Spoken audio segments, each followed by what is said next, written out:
say a Citizen TV Ghana. About 2 p.m. 2 p.m. to 6 p.m. At them Citizen Show. At the Bremo on Citizen TV Ghana. Me pacho over Citizen TV Ghana. Them na Citizen Show. Them more takra de tardy for you them on tardy FM and area. A bear she.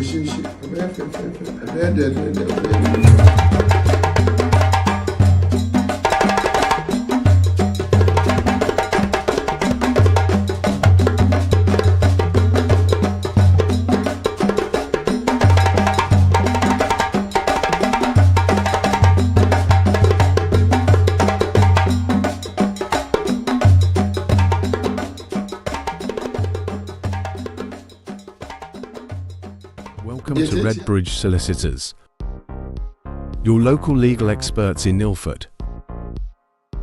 We specialise in immigration, family law,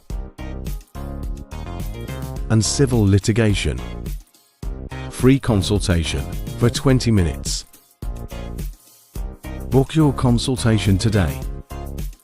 Contact us for more information.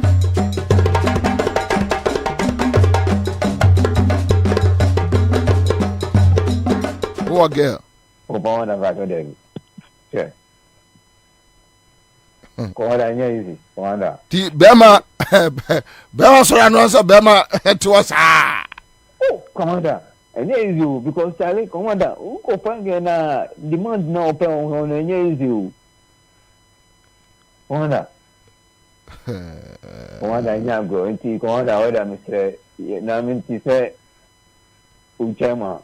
Say that we go for omo did them voter in your Koyama doy, no corona with them in voter in by their Mr.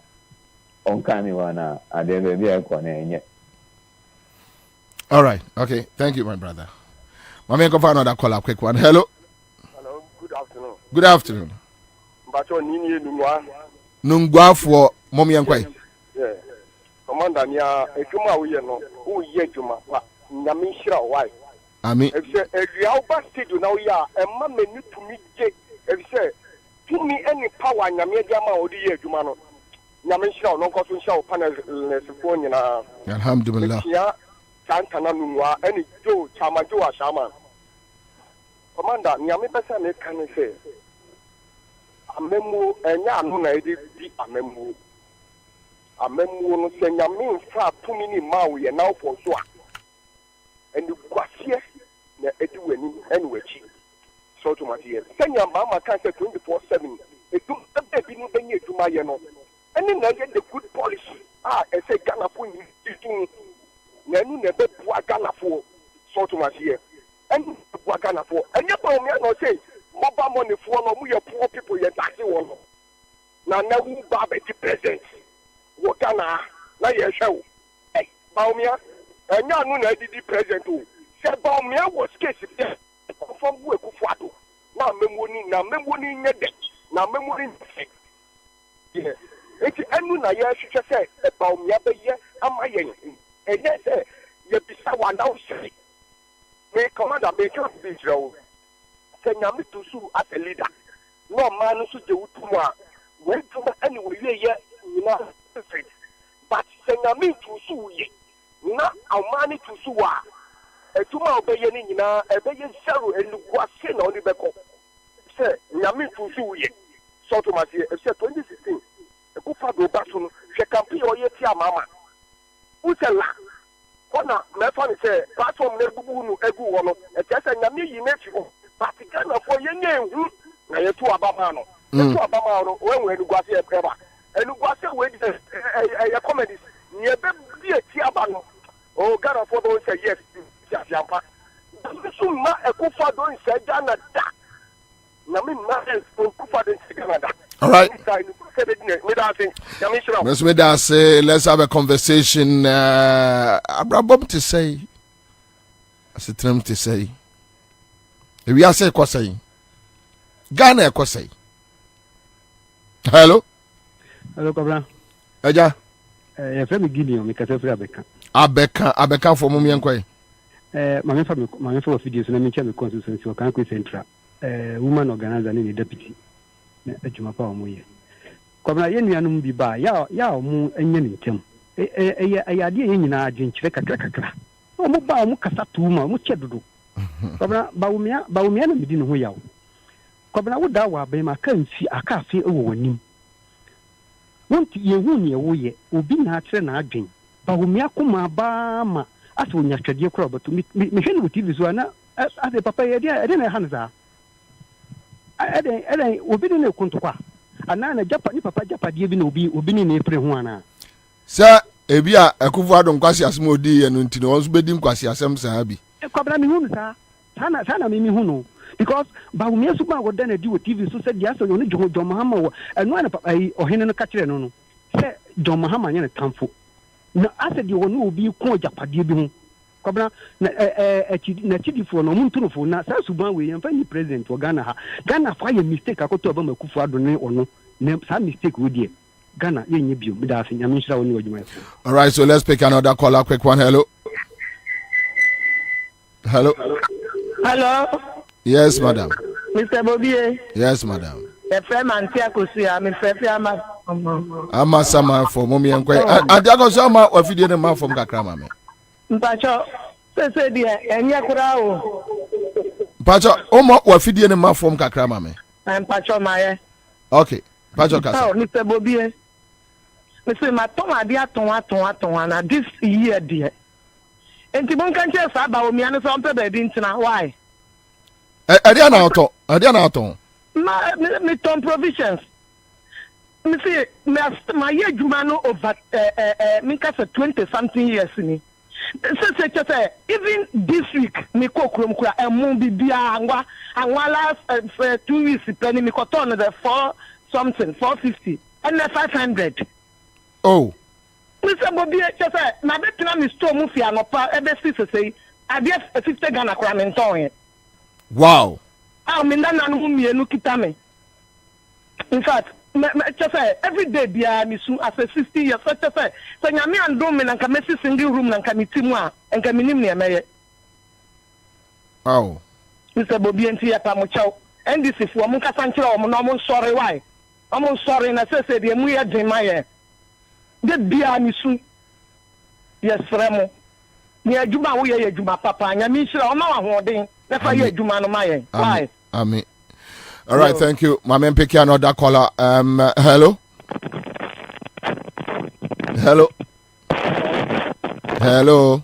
Yeah, good afternoon. Good afternoon, yeah. Pacho Kwabena Bobie Ansah. Pachai. We a friend of therefore Medina Zongo Junction. Okay, young call therefore. First, we do program every day. The first time I know I castle radio. So, Kwabena rapping in the Basso. Amen. Yeah, Jumapa, we are Mark KFM. Basso Papa. We be a one and two. Amen. Jumapa, and Basso Papa.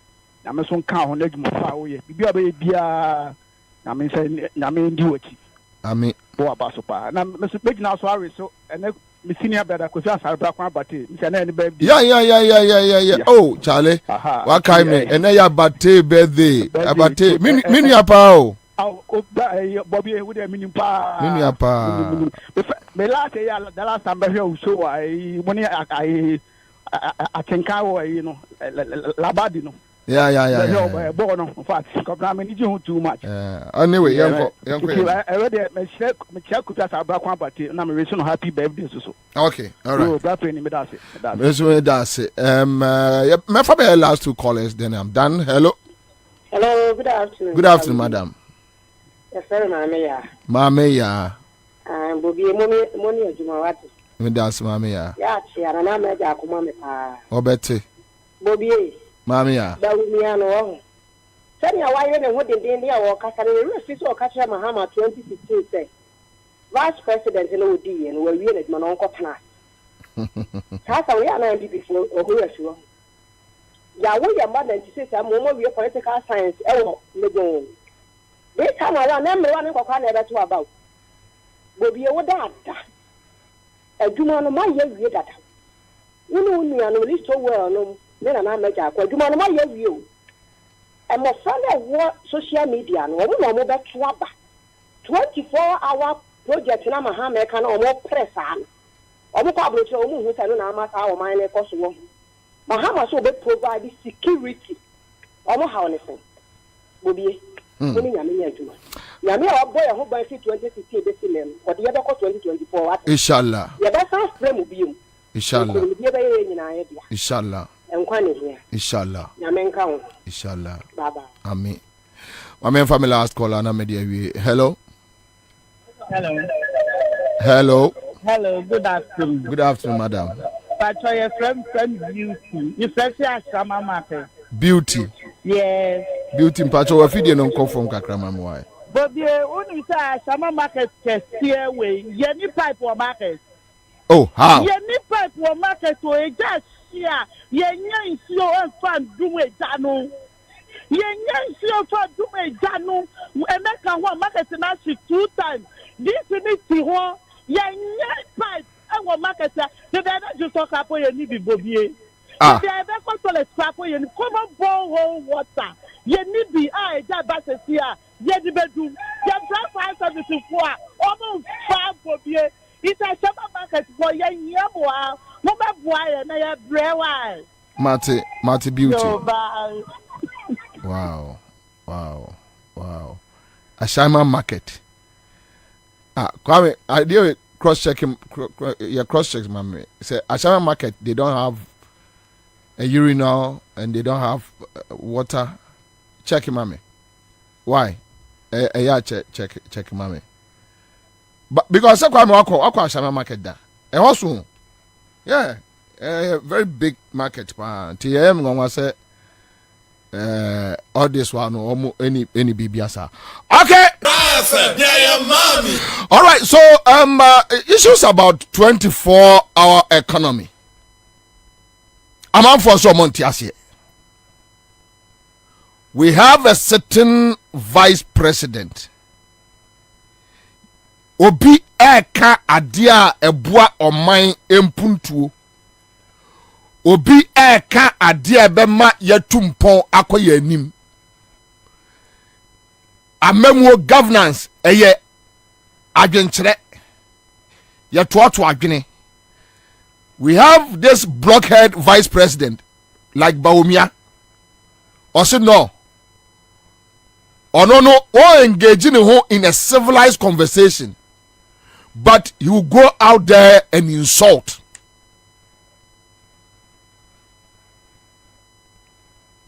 Also Baumia say odidi atem no.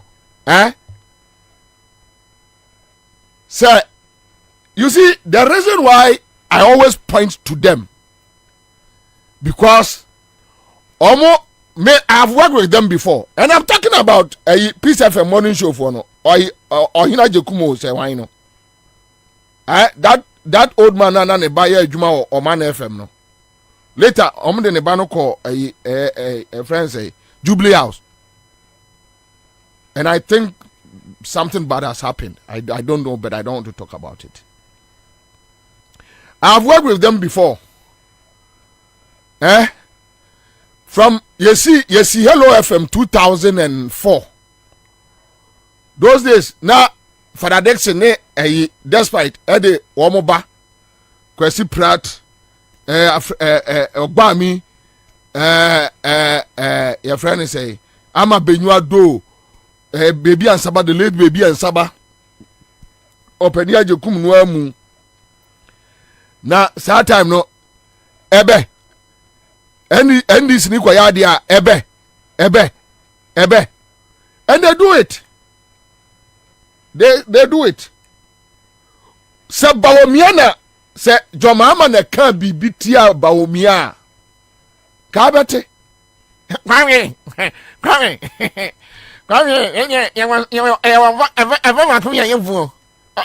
Ofri mampo area o se nsuto se ofri area o baby kwasi asam kwa no mudi o sa area ofo no kwasi asam kwa Kwame wati ari Kwame so Benik hazai Kwame yesa shimfo he simfo kan kwasi asam sa This Baumia, this blockhead, useless guy, walking around insulting everybody. Obi the idea to board. Let's discuss the 24-hour economy. Also there be me do attempt. Saturday no akoka 24-hour economy. Then you have that small group of people. And you see, let me say this. Mamenka say we na Ghana for obi ante. And run na nipa be train afreme. Say MPP for no edim komo say Baumia no som do mbe wi abanum. Akufo timi wi mu 2016, wi mu 2020. In Jombe timi. Let me assure every Ghanaian ya wotemenka. Look. Baumia ya kwala. Yeah. Say be ko yiri krom ni je akosisa nkrofo aba. Aba kontokwa. Eba funu Baumia. Eba funu no. Say groups na etetete wo mo no. Baumia nima de kra ekoso. Eyo mo say something normal. Eba funu Baumia. Eba funu no. Ohuru ba bi o de befa. Enyamu Ghana ha 2024. You see, look, let me tell you, 2016, at that point, the propaganda against John Mahama and the NDC, I mean, obviously, I think it got down.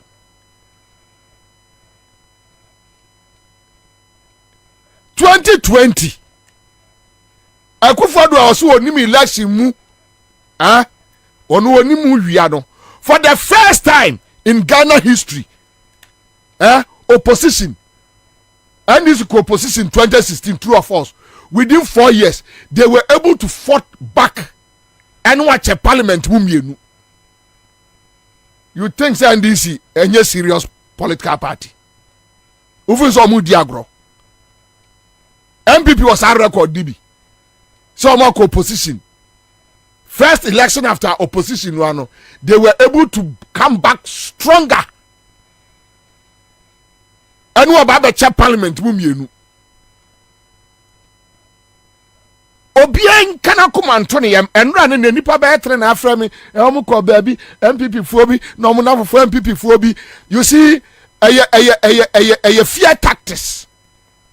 Obu pubro, a good but Samira be Johnny. They will run. This election, Bomia be Johnny. Obe Johnny. Sa Gabi wache da kunum se Japadi o mo ayeno. Sa ye no ansombo ma omo. Sika no Akufo-Addo mu awia ne na busuafo awia. Se chebi hene emfre ne ntuni fo se ma eba. Kakra na ye nya no, ye nhwe so ne ani ya de. Na so omo se omo be ye he ya. Omo ni bie no ene do so chen omo. No more ni bien be kire wo nyansa. Hwa. Bomia na yire no be dwane. Sister dear Samira Makacha say onye clean campaign. Say sister nim nobody di attempt say di okodi di alanche maten no di MPP penifo attempt no ye no kura ro amfa easy. Because Kumasi for no mo no a wote ni ba bi nka. Makacha sister onye clean campaign. Obia any problem say you campaign for your husband. Obia any problem. But say sister tism say gota agro no obedi bia ebe fro no asmo beti no ni ma amene ne papa kura da wo bona. Ye be kan asante twi ama say won titwi no obekọ ni je akwaje nkyase ase aba. Ube wiem. Ekroma ma obi anya sa fie no nobody.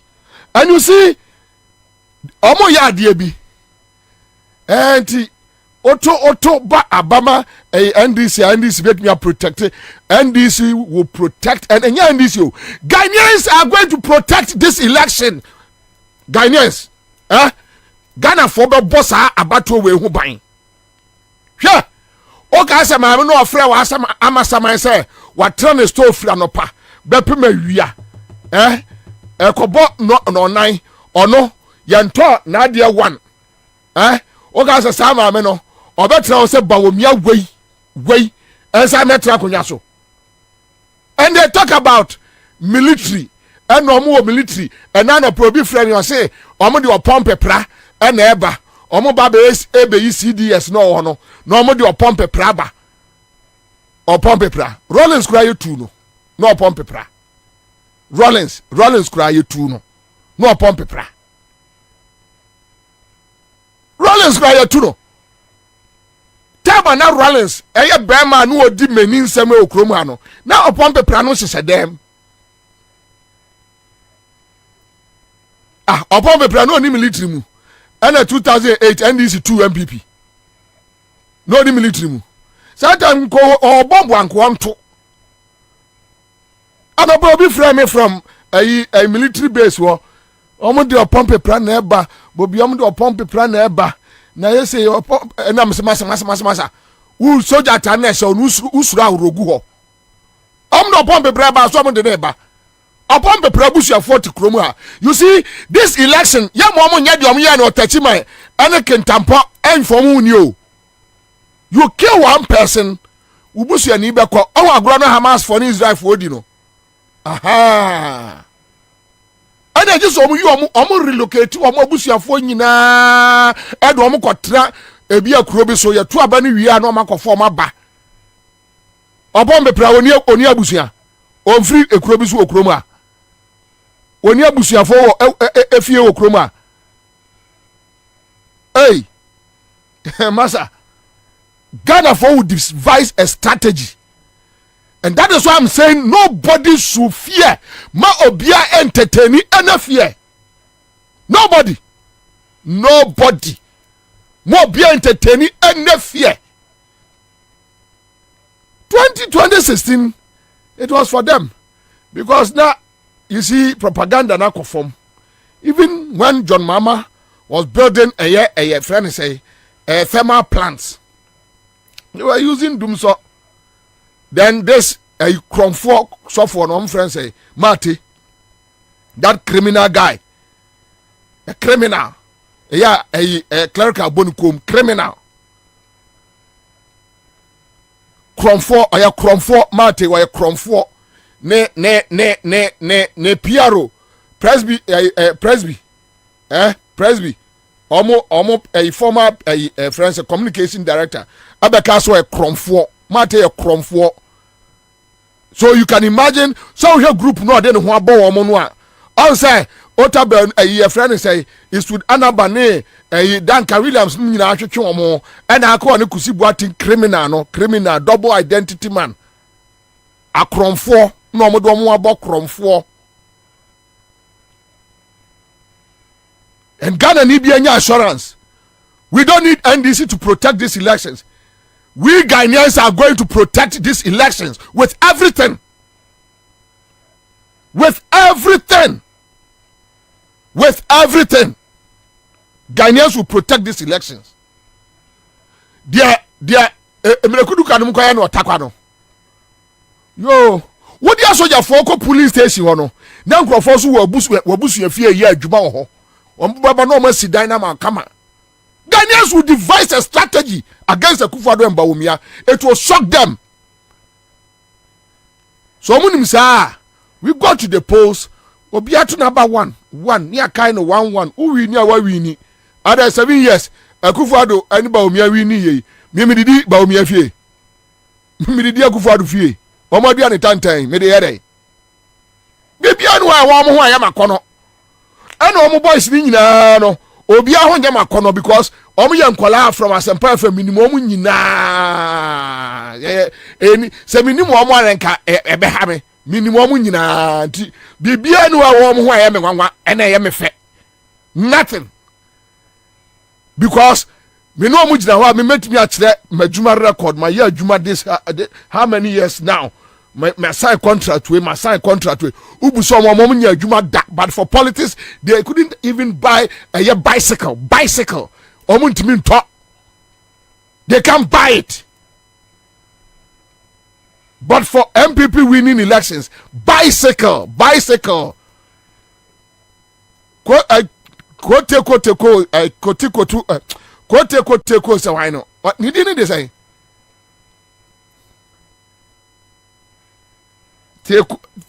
tego what no I know what tego all right so this guy was just sitting at Bimos obaba no twa sorry die na na furu bujasoro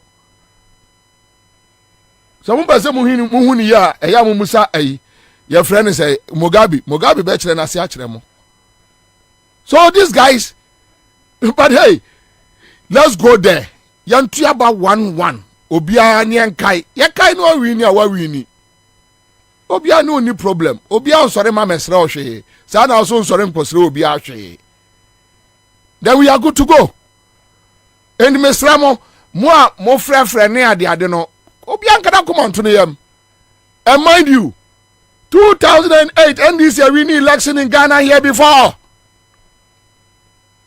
ebia na mo muni ho ntinu mo ahu ade kra course and don't let anybody intimidate you. Don't let anybody intimidate. Yeah, Ghana. Say time so say Ghana for CMPW. 2000. Year 2000. Ghana for Pam Rollins any NDC. Ne fekeke. Me say Kumase tafo. E ma besia ene kuma soja for 3. Rollins kura ni say Rollins adafo ne Gaddafi. Wan say Satada Gaddafi no mutiase. Ya say Rollins timi kwapo ase na me say tafo imbronum e ma besia ne tisi form ni asoja for the body match of war and this for the omo ba tafo e ma ne kum 3 omo kum omo lord kwam flat e ma e wo tafo no omo ba boso se ne mu ba hu bibi wa ha omo kuma asoja for match of war mo se me say soja ni kuratuo no odwane soja ni kuratuo no odwane yeah ena jomama ye weak nobody cares. The ordinary Ghanaian will fight for himself. And that is where John Mahama ewo asudie. Because Ebian can left to Mahama and his people alone, Ebian betwea for almost. Minimum preparations on my head. But as far as Ghanaians are concerned, we will fight for ourselves. You bet you minus you are. And John Mahama being the alternative. Eba na John Mahama say, Akufo-Addo ne ba omiankwasi asem we omo di akere ye no, they will continue the same way. Mahama de onya 4 years nimpo. Oh onya. So you can just walk to Bank of Ghana without parliamentary approval. Kwesi kabame. Na kwasi ate say Anderson no, kwasi asa ya obekọ jail no. No kwesika no. We don't go to parliament. Say Mahama aba. Na Mahama minister sorry. Na policeman to say a friend say Kwaku for Riato say why no. What do say? Road minister no. Amwakwata. Say manko parliament. Na me ama sorry. Hey, muntutu roto mu. Na yakwai ensei. Jimmy sa no. Tisa amwakwata Jimmy. Minim yefono kura wo no. Muntutu roto mu. On for parliament ho. Say Mahama aba. With your current situation, Mahama say Akufo-Addo discount for private jet. Kakra na can also the be for private jet. Hey, bema. Can you be futu pao? Can be futu papa? your mama crown de and one de crowd and 4 years no obi ampene hwa kebeye futu papa. We want good governance. Create an enabling environment. Give us potable water. Good roads.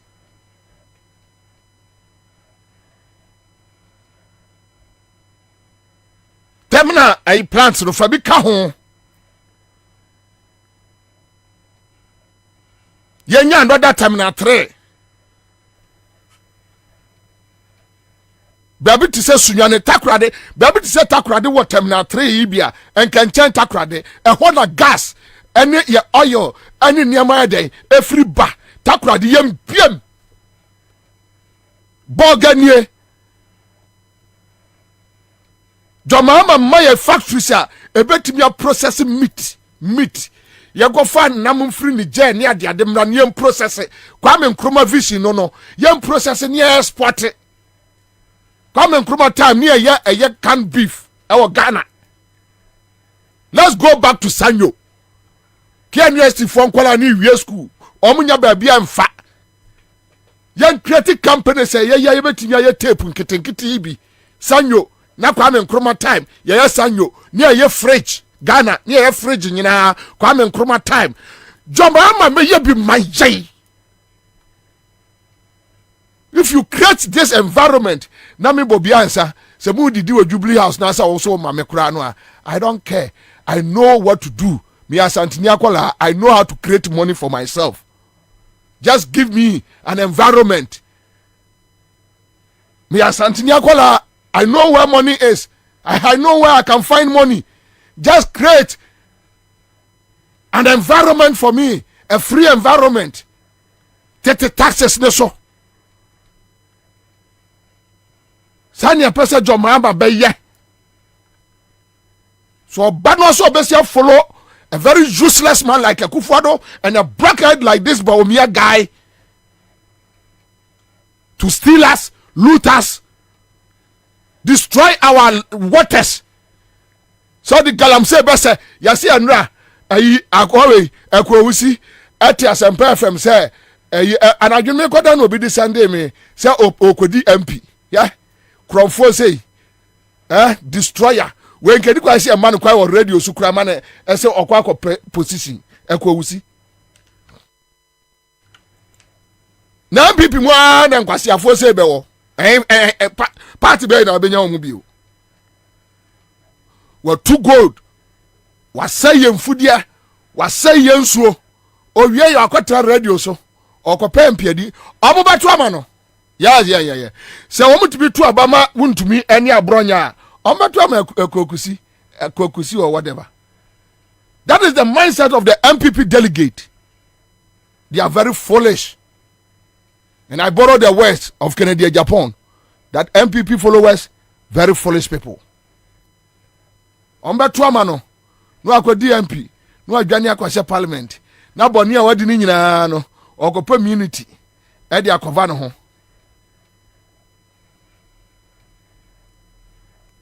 Commander Sugar Factory in Komono should not be as usual. Jomama ba on pajem manin konenim. Voter region yem biem. Eastern Corridor akwai no a and this near MPP edia ye campaign sa no Jomama wonye. Na oti region timin bie. Look Kwame, uko oti region aduane afiri ho no ho. Bayere. Me for my first oti area wako bimbila yendi 2 times. And in the night, and I drive myself. My drive yako bimbila. Bayira kasia eba. Enyasim kuma. E bibe ke katechem. Na pro. When you come once more. No bibe jina na obi kana say about 24 hour na nam na wudi atem and they talk about and Oko Ridge Hospital omunya 24 hours okọ himfa wonfere kwame ko doblo ko amasaman 3 junction wuramuko enkronkura sise akire wono kwame so obi yare a ansa na adi nipa ne be free eye sa biawa bedu region even road access kra no ending go to dodowa kukontokrom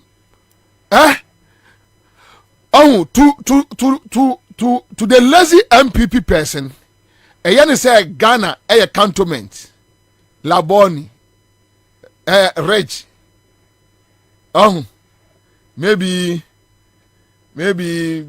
Joulu maybe all the ever crave you. Yeah, to the normal lazy your friend is saying MPP supporter no. Na doing no.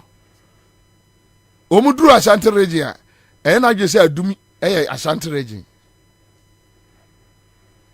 Onim nyansa bia me say ura sama ubetwi akwa different communities akwame. I'm telling you, pharmacy shop Krebinsi. So when we are talking about the 24-hour economy, that somebody wants to expand it, no biya nyane chefa. That critical cases be over now 1 a.m. Young say just had na abesne ko rich, and answer just had na abesne ko UGMC, and answer just had na abesne ko Air Bank of Ghana Hospital. Ya sisi we nyina mam we area ha kedo frata ni fie ni no matoton efie wa around enti anaju bibi ye o ma no atu Bank of Ghana Hospital no awura ho no akwaji ayaresa ma ne ba Leicester Hospital ha enti se o kasa obi owo dobolo amasaman dodo wa pokuase efrese kaso omo kasa safo no ma complaints omo ntiase they don't understand it. Enti na dwene nyina ya ne say de aka no ye choba choko mamprobi agege bes ne kwa ho de kokoshe. Who told you they don't need the 24? Kwame ye Arise Ghana ye ko Bank of Ghana chiwo ye frɛ ho say mo de ko odododio what? Oh no odododio ye ko ye Arise Ghana community engagement wo Jamestown called Ododio. Jamestown called Ododio. Jamestown is different. Jamestown is different from Ododio. Sir, all right. So we went there. Kwame, I'm telling you, young girls, young boys, a good street in Suanajo. Your program by 12. So now, what you get? O guys, say boys, na juma o ho a make me run shift anajua. The open say anajua no be trans street mu. Any young girls no ma be trans street mu. O guys say the open no. And somebody is telling this. So, quick one, Yentie and Nanakomia went to, as usual, their platform, Peace FM Morning Show, their platform. Yenkotie, one of the silly comments, very silly one. Then you will see the kind of people who are telling us that after 8 years, Yensen Fagan and Science Shawamon Sebu. Then I ask myself, how can these people insult our intelligence? Yes, I come here on Peace FM. Say nipa anywhere.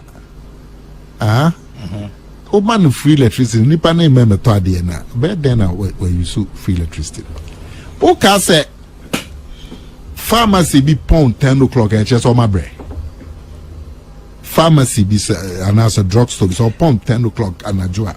And just on my bread. But them say after 10 e be abet na hwa 1 hour npa ba ko pebi na. E bi so akronfo be ba ne so.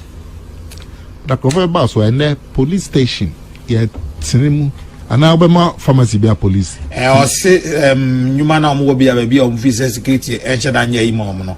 E betu recruit more police ni am omo bi. Oh, into obia we be adwuma after 10 be ma police na bet na office. Me nim say obia de. E sana wo kire mu sana tie wo. Into pharmacy bi wo ohona bobe 11 na so mo police for me. Hey, and I police were funny papa.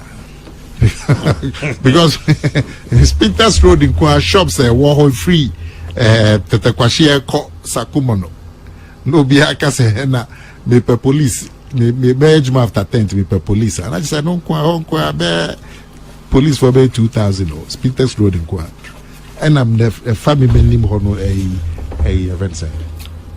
The Teshi link event man and also and then pharmacies PO about 10 omunyapo. But pharmacies omo baby nipa bodom pin omo body be lorry station ben lorry station omo operate 24 hours. And it depending on the conditions in the area. Untimi enyemra na anything no Ministry of Agric on bet now 24 hours. Ministries and a Ministry of some of them produce produce BB and as omo yes service. Na Ministry of Agric offer service nipa nko hon. Enti na akogu STC no.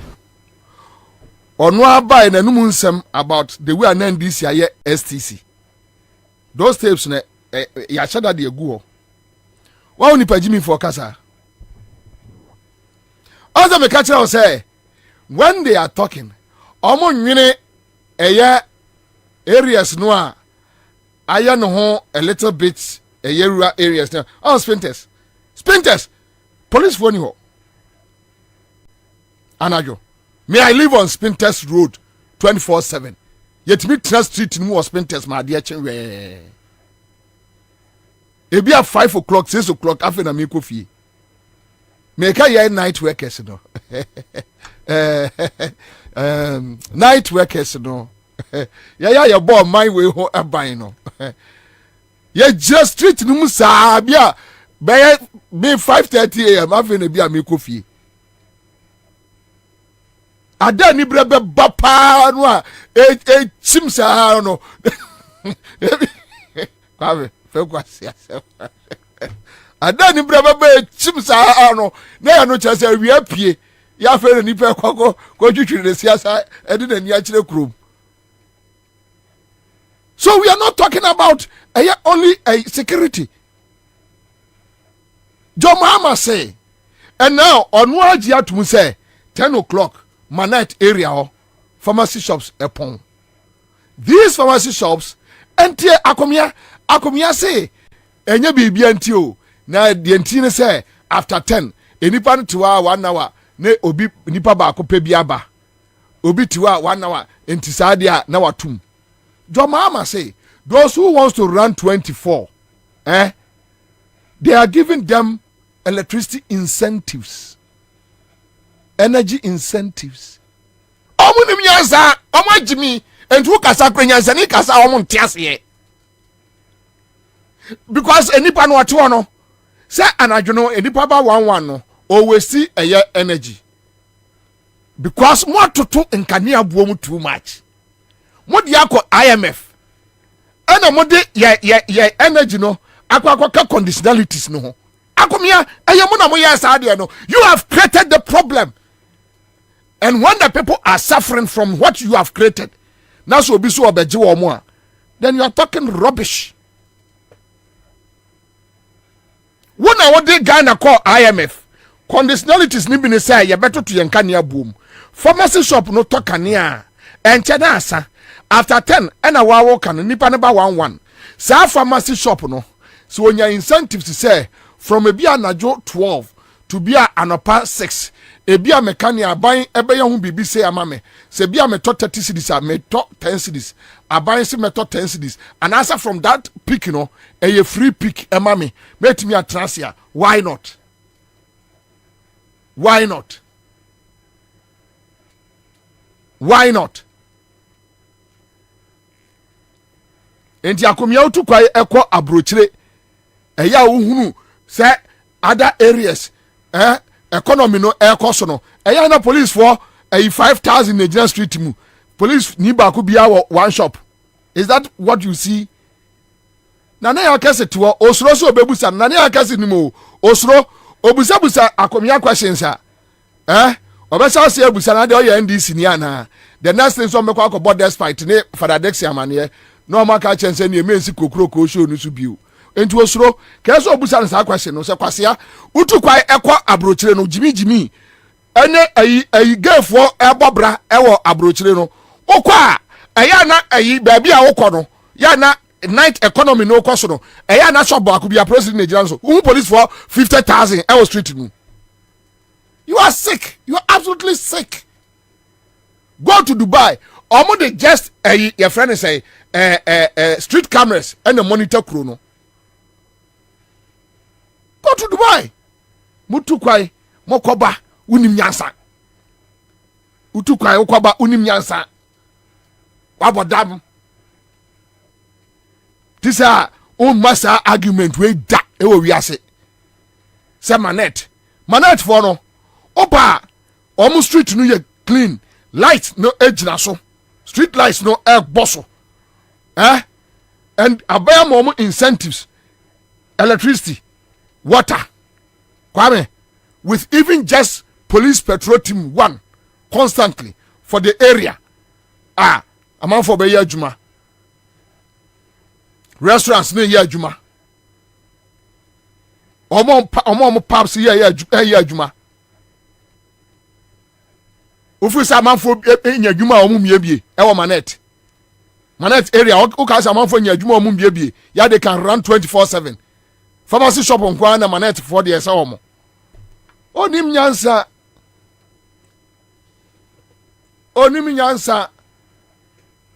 ya say 24/7 the government will give you incentives.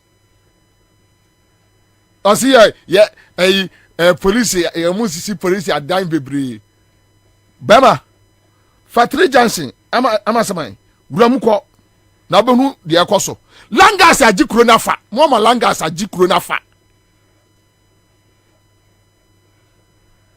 dampon ewo your friend say Sprinters Road dampon Sprinters Road baby o margin wo. So when we talk about onyine wa mo assignment so manya ada onyine wa mo ho, how can we expand the economy? Ama Sprinters life no ebi akwa ada me travel ko voter region sometimes I use Dabala na Kwame o ko na hwe ensase da ho any road no ni se de esu aye din a I ask myself why. Enti na nka joma me ekoye airport ewo ho no na nka ho na bie na manfo bie pubs na eho no jome na manfo bie companies akufo do useless man no buy na obe stop project no o ka say joma ma onim de enti o de sakleme ekoho so that eho no be bie sa na ye bie krom ye biem joma ma AC blocks SCC no mo se wo sisi ewuram na ewuram de nipa bai na wo ho.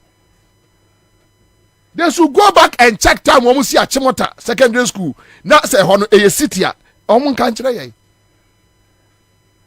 Omunim nyansa. Kana de Japan ka chom say nipa MPP ni agimi no. No omon tiase. Omunim nyansa.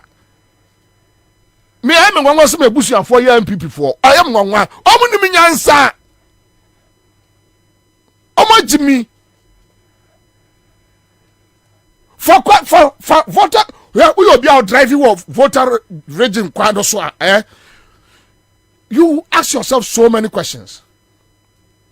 Kwame akropon akufado no mba ye ya omudi sika akropon edura na joya akohwe business ekoso ewo abri manfe abri akropon road so side and side pubs ni nyina ye adwuma because on national security for no ebo akohwibra ensika wo mo nsem omutumi trauma ade eche me sometimes me the taxi kotwam ekwa akropon akiri ho national security for be kono mo gukwa ho bebre ebi kura na akufu ado no ma besene kwa akwaji wo mo ani no mo gade kwa no so na atibi yes I don't know biem across the country. And the more you can 24 hour no ubiem no, Kwame the more na who employ security forces. Now not nya adwuma ye. enti onipa no onkotwa rasta nkonkonko tonwi wo gelto we nyansa wagimi a unnim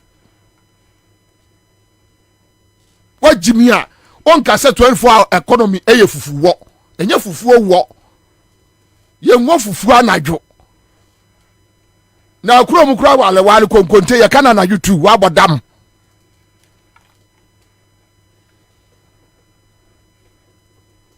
kwa me dia kare kura menye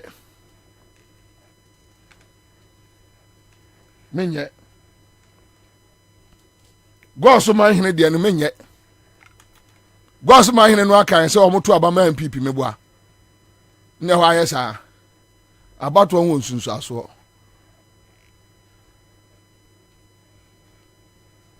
ni adaje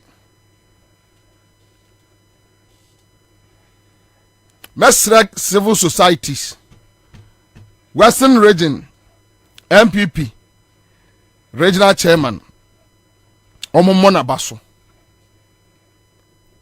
so nyansani kasa on safo we na eso mu jai MPP obi ti say MPP Western Regional Chairman eso ojai o free party no mu eso free party no mu ya Western Regional Chairman eso ojai party no because onimnyasa too much to stay in a political party like MPP. Gada ni bia wutie mi okasa wo OKFM Neat FM, all right, this morning enra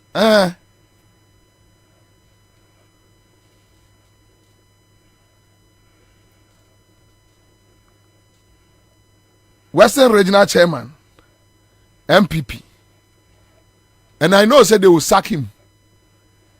Oh yeah, they will sack him. And we are all waiting. The papa, because Nyansani say one Nicholas will train people. I don't know what he is doing in the LPP. You see, when people speak, I mean, with precision, on Koben Kumuni Fo, Obanu Ba Ghana for Mr. Mumun time get to have been tear a year a yimame a Western Region. Chairman Western Region Chairman Mr. Mumunya time small time Muntiani mame small time, just listen to him. My own question Jomoro Master say almost me amaya kwana how do you say obomu say betumi akọ campaign wo I have nothing to say and there's nothing to show. Betumi ko wan ko jina platform so na presidential aspect bia in Bahama min di nanim enko dem constituency ni mu. Wow. But oya candid wow. And someone no said yet na no waka no. It's very difficult. Just about 18 to 20 kilometers road. Now GNPC, any Ghana gas. So Uber border commission, this oil, everything is coming from Jomoro.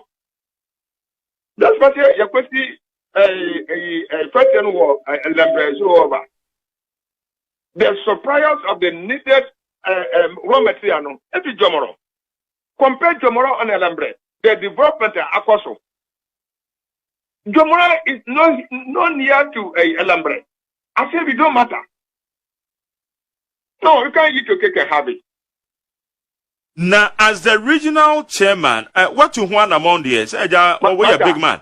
Master, my 200 more, my call cabinet meeting, my can want some cabinet retreat, my can want some. Master, I don't know, baby, I'm going to make the master no. The 2020 election. I say, Gramten, of course, I'm sure year near managing year, we are losing Western Region to NDC. And he come to pass. And he have not learned our lesson. A lot of things have not been changed. My brother, me politics in the but furthermore, my heart won repetition or effort to form my own constituency, Jomoro. Master, almost me, I'm a year kwana. How do you say, woman, to me, a campaign wall? I have nothing to say, and there's nothing to show. Not to be one could jump off from so, and now, President, I asked for the beer and Bahama means in an uncle them question. Wow. But oh yeah, candid. Wow. And someone of Sadiati and what can you see? This man has won my respect. The MPP Western Regional Chairman has won my respect. This is how we want politicians to behave, both NDC and MPP. And just add any yakura no DHD.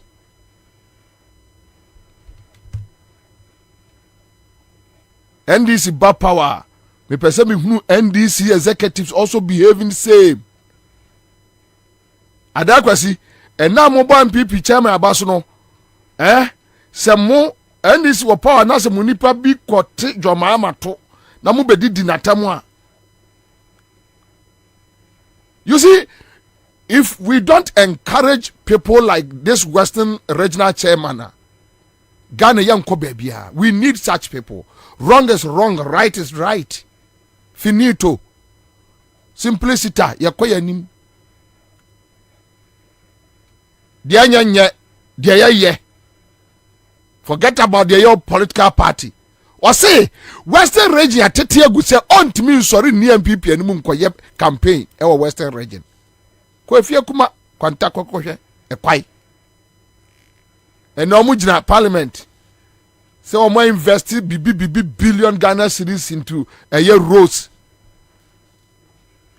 More use project e dia wia wo man sika nyina adi. No more boska no so dia omo mfere. When they can't even show anything. Why ya kwai the whole Ghana ahemfo timemufo e complaini enti akwai no ye no he e da he fa bepem na ubusa MPP ni e kwai ne da he onim ba bia da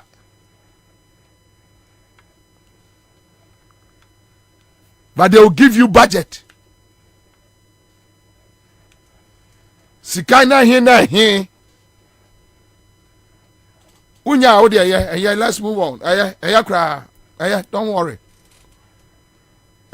unya no de don't worry your head ohene ne de no yenko tie ohene no ono kra hefa awule ajefi kwame paramount chief in Central traditional area yenko tie no understand most man pefe onhia de ye be kokwamfunyi ho ye be ko malam ho akobisa de nana akufu ado onye Dr. Baumia aba no wonyi dibi owo bubi jema Western region for ana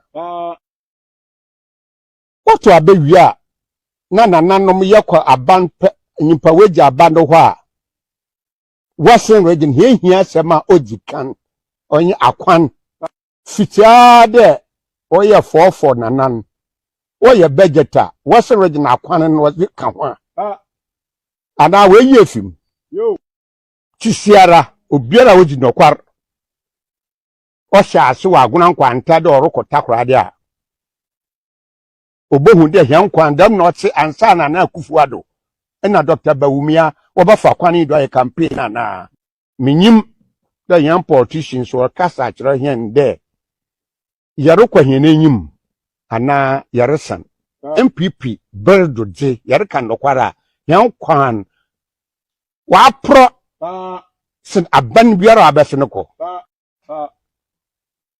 the failure of the government on the side of this Western region simply put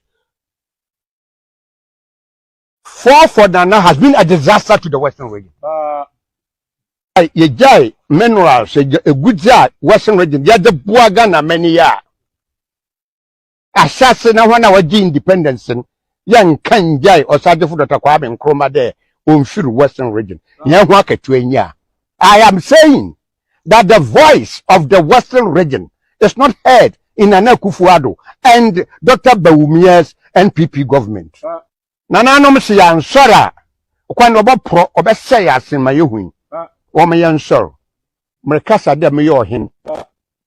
Ohin so a wo mu Western region ha. Obiara ka no kwa nye party gengen na odom no on ka de ekwan riyeye. Na no home papa nye de. Ye share Western region house of chiefs. Bribia here regional minister. Mfibaya anana ne numa obaya regional minister. Speech kwara wa chira to hon. Bribiara ono no bakin kan chira hen. Roads ye da ma contractor. Roads ye da meyi. Roads ye da meyi. Enko sida ben. Ne ye betina ho komi yedam. Nana no ma hen for your Western region. Mranse mesia for Western region. Mrebisa hon the brain so ya ode asade ko bisa. Yan regional minister ko be there. Contract na wada ma. Sekendi takra aguna kwanta contract. Brain so ya ode akwado ko bisa the daben na waje furu baba kwa no do. Yan twan daben biom. So when you be mo mbisa telephone or ba mahan message my crado irrespective of the age in which I find myself. When you are no man here for most sure at one end of year meetings in House of Chiefs. Oh, here the Yatsna Hobium. More here they are in the Yakoyan regional minister. Fitado by regional. Sure. You see, let me tell you, at for Mutemi across the country, the issue has nothing to do with John Mahama time there, now quite being said. No. John Mahama time we had issues. Corruption, we had issues. Projects are come, we had issues. I mean, bibi bia sabe ye kafa aban ho bia no. But you see, tie the difference. Also, I am for no kasa. Oh, problem no, but after the a Western cry. Say, wofa corruption, Akufo-Addo, legitimize stealing. Chrono, MPP farmer chrono, I legitimate business. Yes. Chrono, but for Akufo-Addo, minti be that, say president, running armed robbery group. That people from the presidency go to armed robbery with state cars and come back safely. Ko we are there to mrewa mona minti bi da na national newspaper Daily Graphic air publish it minti bi da e bi mpanin semun si da. I wonder sa dey we see ya Rolling Style enka kwaku baako Bombay enka paper kro no tarenebo okay I was have the documents here kwasi akeka nko today this how Ghana echo Ghana kwaya ye nam sunie entu tie ahemfo no a fa me kɔ go so fa me kɔ NDC contract o me de ma wa hafo no na boni bia ni ho ko job sa ba kwan so no se da bi e kwan we de se me ka se me ba be gusu amanum begu ase se me sa tutu kwan ni nyina nsan ma sa ye foforo ene nano na lado ba me ka se na futuro nti ma bosom nyina adwane afira mfia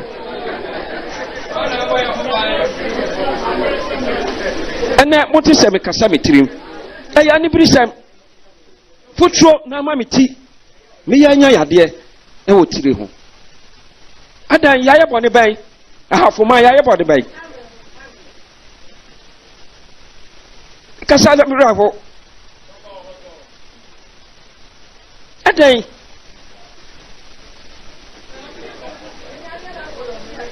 ya was says this me no pena ya ndisi for dia ahafo ya to aba ya to ma MPP na fe dia ba no sen Any of our Timusa Coco Kakra, Mutumitui, and your crime was one of Fako, Ubacobiana Cada form. And now you're near Nina Bocana for nature and Nina Adeko. Your father senior and I say. And then sure to I know who's so out dance with Papa. Aday. You can't cry, most of me and can't cry.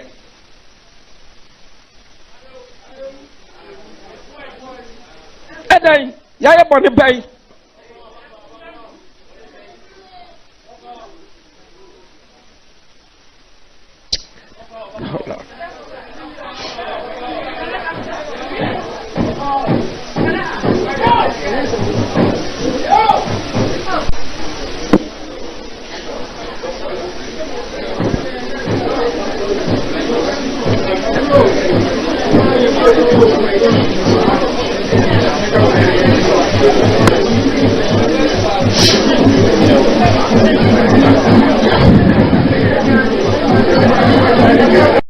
NDC contract on the Mawa Hafono, no money be any home. Cook Joe Saba Quans, no see there be a quan way dear. Samicasa may buy a goose woman, Numbeguase. It's a missile to 2 quan in and some Messiah and Fofro. And there, and there. Nano Nanado by Micasana. Foot 20, my bosom, you know, Daniel Primes, yeah. First awesome. Oh, problem or my yes can di. But man my yes can in di. In the chroma I am for time. I can say Monso idea near. Ah, it's not that me who's an animal people conquer call my penny or Caucasian away. Airport here is Yaka crab near resist your Yakoka Yakoa. Acquire more can yetches can Yakoa Kabi. And you must say away. Contract a man of contract to buy and he had never chose the amount of contract now. For a near Brenner's zone yet, and Nisika Yamfamano, Wabusana Manakacho. And Monana no, yet natural knows one yet, Yansu said the NSA.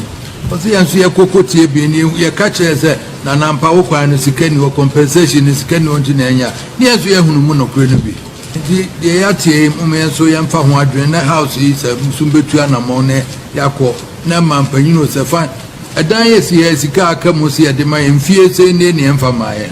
Regional house is a sia, the CCB, baby, I don't know dear than came here. And here, what church mammy, one won't be try another. I was in a nanny in I could see Casam.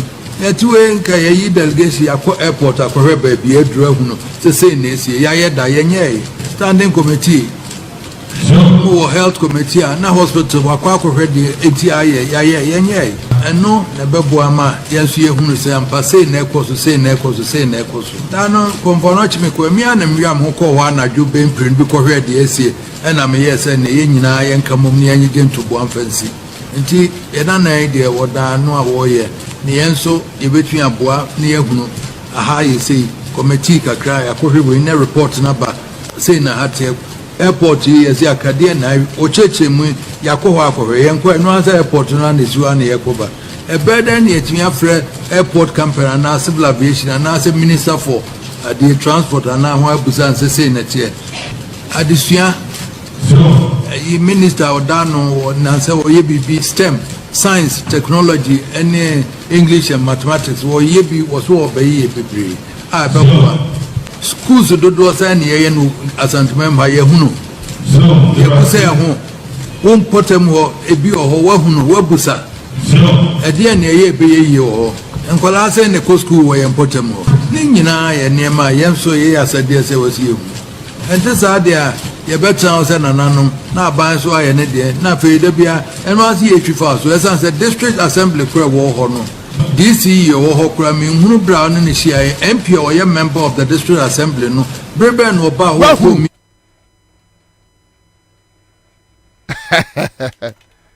India, if we are MPP. Why you been almost a monka? Or two for Busa or so almost so my be. Wahoo. Is he?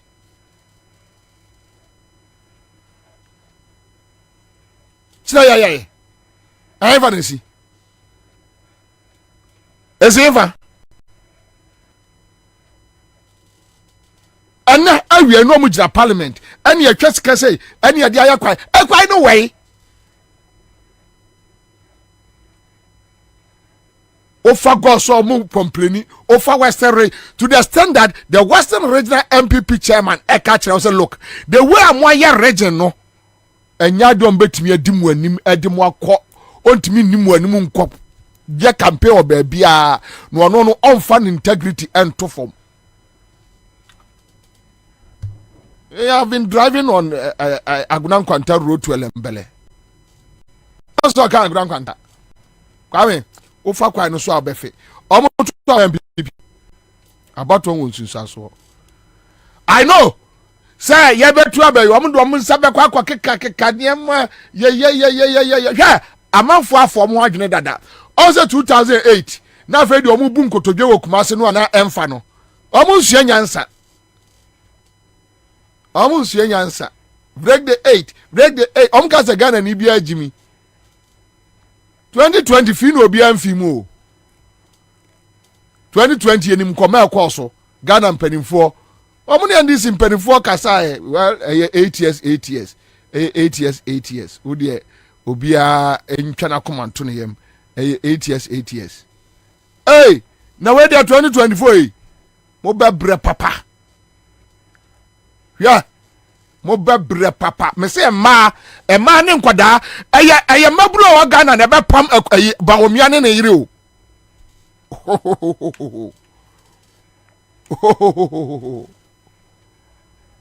sai all right, so that's it live on Accra 100.5 Citizen Show Thursday afternoon. This is how we do it. This is what. Thank you so much. What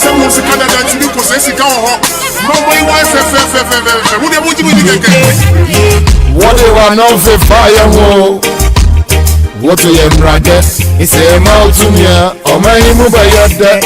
Ya brabo be ya fe nenupa no me ya pabo ye be ya pro ya pabo papa wo sikanso e medi hio opokia sicha no abra ye monyo amemu eboni asi kontemponye ye mu fitem boy ye se koko wana wabeka samu ya shewa frumuma sinemu na ya pray dona bako sidi minto the drop why you dey never to minto a 24 pounds so I you to minto kakroye baby so boys it minto can you serve in your mo kwesi ayare wonyo ndina sha makobe mama ye enyo do wonyo na mitu kwase ayare wonyo ndina sha makobe mama ye da ye kata to share any broye umrebe so ye betu serve ire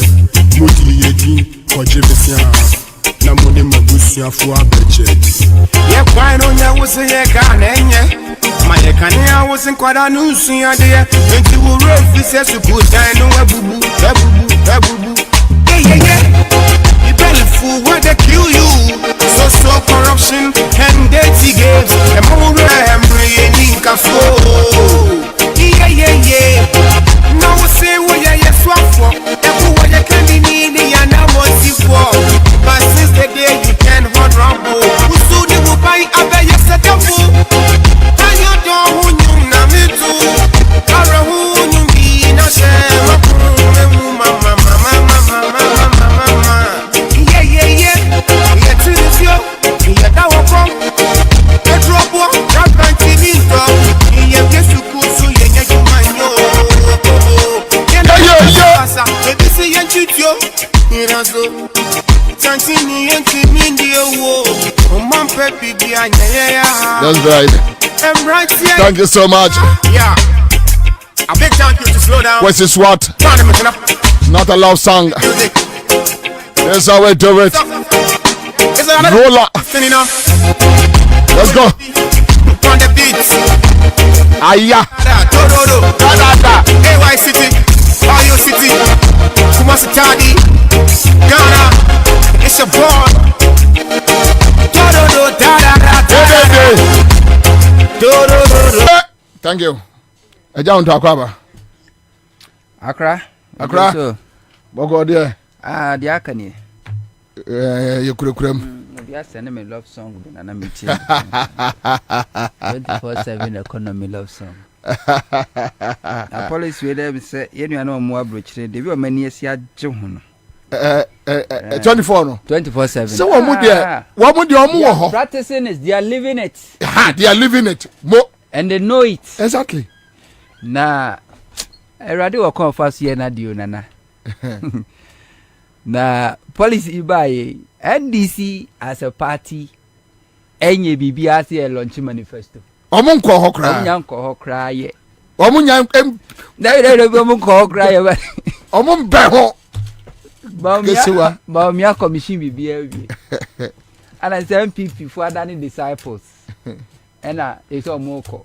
And omoka one say na 24. The more they try to discredit the policy no, the more a be simple ma penya e fe no kwachi. Eye aye. Once papa na utwa ne pon ku bi no. Aye say economic. Take your jono. Why endorse it? Why endorse it din. Yeah, why endorse it? Na chere me one economist. Ana obi onim di wosika 7 nto tie wo Ghana high na. Wa ba bonti aka say de mahama ka na feasible. Entimi nya adwuma wo Ghana na emwa Ghana. Nobody would do that. There be say nobody else, no sane person. I say you about down for so bia no na adwumu da wa. Ena we enye policy bia ofe na akwakofa say a Citizen TV Ghana about 2 p.m. Pepe 2 p.m. to 6 p.m. at them Citizen Show at the Bremo on Citizen TV Ghana. Me pacho obo Citizen TV Ghana na bie na dem na Citizen Show na dem mo takra de tadi for ye dem on tadi FM na area e be she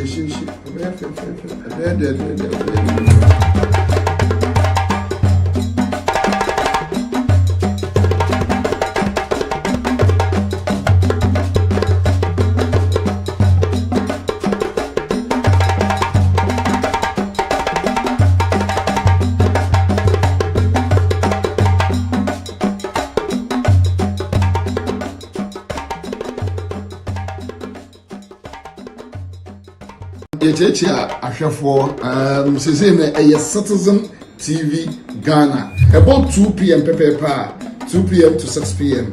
at them Citizen Show at the Bremo on Citizen TV Ghana. Me pacho obo Citizen TV Ghana na bie na dem na Citizen Show na dem mo takra de tadi for ye dem on tadi FM na area e be she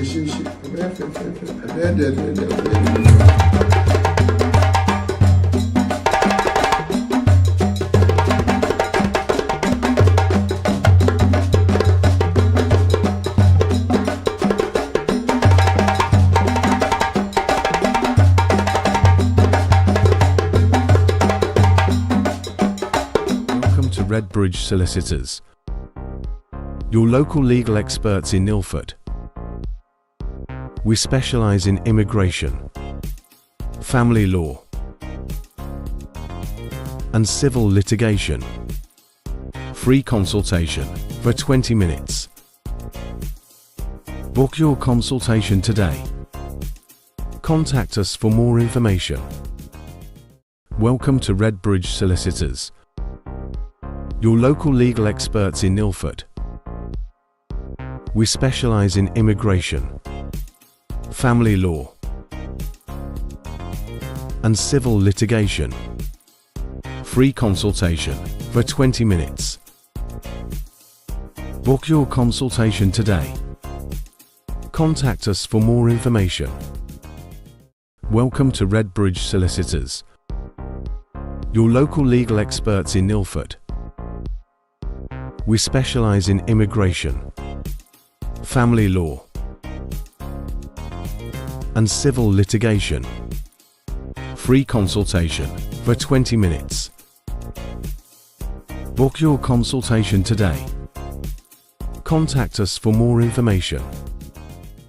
Welcome to Redbridge Solicitors, your local legal experts in Ilford. respect.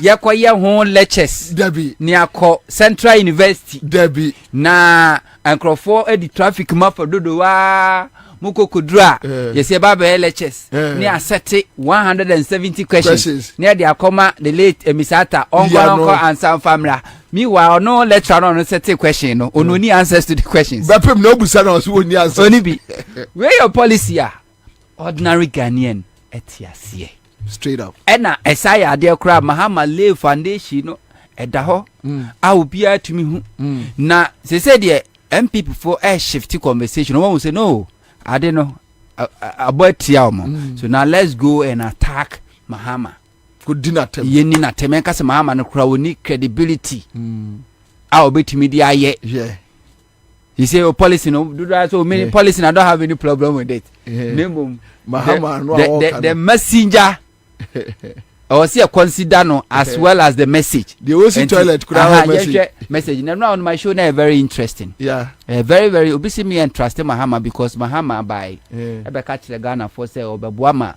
teacher trainee colleges for nya hoto no abiemu. Mahama we break his manifesto no. And here fast check. Na here fast checker and da hoyi. Sasrasa. I feel crowd there say Mahama o sheba oni so Mahama ne ko eko kate sort for Hope City. RLG for Hope City a $10 billion Mahama sheba oni so na private company ABC ni dai that's why invited president no akwa asia that's when timi ni dai yan fa so bo no en former president Mahama Africa dey say Mahama e cause in manifesto mu say oba beye for hospital wa Ashanti region na reduce pressure work on for noche 4 years as a president wanya hwe ye fast check ye as at the year October 2016 now Afari hospital is about 90% complete no we grade same same me pe angle no na me kra so de say me no mu hia sa me ha me ho nko sa angle ho Mahama ntimi 4 years into 7 years dey na wo timi ai no Ashanti no dey say 2024 Davio Mahama ntimi 4 years into 7 years no wo dey way wo dey no wa ye e wa Ashanti but before that now I mean can cheer a chief for ne ahwefo na me cheer eye Bombay wana nkasa brother eye Kwame awuto dansuman me cheer no eno aso na ya atwuma mansa wa woman demolition na me executives ladies diaspora mo president birthday atwuma mansa me and surprise what do you tayo yeah mo organize small party working peace kiduma o tayo ba wantumi ama so no academ ashi kadashi nana with this policy to say what share 2024 election ayekwa MPP doesn't have message. MPP is going back trying to revisit their dirty campaign against Mahama during 2016 election. Yeah, no. And the Bantizonum Marco printed Mahama manifesto 2012 manifesto. And then he printed their MPP communicated in Samushem. Na ya mobia so highlighter. The red good. Mushem. The kind be I want to mention no more highlight it. Na mon kan kire Ghana for say Mahama no ba no shebo se o so be ese wanye. Na obi ampo be we ya na ya wo MPP. Na obi abeye we ya. No, but timing no mo dey be sa type of campaign no. Is it not wrong for them? Oh Nana, me say MPP they don't have message. Na ukofa Mahama manifesto 2012. Na fatu to Mahama Juma o ye ne fa kure ni manifesto no. Ejuma Mahama ye 20 from 2012 to 2016. Ukofa ne manifesto be bi o kure ni manifesto no. O koma ne broso. Wo a wo buy 7 years. O promises within 1.5 years, 18 months, obesi Ghana's economy. Now what's 350 brand new secondary schools after 7 years? That now to be si ba kumpo. Wo momso wo babe challenge Mahama credibility. So when to me anye bibi. Banana woni bibi. Ade amahuni 2024 election. Nana ye wo theory bi a communication theory bi a ye frɛ no cultivation theory. Na nipa opropande ye no eye George Gebna 1970. Na sa cultivation theory ni say TV station, radio station, traditional media. Say ye bo asem baako na say ka asem baako a to amanfo ni mansani trim na ba be ye no kre. That is the they say think na hey. You see, that is the definition of propaganda. They say think na hey. Unya bo anything crime. Ni abo ashaman. Ni abo nima. They say omo de kaswa ebe ka ho.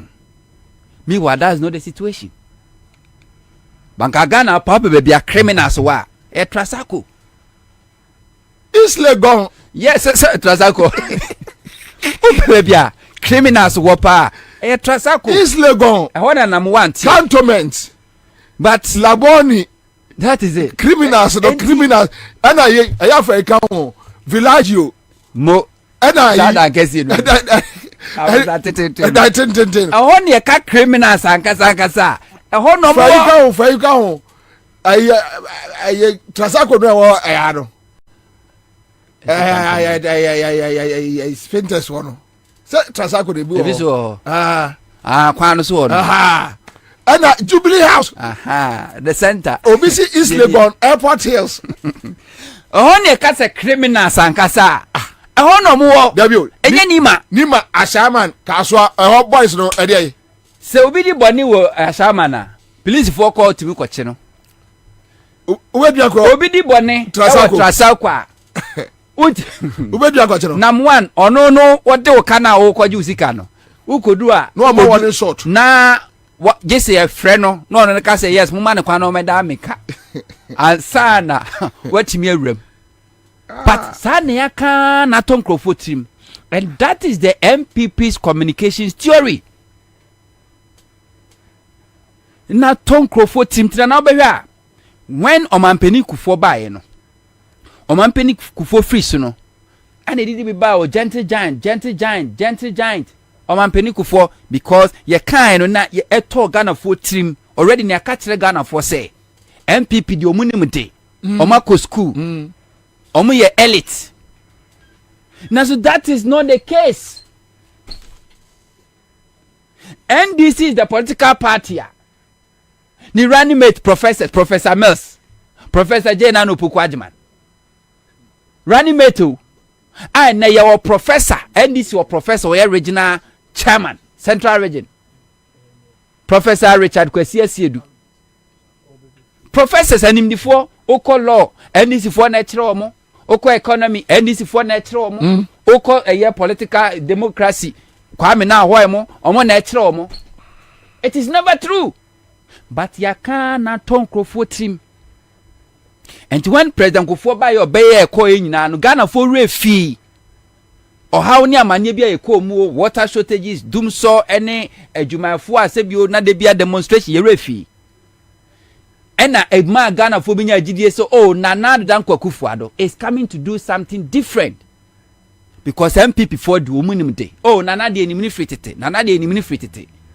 And ma Ghana for buy into that because already no sa cultivation theory ne Ghana for team say NPP and Akufo was better and they capitalize their hopes on that and they didn't Akufo and Akufo buy and what be na eba sa kra now they are building Ghana for hope say Baumia is the Messiah yeah and then Akufo say the man to me anye no Baumia ba be yeni nyina. This is the mind game one or play with them Crawford. Now I thought even NDC for be trim. Ama sometimes when you talk about anything Kufo I don't want to talk about. Do you know why? Some NDC believe say Omampena that John Dramani Mahama. When no Omampena that Kufo or Mwai on Kufa or Fanny Sene Papa.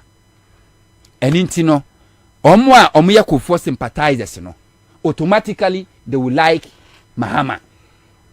And intino don't talk about Kufuor's administration, talk about Kufuor.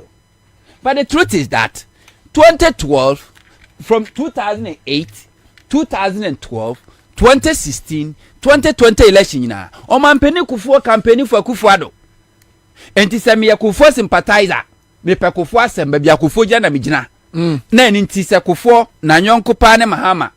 Eni nti no me free say ene ebe favor Mahama dia na edusi ekoto aba na Kufuor na begina simpie so be campaign ma Kufuor. Who would I vote for? I'll vote for Nipa Kufuor so beto aba dia ma no. And NDC for be believe that. The same thing worked 2016 you lost, 2020 you campaign lost, and you still want to believe that. And into the eba say, oh, Baumia dear, why nyina no eye Kufuor the record. Now Baumia na kasa say I'm a man of my own, and to me so I have my own vision. And one yeko. Nana makana mesaka bio. Say politics aye 2020 election, 2024 election no. Ye were these two political parties, MPP and NDC. Nyamiadum MPP ni NDC omo history no and shut down kwechiri sa just 30 years ago. Enti me to na ma yawo me na me ni afika. At least nyama ni bi wo wa. Minim. Enti ye be hwe baby NPP for sha 30 years ago. Diomaye. De Kufuor be ye, de Kufuor do eye. Ene de ni atimi ahu de ba omi aba obeye. Because yenim de Mills ye, yenim de Rollins ye, yenim de Mills ye, eni ehu de Mahama ye, nti na ye tie yenim de Mahama ba obetumi aye. Na nipa bia so bobra, e wasa ohwe wachi. Se wan sha asie ya, na nan sha da nya bad sa. But your current situation no, and the betimi ame ehu ba bia wo ko ochina. Enti se na your current situation ye worse than ba bia wo sha asie no a, what it means ni se ba bia wo ko na hotro. And if these political parties here form nyina record wa na de bia na meka say abato won sunsanso na NPP 1 under Kufuor, NPP 2 under Kufuor, and possible 1,000 years later say ba omianwu ya NPP 3 no e be the same thing fa party bit say NDC Rollins e baaye no e de na oyeye emiamia hodo na electricity ni wodi lensio ko electricity ko afram place. Regional hospitals are a Ghana ha. Dodo now were built by Rollins. Schools are who be primary schools, JSS, even including my village, Ashanti region, Seseko. JSS in primary one, Rollins in C primary, 1998, and at Tamas basic JSS, a brother no buy. 8 years of Kufuor. Mahama buy and at Tamas buy no schools under trees no Tisimu was see over 1,000 and over. And so Mahama buy Mahama kotwa the same thing. Ye see market ni see hospital ni teaching compounds ni see polyclinic ni see a district hospital ni see teaching hospital. The same thing. Ukofa this infrastructure development ni wonwa. Ukofa NPP and Kufuor. We didn't see it. Kufuor the buy and we are not seeing it. What it means in say Baumia be president, we will never see it because it's never part of their strategy. Na ayi abuaje kura anya hwe naku nana hwade bi omampeni Kufuor and also a movie economy from HEPIC to middle income status. Okay. Yeah. Very good. Yes, so say Ghana is kasem na ye middle income. Nana, that middle income status economy entimi am fixidum so. That middle income status economy. Now we see a ton Ghana Telecom. Emma Vodafone need to salaries. That middle income status. Omampeni Kufuor entimi implement single spine pay policy. Adie be chairman efri abamu Professor Ames be take over no sign ye. Ano the share Professor Ames kon. Ene na no finance minister ko ready budget na the same thing has happened. Na kenofrete katre and say Ghana economy be 2024 no na grow akodu 1 trillion. Nana hwade this same 1 trillion economy na kenofrete ka ho asem no. Ye ka say omo ka che say Ghana beyond aid. This same 1 trillion economy nana ye ka say according to finance minister no yanko IMF anka adwumafo aketua anka yentimi ntua. This same 1 trillion economy na ye ka ho asem no nana energy sector Mahama build energy sector no kwade say ye de ka $4 billion ewo energy sector. This same 1 trillion economy na ye ka ho asem no eka enkrofo a omude omusika ba aban bosia eye domestic debt bond including enkokrafo na mirwafo omusika akufo do se wontua enti wo twama mahama ba 2025 no abetua the same way a single span pay policy ya implement ya de share Professor Mels ko no be implement the same thing. Enti ma ye re mfi babia ye sha ase ni free babia ye kwose ye me re mfi babia ye sha ase a na always ye be a mistake because political party bia won ideology unse ne boabia samwa ye yi ni free MPP mu no o ka say MPP eni oman Ghana interest eni omutirim bade bia me no me ni etena ha ne ka sa asem no de enti ne hu kan ye because wo hwe babia o mo sha ase ne babia o me yo ne makona. That is where they are heading towards. That is where they are heading towards. And you don't think say Baumia was something different bia or babeye Baumia any she. The same way Akufuad went to me anya she na won timi nya she no the same tradition. And ye deko. Na no na MPP for who say baby I didn't drew no. Baumia nan kasane records is there, everybody, and then almost all the TV stations, almost all the radio stations, social media. Baby Abefabia, you meet Baumia records. The promises are hold or share and he's going against them. And then they almost come back. Oh, Ghana for mankind 2016 namu da sumu. Oh, 2014 namu da sumu. Not waka, not is a question. Oh, se munim nam samo kotwa baba mahama di mu be kodum so mu mam so munim se dum se mahama na fixi ye ano siesie ni nyina no mama fixi bibi ma wa fan form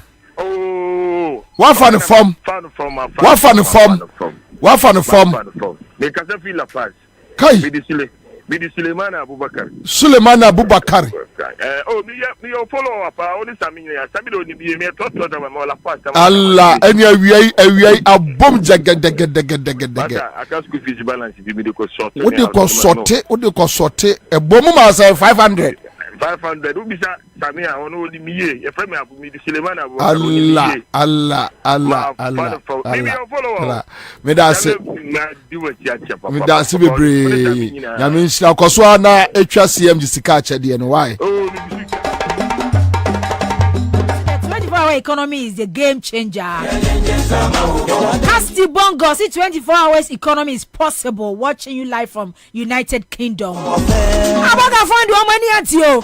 I just say Ghana politicians in Kwan, one more to Kwaya Kwabro Chira. MPP, ministers ni deputies ni communicators ya edomo party aba power communicators ni bebre ho no mo a no amu tu kwan da ba mo party aba power tu kwan enso still omu ye nkurasefo Kwashia akwa waso wono wa ye adwuma 3 to 11 p.m.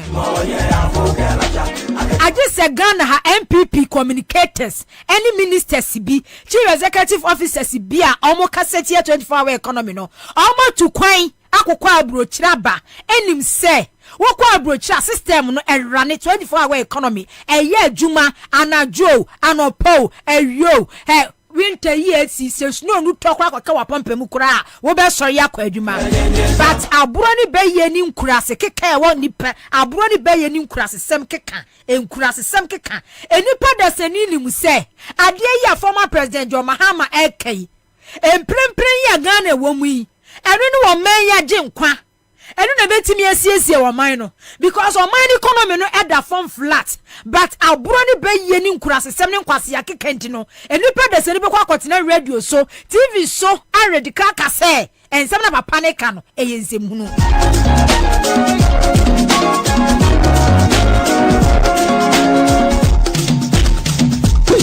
Kimu Uno I say I'm doing 24-hour delivery here in Milan, Italy. Enese omunimu se no system no ahun system no youth ni adwane omen labor force no omu aketesia ni mrantia wogina wona so ewa hoden ya wona omen dache na mu nkokora wafo ya wo Akufuado wo kwa 80 years senior minister they say your advisor to the president ya wasafu mafo frema opare utu ewu 60s as a won so kra 71 hete na wo hwe enkokora wafo ni mmiri wafo ya controller payroll so maji ho no ma kentensu wa mo so titi to no wa mo salary wa mo at the end of the month no wa mo pay no ebetimi atua emeburu nurses ekofo adu pay edi ba umia no san kokora wa fo we no mo pay no ba ku bia pay se nurse for you mo bebe teacher for you bebe 1000 2000 ba ku bia pay betimi afa nipa 20 mo maji akenten so ye ba be boost system ni economy no agri sector said the mukeka restrictions say amode be ya yes ya call parliament ya minority for aboagu say importation wa mo accepting enema ye import di fra brochire ba no edo so sin de ye ankasa ye produce e wo Ghana ha tin tomatoes ye di wo Ghana ha edo so sin ntosi ankasa natural tomatoes ye wo Ghana ha etinyansani nimdifuo bia owani suadi hunu ono de anya copy and paste research ni akrucha gun krata so onkokan wa ye bida ya wo betimi aye said the real Ghana youth no edwane kono because adwuma ni ha it will be creating more jobs avenue oye party communicator oye minister oye member of parliament ya aburo ni be ye ni nkwase akeka ni nkura sesem ntino ade a chi abakotere TV ni radio so akoka kire Ghana for say 24-hour economy no enya adwuma because aburo oye be iburo so ye betimi aye ama na aburo so we latte was see we work for 8 hours in Ghana and the 12 hours goes to West. Yes, say mresa ntinu amana jijano. Ntinu amano asay no. Wash yakwa osinana the winter is not easy. Come to Virginia and see. Winter nya simple kra. Ye ni winter bia. Ye ni snow bia esukotwea ye ka na esukotwea. Esukotwea bia ni kura yi mu. Ye weda yi ye good a say ye be ye adwuma. Ye be ye be do for farming. Ye be do mu ntosi ye be ye chese ye be ye bibia o mine ye be ye amana tumpon. Ye nya wo bia so be ye quarantine owusu o se nana I work from 1 a.m. to 16 p.m. in Norway. Not just say 4 p.m. Okay, in Norway. We jane na so sa obroni adwuma so kwase abuonim. Eti wo ye adwuma no a wonwene ho. Enye zoom live adwuma bi. Isaac Kambiri, I say I'm working from 5 p.m. to 6:30 a.m. in Dubai. Isaac Kambiri, no, Dubai. Well, yeah, Juma from 5 p.m. to 6:30 a.m. in the morning, Dubai. Well, Jana so yeah, Juma sa Isaac Diano no.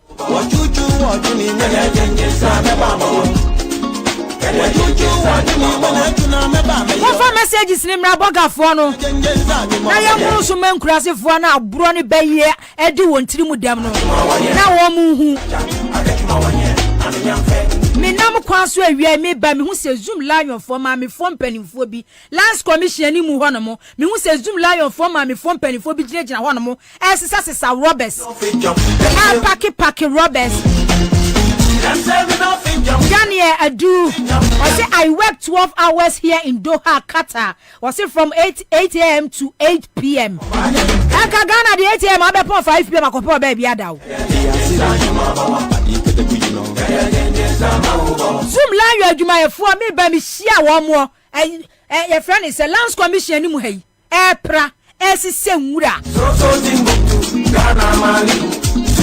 Mami from pennyfo asema mi bisa on se wiabre ni ya wo mu gina mu yi o mu pay yes say eduma Ghana ye ha mu kwase abuo me se private sector ni de kwase abuo de adwuma wi afo fa ne kwa so la yo adwuma e fo nwura wo mu tie sebe enwura ball mu ball pa wo mu tie I can't remember Manasa Zuri ye read the report to be by that was I think 2021 per head work biana abani to your 600 Ghana cedis but that time zoom lion it 180 Ghana cedis. There's nothing like minimum wage you know tripartite committee every year be odi betu dwano zoom lion afan krofo papanom en krofo mamenom edwo mu ye adwuma eti bola krofo se bia gya nan ma pade enya sem kitwa o so sabrema na se de baye 600 cedis abani tua wo bibia tiri so no na zoom lion tua wo bibia 180 Ghana per head bebre wo mu a omunya adwuma papa bi o mu beyo so adwuma ni wo manim enti kwase abu adwuma no eno ane nipa ka won tire gumu e na wo mo ye na no kura no amanasa zuri kura de ba ye say aban ni tua zoom lion dwuma ye ni bia 600 na wo tua 180 no almo salary pay ebitimi come 6 months ebitimi come 7 months ebitimi come 8 months na zoom lion no won tua ye just pon na won tua ye misi kwa masikafoɔ ne kwase abu kura yi masikafoɔ pa ne kwase abu ni adwompɔne 180 below minimum wage no 180 no kura no obi friend say per hour job a wo ye wo UK no mu ne Canada no mu ne US no kura enduro otua na finipa no kwa adwuma 30 days ebia or off day ba ko pe Sunday bi wo be kwa adwuma Monday to Saturday the off day ba ko pe otua nipa ne kadenta mama na se de ba no 180 no kwa na 5 months wom 6 months wom 7 months wom de bia do mo so nso kote bola kote nwura awie wo mu ginemu ya wo mu tinwura ete bola enso kwa presume la yo adwumafo no nka wakosem nkyerɛw ba na ya tum kura 200 Ghana cedis misi kura masikafo ne kwase abuo Ray Masikafuo ne kwase abuo eno amu de amu firi se woni just pon ye adwuma na akase papa ni tirimu de nyame ntua ne ka ha ho na ade ya me ya ne se ho wo gina wia so a wo ye adwuma no wo ye ne papa lebra wo ye ne papa lebra adwuma na wo ye no wo ye zoom la adwuma ye ni a wo 600 na ban ni tua wo tiri so no a wo tua wo se 200 Ghana no budget bi akwa parliament bi local government ministry zoom la yo sikashim sanitation sector zoom la yo sikashim ya wa se kwa bia ya tuma free 600 de kakra ka ho wo tua wo ka 200 Ghana cedis no wo yo papa lebra wo ye dwuma wo ye ni lebra eti esan se won tua wo ka yie odo ka 5 months odo ka 6 months odo ka 7 months wo no ma enye duane papa bi na mu die mu fie ma brabo bia ye basa because kwase abuo eni ye buwo so na wenyi na ekire na wo yu papa lebra no a sika na ban ni tua no a wo ye adwuma na wonya so mfaso no ono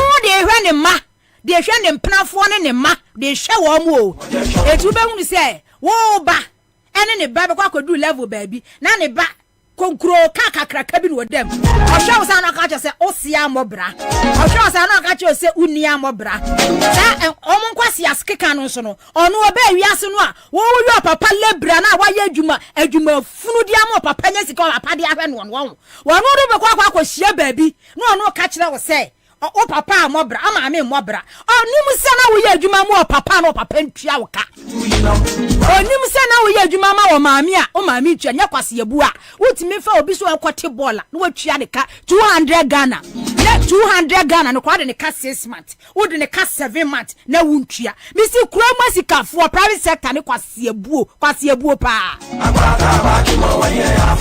na se woni ne ba ko hia Oni zoom line your back okisha wo ye ni lebra no ne back okishia no de da ka kesa ka se wa amobra ne ba no onu ba wiase wonwene dia no pa wo bedie wonwene ni a wo be hye wonwene ni school fees wonwene dia obeda wo sori no pa no owura chese kitchen e won mu nuani breakfast ya hyehye bi opa bia wodi awie suku obekọ suku papa kese wo your papa lebra wo your papa lebro wona wo ye adwuma san fifere o pa nya sika na ode hwe ne ma wo pay kakra na ema wo pay kakra ne ma no ne ba no begira ho no ma bia na nwa kan kwase asema cho se wa ambobra onim so papa ye kwase abufo awie kwakwahwe abonti zoom lion fo mu gina ho waka so mu gina ho no mu ye adwuma bo pini wo mo no mu ka wo makosam enkirew omunka wo mo haw omamane enche okwase abuo ya just pon ebu wo mo covid baye sika just pon edwiri ye wo Ghana ha or in the name of disinfection we said de be ya no wo ye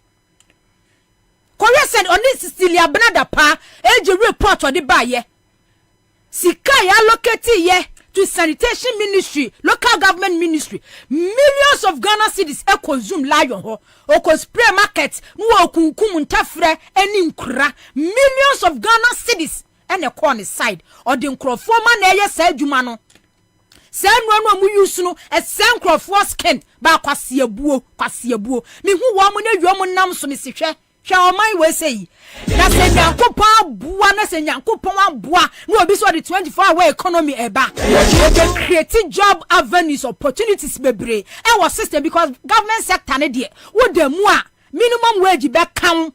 Minimum wage ebe count. We ye labor, we ye watchman yo, we ye clean yo. Minimum wage ebe count.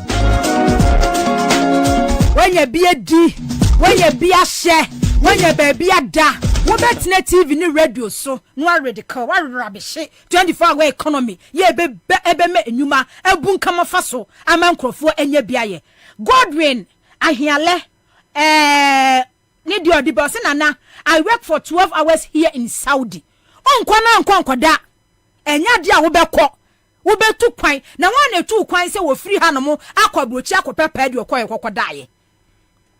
obi ni babia obi akwa okwa paadie okwa ye adwuma se me meti hai me bo me age ya ekufu ado mai emai baako obe me age mate baako ya wo si restaurant $6 million si no aka kire o wa bobra me free bank na 2008 starting free happy FM ene mu akwa despite hello FM ene mu aba multimedia ene mu ati anu magana ma obi ati me nkasa me ye adwuma ekufu ado ba na anu your papa be ye pray nya $6 million akwa si restaurant no aka kire say o papa amobra because o papa nya kromfo because o papa nya criminal even if so papa your politician kwa na or wadwe or conscience or dwene o manfo ho entinya na adwene so obebo kro no ama ne ma afom adwapade ne manya hunyade etu be hyeku ado boy yo age mate no no ono me ma na beti so deda kasa kesiem adwuma ba no ye bra ba no boy bra bai na wo boy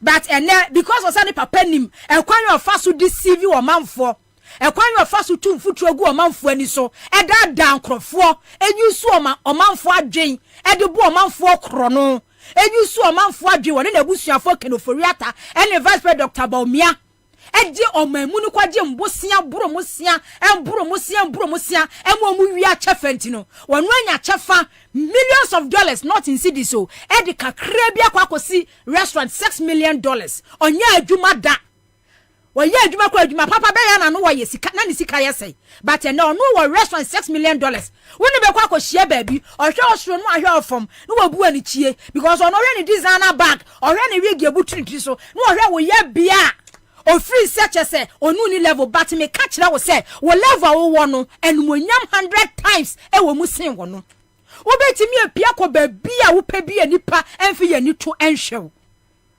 wo betimi akoba bia wo pa bia ye nipa because ene president Akufo-Addo Dr. Baumia no no mabusuafo omu pia nkrofo mu say they are thieves, they are armed robbers, omu ye criminals, omu ye wicked. That's how people see them. Say omu ni conscience, omu ni adwene. Sane nkrofo hu omu. Eniama na omu ya as say they have gotten it all. They have it all. Omu timia use Ghana for the enya wo mu ho no. Enimonyam nim. Enimonyam bia enim. Abusuafo. Eti na me video bi asante bedi atuo so ko program bi ase o. Ena sa hwana na edi na atuo sa hwana edi na atuo. O twatwa nani. Program aso so na yire na koyo. Obi em say gifty. Madam for gifty na send video ni maami. O twatwa nani hwa na chi ehwe ne ho. Opie no okọ baabi amadwem bone ene wo mama mu tantane kro no mabo o maint no omu pie kọ public na omu sunu egugya so but we be kwakohia santi bedi atuo ba kwakohia Akufo-Addo ba kwakohia Baumia ba no tretene saka kire wo se wo se ya dapa fo wo se ye kohwini wa mobra because wo se nya kromfo wo se wa adwene ene wo de bobra ena wo sinya na adwene so se obebu nipa kwasea ena odi anya no ho se dia wo mo sino mo adwene wo di na mu wiase ti 169 ena ye adwuma 169 no afraid me 469,000 can oforiata say 1D1F 1 district 1 factory almost be 169 baku 169 no afa dwumayefo 169,000 and Vincent Asefua sa ndin tion Vincent Asefua why a member of parliament former PR Edema education ministry say a member of parliament the constituency ni wa hefa wa court na TV3 so say 59 and operating 1D1F ono kwa say say parliament kwa no committee no say industry no committee no wo so wa court na ho mo say Kanoforiata bua MPP member of parliament or say Kanoforiata wo your kontompofo wo ye wo trufo 169 na wo twa na de ben obua eye 59 ena eye adwuma or say 59 so adwuma efu ewo mu eye 20,000 say ye ka kire mo say onipa ne ba so obewia no wakum na wasei ena wada no wo hu atredifoɔ enkontompofo na braba tutubotomfo a just last or 2 weeks ago ena Kanoforiata 2 weeks ni ena Kanoforiata 2024 budget akoka kire Ghana for say NDC member of parliament ekotena TV radio so and I say parliament na ne submission or catch kire Ghana for asema Kanoforiata akoka ye no 169 1D1F no wo boa wobenya sabi ejinifo bia no omudi omachi 2016 na wo moda so di wo machi 2023 yimu no aka kira wo say NDC fo de mo kra mpa de pa enya mu na mu bia ye ntino wo say ye bia 169 mo so wo boa but this one that is coming out from member of parliament MPP MP Vincent Esefua na numu na free ba OTTV so okuta ho document second of Riatas mo waka na parliament no say 169 1D1 factories no eye nkontompone na brabasem 169,000 workers yeah 1D1 I employ wo no eye nkontompone na brabasem na mo nipa 20,000 kwa me ma me video no ne enko as we speak there are 58 one district one factories that are working now. I don't understand, you mean fully operational? No 50. More 100 and something. Hold on. I'm giving you a data. Hold on. As we speak, 58 of them. That is the data I have here. This is appendix list of 1D1F. I think it's a data that was submitted to Parliament by the Ministry of Trade. When was that? I'm finding it difficult to find the date, but this is what I have in my hands now. But if you check the number of jobs that this 58 factories, existing working factories, yes, this 58 has provided to the Ghanaian people, we are talking about 20,000 of them. The highest among them is Everpure Ghana Limited, 4,600 of them. We also have Happy Sunshine Company Limited, 5,100 jobs that have been created. We also have Palm Pharmaceuticals Limited, about 590 of them. We also have Anchored Industries, about 120 of them. We have B5 Plus Alloys, about 1,900 of them. So there's no doubt about the number of jobs that the One District One Factory has created, and the possible jobs that it can also create when we're able to give some of these tax intensives to these companies. As we speak, there are 58 TV3 and none of ye. One only at you are working. Say way NDC MP na kwatena no mo kan make say NDC for no ma ka wo mu. 1 year. Was it 58? Me kwada be 50. Was it 58? Fully operational. 58. Back in Oforiata just 2 weeks ago, Kachira Ghana for say 169 fully operational 1D1F. Vincent say afanipa 20,000. Can Oforiata say 1D1F across the country afanipa 169,000. Afanipa 169,000.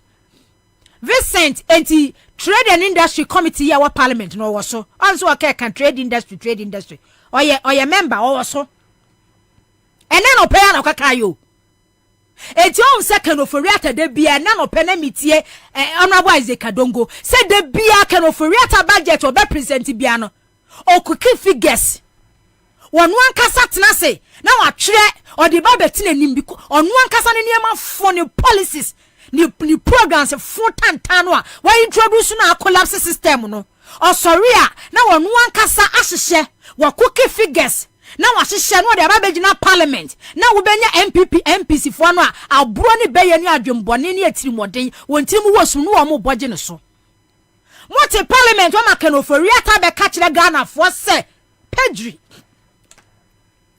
Mr. Speaker tiwo right honorable Kwabena Bobie wa bobra bebra sne kano for riata mitini din ne ye MP politician ne eti was speaker of parliament right honorable Kwabena Bobie majority side ne minority side ne musi wo kano for riata pedri entro kase abeka kire mo parliament say 1D1F 169 fully operational year juma afani pa 169,000 eni busome member of parliament ya committee wada so ekuta data e national television so say kan oforiata boa na 1D1F no kwa new system the year fully operational and new system e 58 oka kire Ghana fo say afani 469,000 MPP member of parliament onu ka kire kan oforiata sa wo afani pa 20,000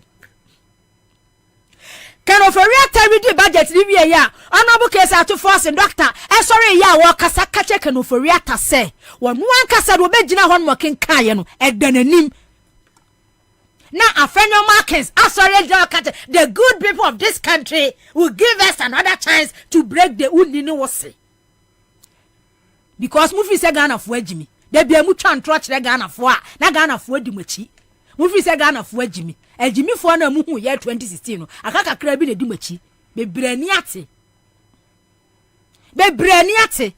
okokan watra but luckily enough this one is not coming out from NDC MPO where the MPP MP one was so kutani data one kasa ene kutani data cooked figures okuke figures de bia kan oforiata do figures o de be parliament nko figures o de be ma IMF nko figures o de be ma Ghana fo nko figures o de kwati de international market nko ena wa yesa na watu amna na watom na ya nim guase akwagina parliament akuke figures mo finance ministry o mu gu ho oni ni team makwatwa ntro ni akwake kan nyina nsem hunu saa sem hunu keka saa se de kwasia keka saa se de every year bia no okwagina parliament wan mo kwake kan no enu abi no okwagina 2 weeks ago okwake kan ye na mu gina wiaso public sector workers abadwuma efo mu gina wiaso ekeka nsem hunu to nim ye di nkunim na mo de after 2024 mu amanimu pia o video so better finance ministry za mo ye adwuma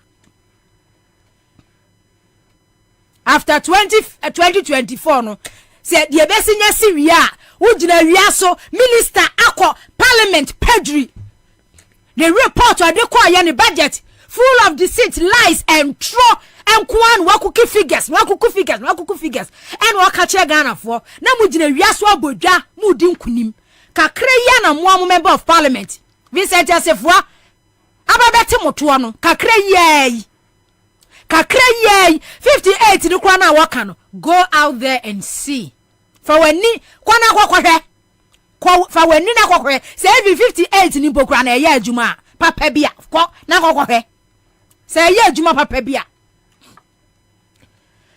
modern trophy opposition e den traba bamu na abam amemwo we chese bibia ye ntro amemwo we bibia everything about Akufuado's administration e ye ntro Akufuado Bawumia's administration e ye ntro everything ni ye den ntro ni akohwie e na bu oman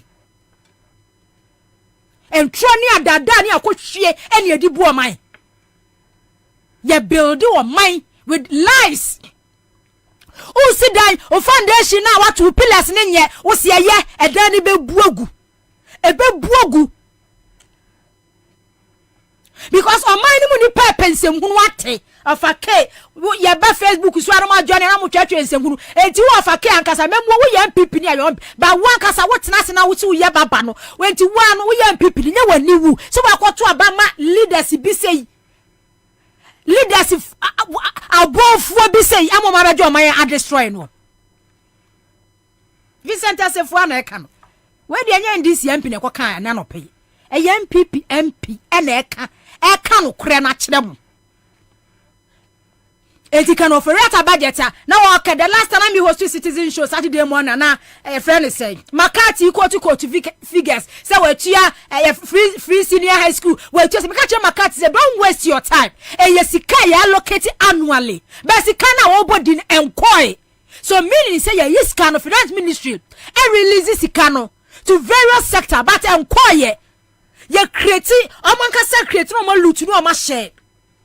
Eti annually no every year budget biano ni achem sika we say equal sector way sika we say equal sector way sika we say equal sector way loan we ni abodi sa loan we ye kwakwaje baba ye we at the end of the day ye beji loan ye di sika no be equal sector ho ministers ni empanifo no ma fa akromfo sa we sa akromfo we mu edi o man so a o man say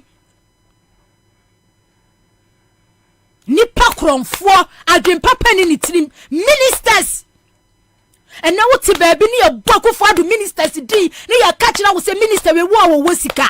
This is the same person so who not too long ago now oni ni hwehwe the same minister now no be bo meti baby no be bo minister bi di so oni ma mi enu bi kwada ma obi ajagwa bo minister bi di ana so ma ojagwa ama mo jaga na ye mo fe do onya ni firi ho de sa aka ne ma wo no asem alanko ye bo omu dinya wo betes ye bo MPP minister bi dia ye se wo woska san krofo wesem before mo beba babu no hwe you gina he within a short time when the properties all over and now ye millionaire obi ono tete nkwafo man twa baby ani sunchem se dade bena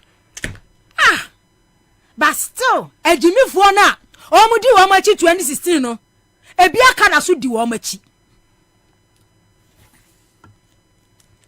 ebi aka eda so di wo machi and a daily guide report bi a wo de bae men koso okay daily guide kwa me mun post to mame me ni nkomo mransa na okay me di nkomo we yaba na ma baba o mi aso daily guide the report bi bae me call parliament yanya nti yester new LI ya efa restricted commodities niam bia import ba ya aban no epese enya executive approval na hia parliament so approval na yesi minority for ne se omo de sa LI we de omo mpene so omo afam no omo bagu MP for Banda constituency Bono region former deputy minority whip honorable Ibrahim Ahmed first deputy minority sorry me am elder praise the Lord.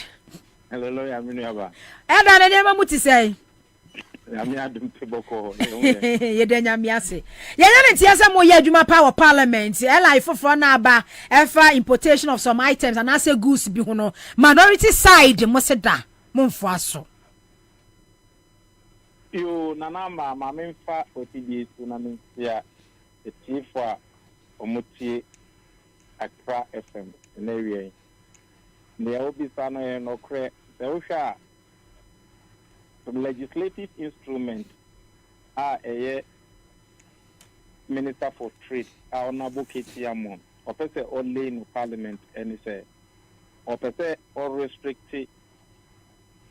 importation of certain goods a kind a rice the tossing you a poultry the tossing a cement the tossing 9 a motor car in that order about 22 different items. Now, or the bar last week, and it was a subsidiary legislation committee, every true. Omoko she mwana, omobaya, de chain or so person only. And I can say, Adia omodia by Ghana for NNT once. And I say, Unya di bape, Unya nipa 183, and son of one another 82, and son of Matimi Abua 12. yɛne wo kasa yɛ minority for 137 musu mu yɛ 137 yɛkɔyɛ na amanyɔsɛm a ɛmmoa ɔman no nti yɛn engage industry players na ɛyɛ Ghana Freight Forwarders Association, Ghana Automobile Dealers Association, Ghana Union of Traders Association, and Ghana Food and Beverages Importers Association. All the other associations are omo ejuma a ebe affect omo ejuma no ye bisa omo because mra o se wi a ebe affect ebi ejuma no wo be se mra na wo se we engage nipa no na nipa no ya we na oda no so na ne oda sorry prekupe na o ka say the new regulation about regulation now the ban be expect nipa bebre into one you end up creating unemployment necessity at least Bibi say no ba be ya there must be a roadmap. And a roadmap na ode ba no e bia rice and officer o restricting the importation na. E bia waka say okay yeah by 2025 and 2026 and 2027 3 years time. E was say yetimi e produce rice aye dibe to be ho. We want to be self-reliant on importing rice. What can is ewi no and na mo ben and na ode to rice send and a import rice send and a odia rice send and a do or minor. You need that. Now say what names are data no now the mraba can say you're restricting importation. What are we restricting? 2 poultry are okay. Ghana poultry farmers or more poultry one what then now the abua omo say you restricting import now bet me a report na CBA. All these things yeah answer you need data. Then all about cement. When you can say your housing deficit, population and housing census about 2020. You see you about 10 million containers in Accra. Nipan to me see that end up. Also about the restricted importation of cement. Enti Usha adia na omupa somo ya na roadmap bia enim. It is just the costly aspect of it. So adia normal ya import no ya nyenti mbani. Yes, obia can trust and obia fe. But I would say about mine and we are calculating a better than a farm. And I say, oh, find her. Yeah, you crying, said, baby, I got the mono steely, a fire. 36 constituencies now in still a power mono. The food basket of the country. A very may rice, fish farming, all those things in still farming.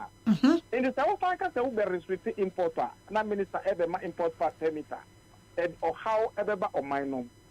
Beyond that, you will be a friend of African Continental Free Trade. Professor Mbose Pencil and I see African Continental Free Trade headquarters in kind. And I call be a baha. Now, what see what headquarters for African Continental Free Trade? You are the same person what's the headquarters now the bomb money. You are the same person who see for restricted import. Let's say you call it and I say you buy it. Then what you are not so in chair? The one restricted importer as the retaliation effect ever. Because I mean, Burkina Faso, I mean, no about my monoca say, no man who restrict my young farmer. Also, you do the no so by me, my mom, my young farmer. So, all those analysis, I was saying, transfer. Now, your assessment.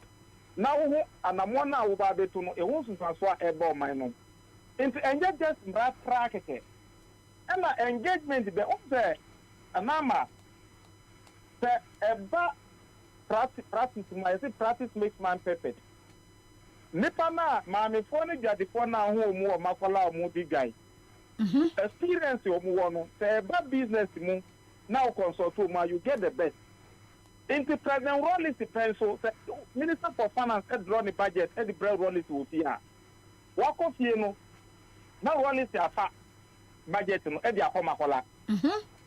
Oko bisa na na for mama for na wo no say the mra we ba na ye we ya na impact sen e wo business mu o bisa the grassroots person inti omu yo input ba nti ade akira finance minister oba obi akira o say ye we ya we enyo no na e ka e consultation and engagement for the grassroots knowledge aka ho inti we ma ye ka say minister for finance on ma ye kwan minister for trade e ma ye kwan na ye ni good for ni atu states now my petition no ye ni omu engage na But honorable, said ya wo kan kra say mo here proper engagement ne consultation ya wo kan no. Ya ba na aduane fam a ya hwe poultry. Minimum kra no every be say 2021 eba no. Say poultry farm say wa kra hanom na ye 200 a. They say ne dia kakra ye 50. Precisely. Wo kwa Ashanti region sa na tie. Said ya eba no rice a wa ye market yi. Uko domi market a o kan shops be say 50 shop ba ku pe bi na wom e na omo so mo ton local rice. Yes. Rice I ton all the shops nif your friend say akase nya supermarket nyina e imported rice. De yan kase ye wa Ghana ase no eye kakra bi kitua bi na e wo market. Ena yenyan kase bi a factories akase bi ya establish factories akase bi ya do move bi in larger quantities ya benya ni bebre nti no kura no e bia ya the restrictions to so enti wo hwe sa nnuane afam ne bobobo ni bebre no ni ade a de ya import de ban edoso de ye wo Ghana se ka say ya be say bia 20%. Enti adenti na ahwo hariso wase ye de sa ela yi restrict imported commodities a enu na chese e feed wo manfo wo Ghana ha manama ni ubisa o ma on se ultimate spell ya mencho on se aban no buy no si obe control dollar e no ti 40 member committee so mumbo no control dollar anyi enti o si ohwe mu na importation no e na ma dollar no e koso enti o pesa control dollar enti just restrict import but okay honorable dey we na memrem. Secondly, or say or yes na obetumi abosto local production. Nini enu nyina bia any egnaso. Se o pese abosto local production a onum say your free SHS.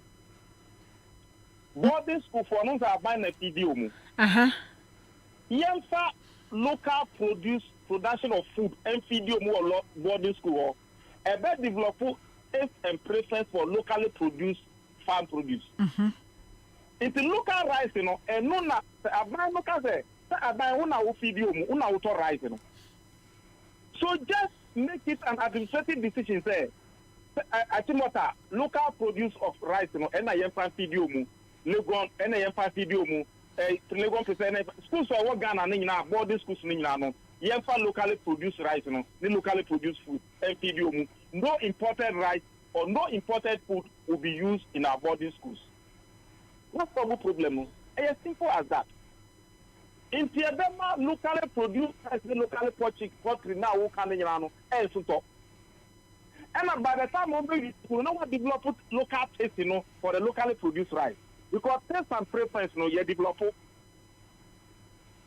It wants to mean we now can say restrict import. Uko school feed ya. When you school feeding bar first, you know. Now there no more and say homegrown food and I am finding school feeding at the basic level. Okay. That is how it started. Politicians you one and no more and say they say there. They feed rice in other imported rice in and no mudi feed you because that is cheaper. Now who comes out? Ghana hakra mo no honorable Escafo na edio. Emu aye do wo Ghana ha no honorable. Mo Escafo emu na mudi. Me dey about me aka ho. Mo na mudi. Me ye wo fie me papa na di. Me papa because on say diabetes for no sa imported rice mo ni ade ni nyama wo mo. Anama rice no mi abema mi dobio. Okay. Mi dobi. Ka say mi obi kura gu ho. Okay. Inti insem no bi wo ho a. Ana poultry, honorable poultry akokwei. Se ne 1 year bronya Ghana de untimi nto. Force ya na ja uto anu wa che ne nkura yi wia no de. Na baba onim say ana John Mama. Yes, started bibia na ye fe no broiler project. Ana ye di locally produced day-old chickens na FPD poultry farms. Dr. Hannah Louisa Bisiu. Hannah Bisiu and an ASR project. Okay. So, Mupa ya Mudi, planting for food and jobs. And what spreading normal basa? No import substitution plan. No import substitution strategy. That 1C1F we know. Who can say na your Commander Sugar Factory? The Commander Sugar Factory it me produce sugar locally. Can they who restrict sugar importation? Can you know the answer more? But only say I say so the buy no sugar can. I can't wish him pa me huye. I am producing sugar locally. So what is the sense in that? But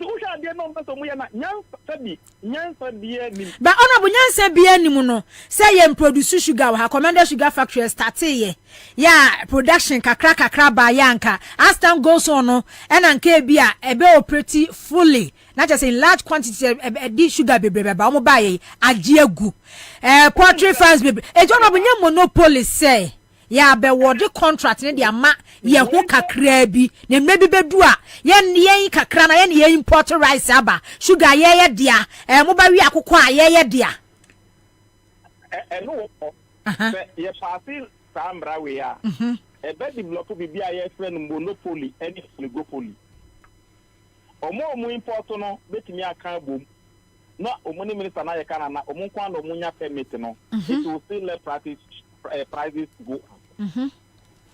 Only the office of Muyana now. Okay. And no na kwesi bro ni ba o man we mu no. Enu na ma wo se Libanese for those who are. Omu kan omu hu bomu omu form something we call Association of West African Merchants. Na se office we import to normal eba o man no ma ji se o kwaji permit e wo bro ni governor no colonial government wo. Okay.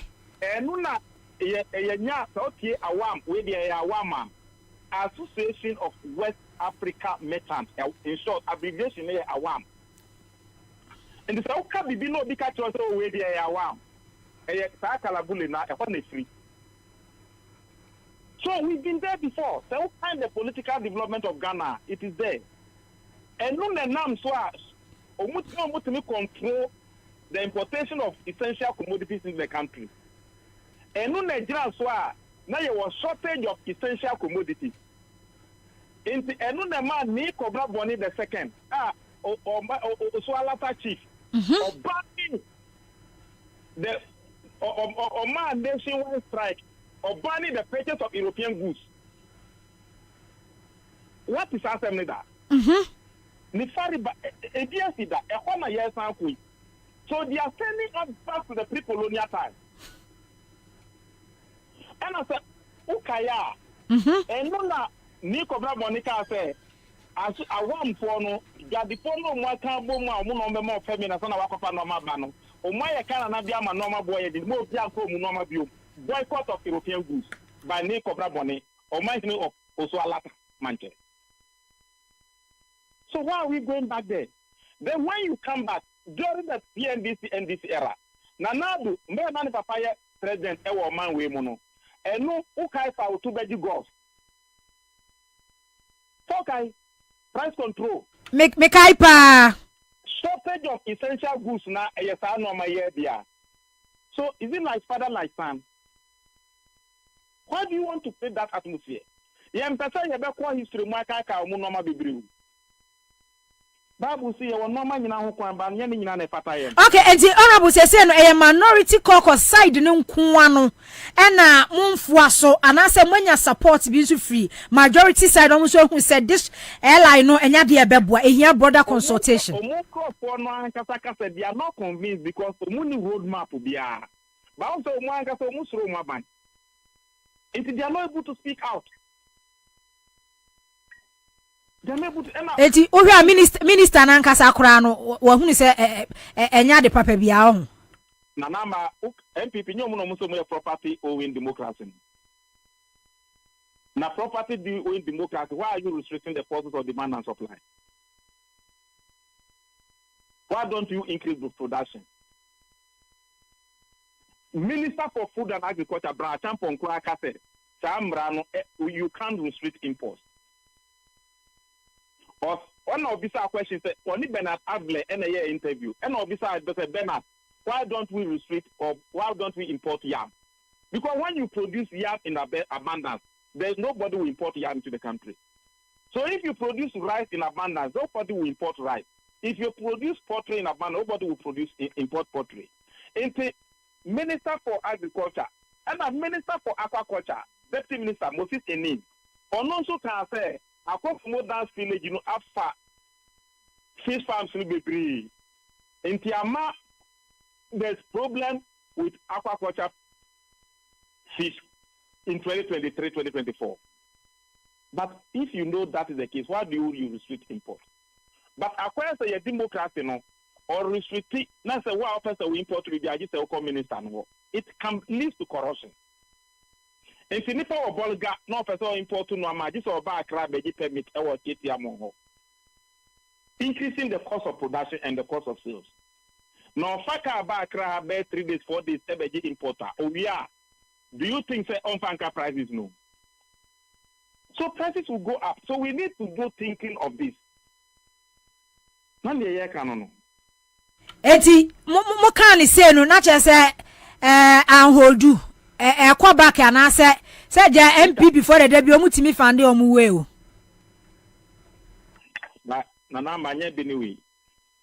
Speaker na nkasa kase subsidiary legislation committee no enko na any minister no enfa nko share. So they will go and do reconsideration of the bill.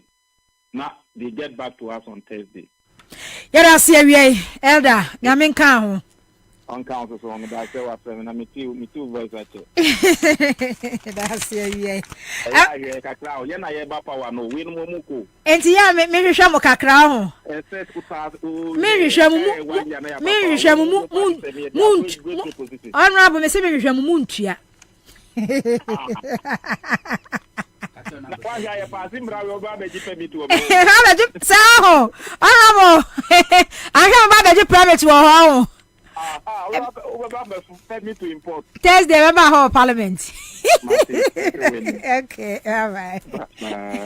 Honorable Med Ibrahim Banda constituency NDC member of parliament and the train and common.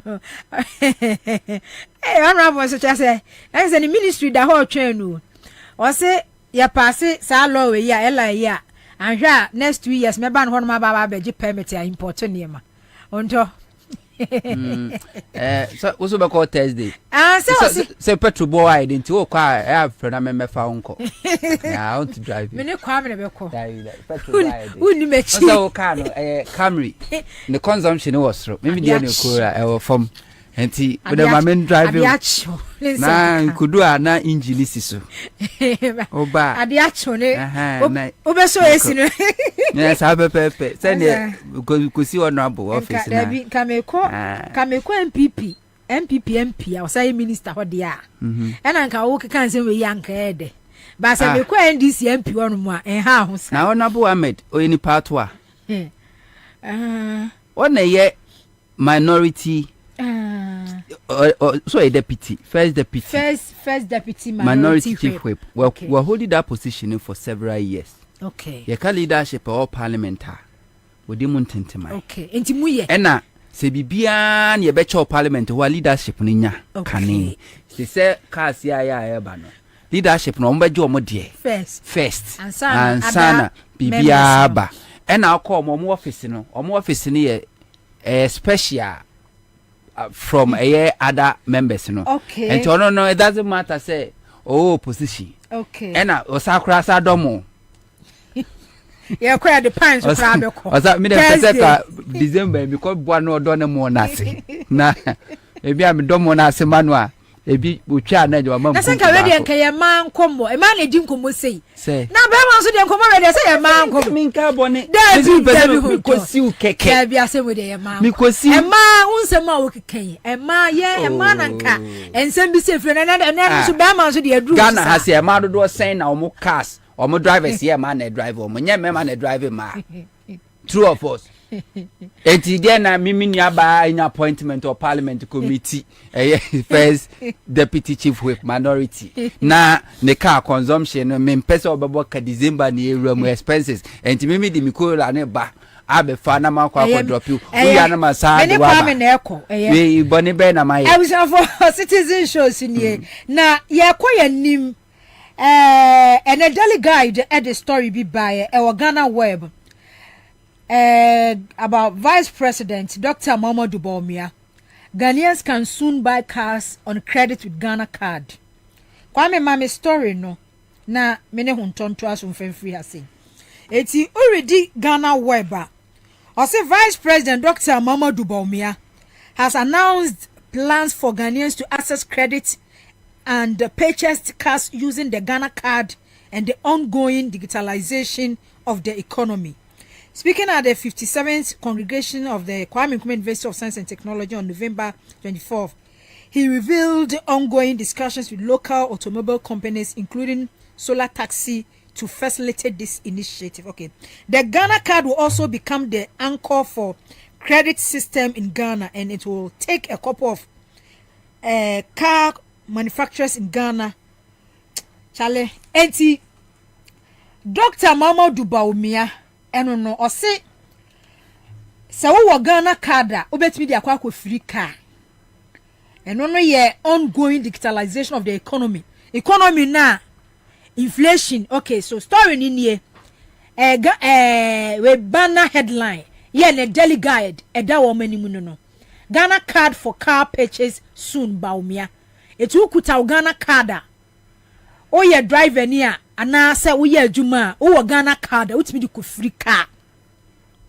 Ntina baumia se obechu su Ghana card over 10 interchanges, because what Ghana card can do, then one Ghana card can do, 10 interchanges cannot do. And you know, or prefer Ghana card than interchanges. A former President John Mahama eba your baby, because almost 8 years omu ye interchange biya wa Ghana ha. Die si aha se ye si hanu mi akwa je interchange former President John Mahama de. Omu de amko ye wa tamale nye interchange. Sim na chese food bridge. Okay. Overpass. Overpass. Yeah. Overpass. Enti eno ho asem no Ghana card. Ene me ba adwuma na wonto na medua be no abenan mo na no wo ka sembi about this digitalization system. On se ewiase no sasa ewo emire bia erabia ne de eba. Na ye ka about this time com center buy wo fia yeso wanya call ni aba befro sasa tana ye Rollins. Yeah, Rollins. Because na me wo JSS. Na former President John Mahama ye deputy communication minister, right? So during that time Rollins time, because I remember I think about class 3 or class 4. Na me kai say teacher ni bi ni tifie. Okay. Na konta wabwa na konta ma na konta kwa brochiri. Na one na konta ne be kasa. Yeso ofaka kukumase. Okay. For kukumase no akotena com center hwa atwen ya. Ama na konta na afre no ansana odi nkomo no wi a. Na asema me ke odi faces kukumase no is about 3 hours drive. Ansana waba. Okay. E wo mu an bi ba tachiman.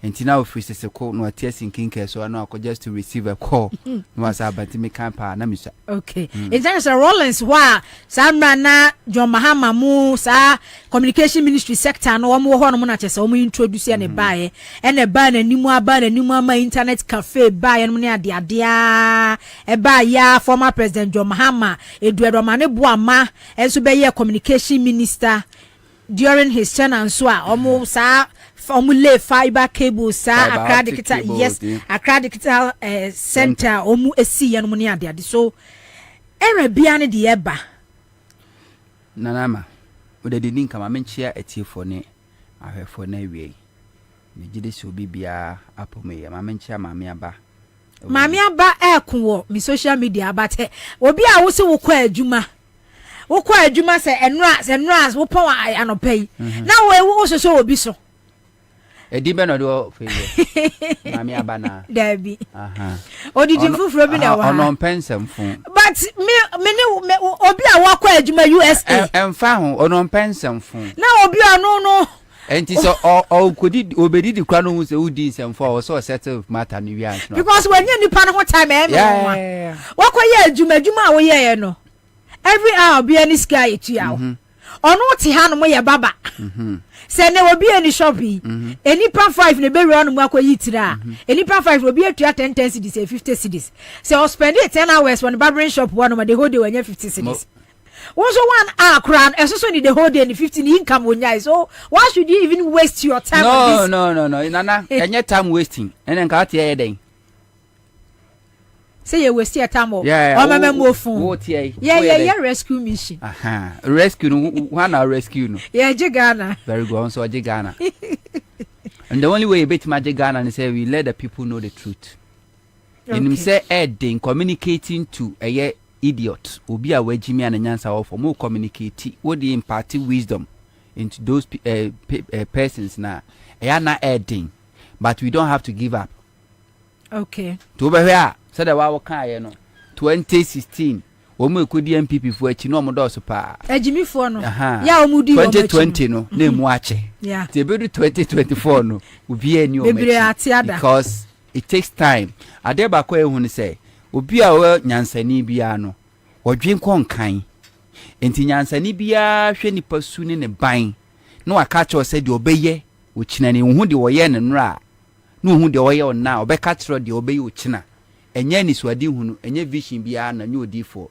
Eye nyansa a nyankopon de amanipa enti se wo nyansa ni na se wo hu na wo ka kire oni kro no a na na ontie gese okono okokopem obekobepem beba no soso na years atwamu na ekọ eninti nene enkrofo mahama okonto abono the same people no muhuro mahama 2016 no ene mahama kom na so no makofa bo no de abre no mahama obuoni mahama obuodie na mahama obuoni. It takes time.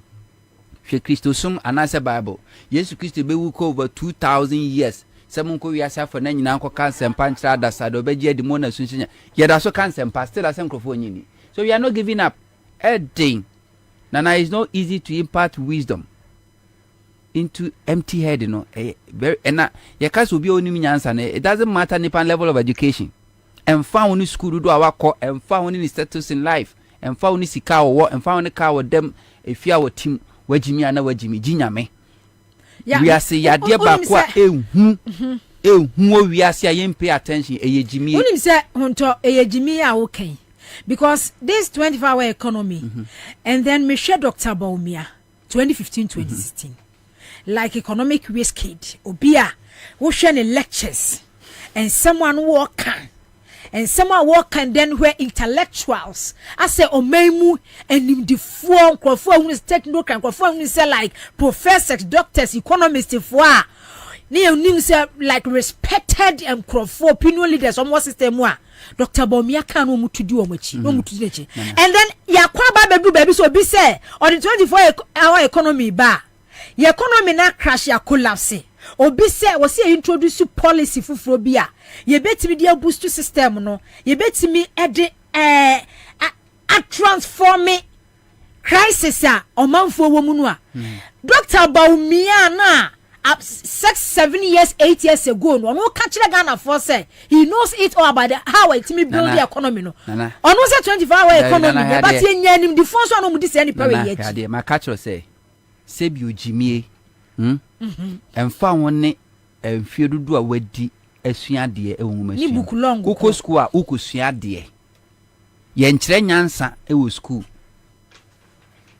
nimde na ukosua ne de obi nim ena odi bi ma wo na nyansa de nyankopon na de ma ewiase the most dangerous sickness I ignore I incurable stupidity jimie na obi bodamo a yetimi chechire no ne de na akoto psychiatric hospital ni a won empane na ya a doctor fogina na so monitor no a mana recover ni eja na ba society ba obi a wajimie no na yene ne dadem yene ne tun said di yene ne call board meeting o ya sorry penyi wo ye kunu wo ye yire wo ye eja wo ye ba enso na wajimi o ni pam ye take ni serious tina no about me aka na se mobi so many are mad but few are detained so that they tell no enti enkrofo aka se intellectuals nana me metie no education ye but me believe so much in education because the more teacher be before all co school ko akire no onfa nyankopon fie nyansa no a ene de fix problem ni nya adwuma or rely on the wakwa kusua with school di obi asua so obi di obi die ne fie no ese obi fie enti wobɛhwɛ a ebra na nwuma sua nyanhya ase mpo no ancient time na yensua de no na kɔ na it's oko Rome na omu yi pictures ba hwɛ dan a na omu sie oko Paris ancient city oko Egypt hwɛ dan a na omu sie architecture eno so na wa hoden hwɛ architecture no omu yi kwan a hwɛ architecture no ene yes engineering expert e de aba yeyi kwan na yenyi nwie na etutu edan no yensi dan no nwie na defect bebre enframanya any afe na cracks na wo ho because they are relying on somebody's theory do be free say no onimo ono atwede agu book no kosua but to ancient times no omo mu yisu nimdie ne nyansa nyankopon de ama wo mo a no mu di adwuma and common sense any ye dey fix the problem enye nimdie ye the common sense and they fix the problem and that common sense na nipa wo ken no lucky and won't mean fix any problem bia nana ehu mesi so hu nipa jimifo a dwane because ni wo hu sin bodam ni back to Dr. Kwabena Bobie but before me call enra Accra High Court the ruling about say Office of the Special Prosecutor Colonel Damwa NHA formerly at Ghana Revenue Authority Custom Divisions omo case no mo de bae no special prosecutor report or the boy indict omo nyina no wakwahye kese wa clear omo ena wahye say special prosecutor ntua 10,000 Ghana cedis damage wasa ka kire omo say special prosecutor wonhwe no anye enhwehwemu bia amfa Canada moa ene chi no ene la bianca dino special prosecutor court was seen kwase mo ontimi nya hwehwemu bia nana we are setting a very bad precedent so hwade o common sense ne bi ni o de ntia magana fodoro na ni gidie e wa temu atran ne bi ni o Canada moa eni sa chei omo ena ye adwuma boae e ma la bianca evade tax ena the special prosecutor investigate no yusu Ghana mra ena mra na che la bianca kwa kotua 1 million Ghana cedis watua o watua sika no na sika obi atua nanka wawia na yegyina mra so amana tua ene court ka kire yen say san crofo no a ebo la bianca man evade taxes no ma anya mfumso bia me was can the money has been paid to Ghana's cafe afesu su kra no special prosecutor anya no anya nhwehwemu bia mfamfo mu biem wabani wa muntimi nya nhwehwem bia mfamfa la bianca ne Canada mo ani chie ho me was say sika ne age what it means in some common sense Ghana says cannot see a refund back to la bianca because onya boni bia because onya boni bia bakot na nka say sika ne refund se enya wo mu anka la bianca be invade that taxes no and to see the case ampa yes who assist ni panu no evade tax ya yusu mra patapa pie to edem na ne ro ya yusu mra no amo tweska no na emu anya mfumso bia wa nya mfumso bia dia why do you compare la bianca to pay that money 1 million to the state and this is the court ruling they say obi o prepare office of the special prosecutor because MPP are realizing we say special prosecutor da juma na we no wa mambe party job for the boys wa maso oba be defend you bia fidie ni you na you and they themselves cannot even survive special prosecutor so they are now trooping to the court using the system to frustrate the special prosecutor. It doesn't make sense but that's the ruling court say ode aba now back to Baumia say very soon the Ghana card ebe free car be bawo ye ko IMF no na de na de kosi awa ye de je ye Ghana card nana nimdian ko na nyansa nko osi ye ko IMF de ye ko IMF no e de na de kosi awa ebi ni debt exchange program ya ye because kunkon ho yanka se emfa Ghana card enfamra ni emfa nkwa China emfa nkwa China fo yi na se Ghana card important a value more than interchange it means a value more than car that didn't was me Ghana card ko free car mrekwa Ghana card ni boarding emu odru esne interchange po emu odru sesne car that didn't was me ko free na Bawumia de nana me say Bawumia nima dwuma wafa de ato no ho so no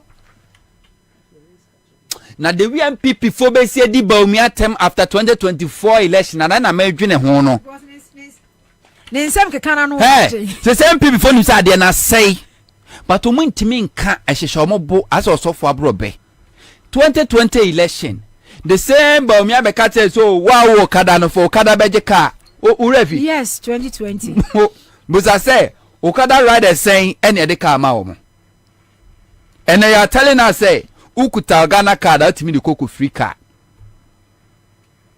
enye aban no maslock loan no omojeje no omonji obia si omonyi si hu bibia o omonyi bibia guarantee obi amfa Ghana card no mfa nko Ghana card yes obi amfa Ghana card no aha no mfa nkonkoje ebe ma credits yes onfa no nkonkoje okobanga na kuta Ghana yes onfa no nkonkoje mika se obi pen Ghana card ko fi udi fa ko gina e card dealership so trobi ebe bowo no ma hwa abia no card ni na be fa no won kan kra so ye Ghana ni this man as if say want Ghana ha as want Ghana ha woni mi de ekoso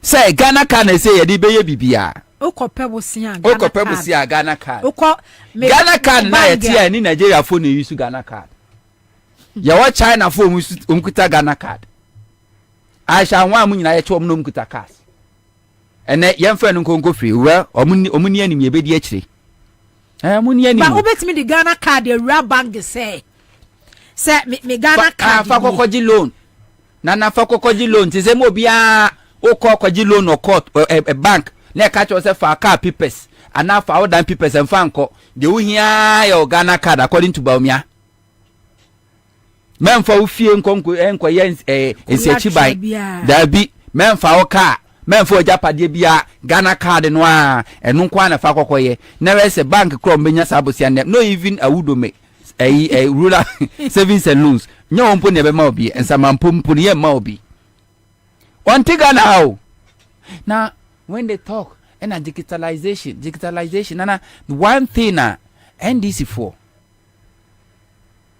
you see I cross and commerce but Rebecca Dr. Edward Omane Buama as a minister for communication only see Accra a data center.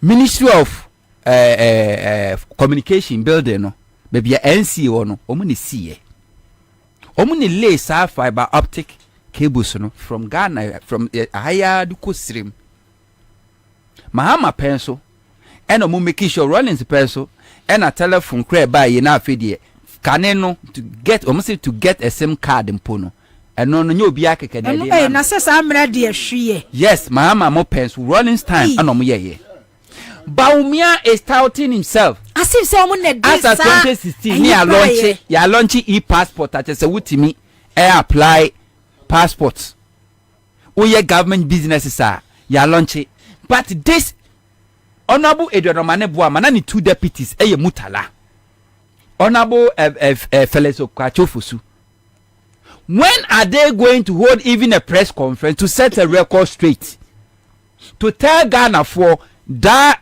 kind of a digital drive no the infrastructures are the omoaban put in place and I think say a long overdue. When are they going to do it? Yes, because what we know is say MPP by a 7 years go 8 years no omunsi any IT infrastructure bia Ghana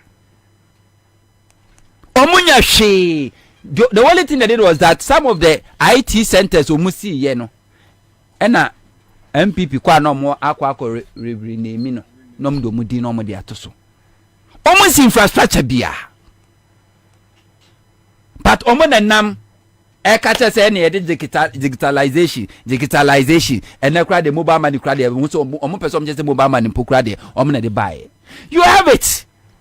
Don't just go and sit on one radio or TV station and give that information near Helu near more and some farm. Na parties sympathizers and party members na ye heli and then the honorable fellas say Kasimo and then the honorable Mutala Kasimo set the record straight. Give her the information, you have them.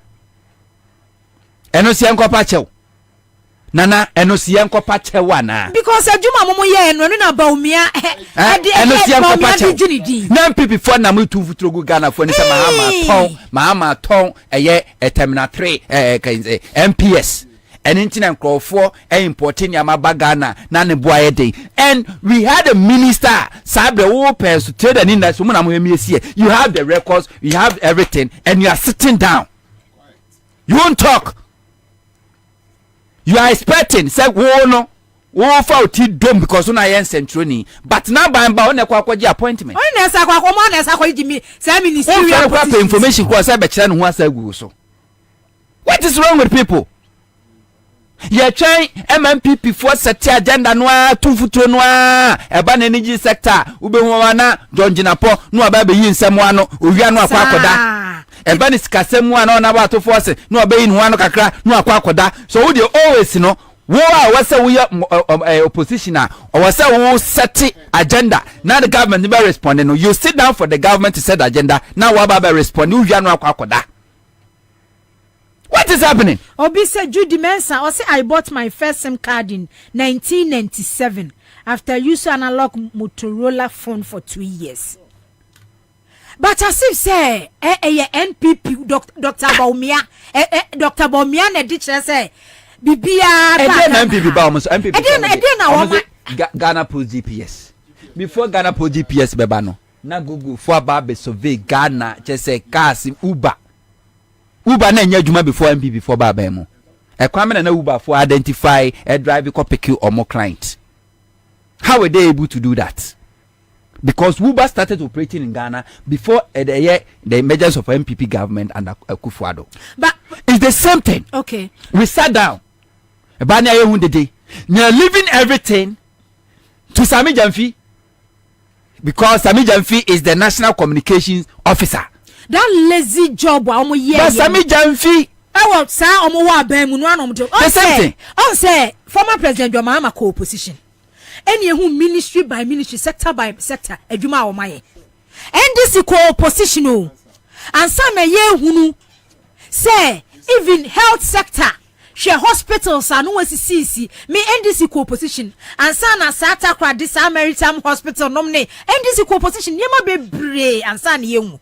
That attitude na no de wa ban mu under former president John Mahama no the same attitude no de to opposition because Dr. Baumia na be asif say on na de say telephone calls internet data ni bi everything uba no mu nyina bi everything asif say he brought it our Ghana ha say way back Rollins na no Mahama but omo yes fiber optic ya da bi ahonto 10 mu ya wo kan Omani bua mana no ye sector minister na dik Accra Digital Center we see here we kase communication minister now what is say omani bua makra ye just a day press conference say setting the record straight o now ye director of election oko party ekotesa IT department so now say head ho e dey na preventive eno Sami Jamfi na enko farm to dwa always waiting for Sami Jamfi. We are so masaka Sami Jamfi adwuma ni nyina tenani ase.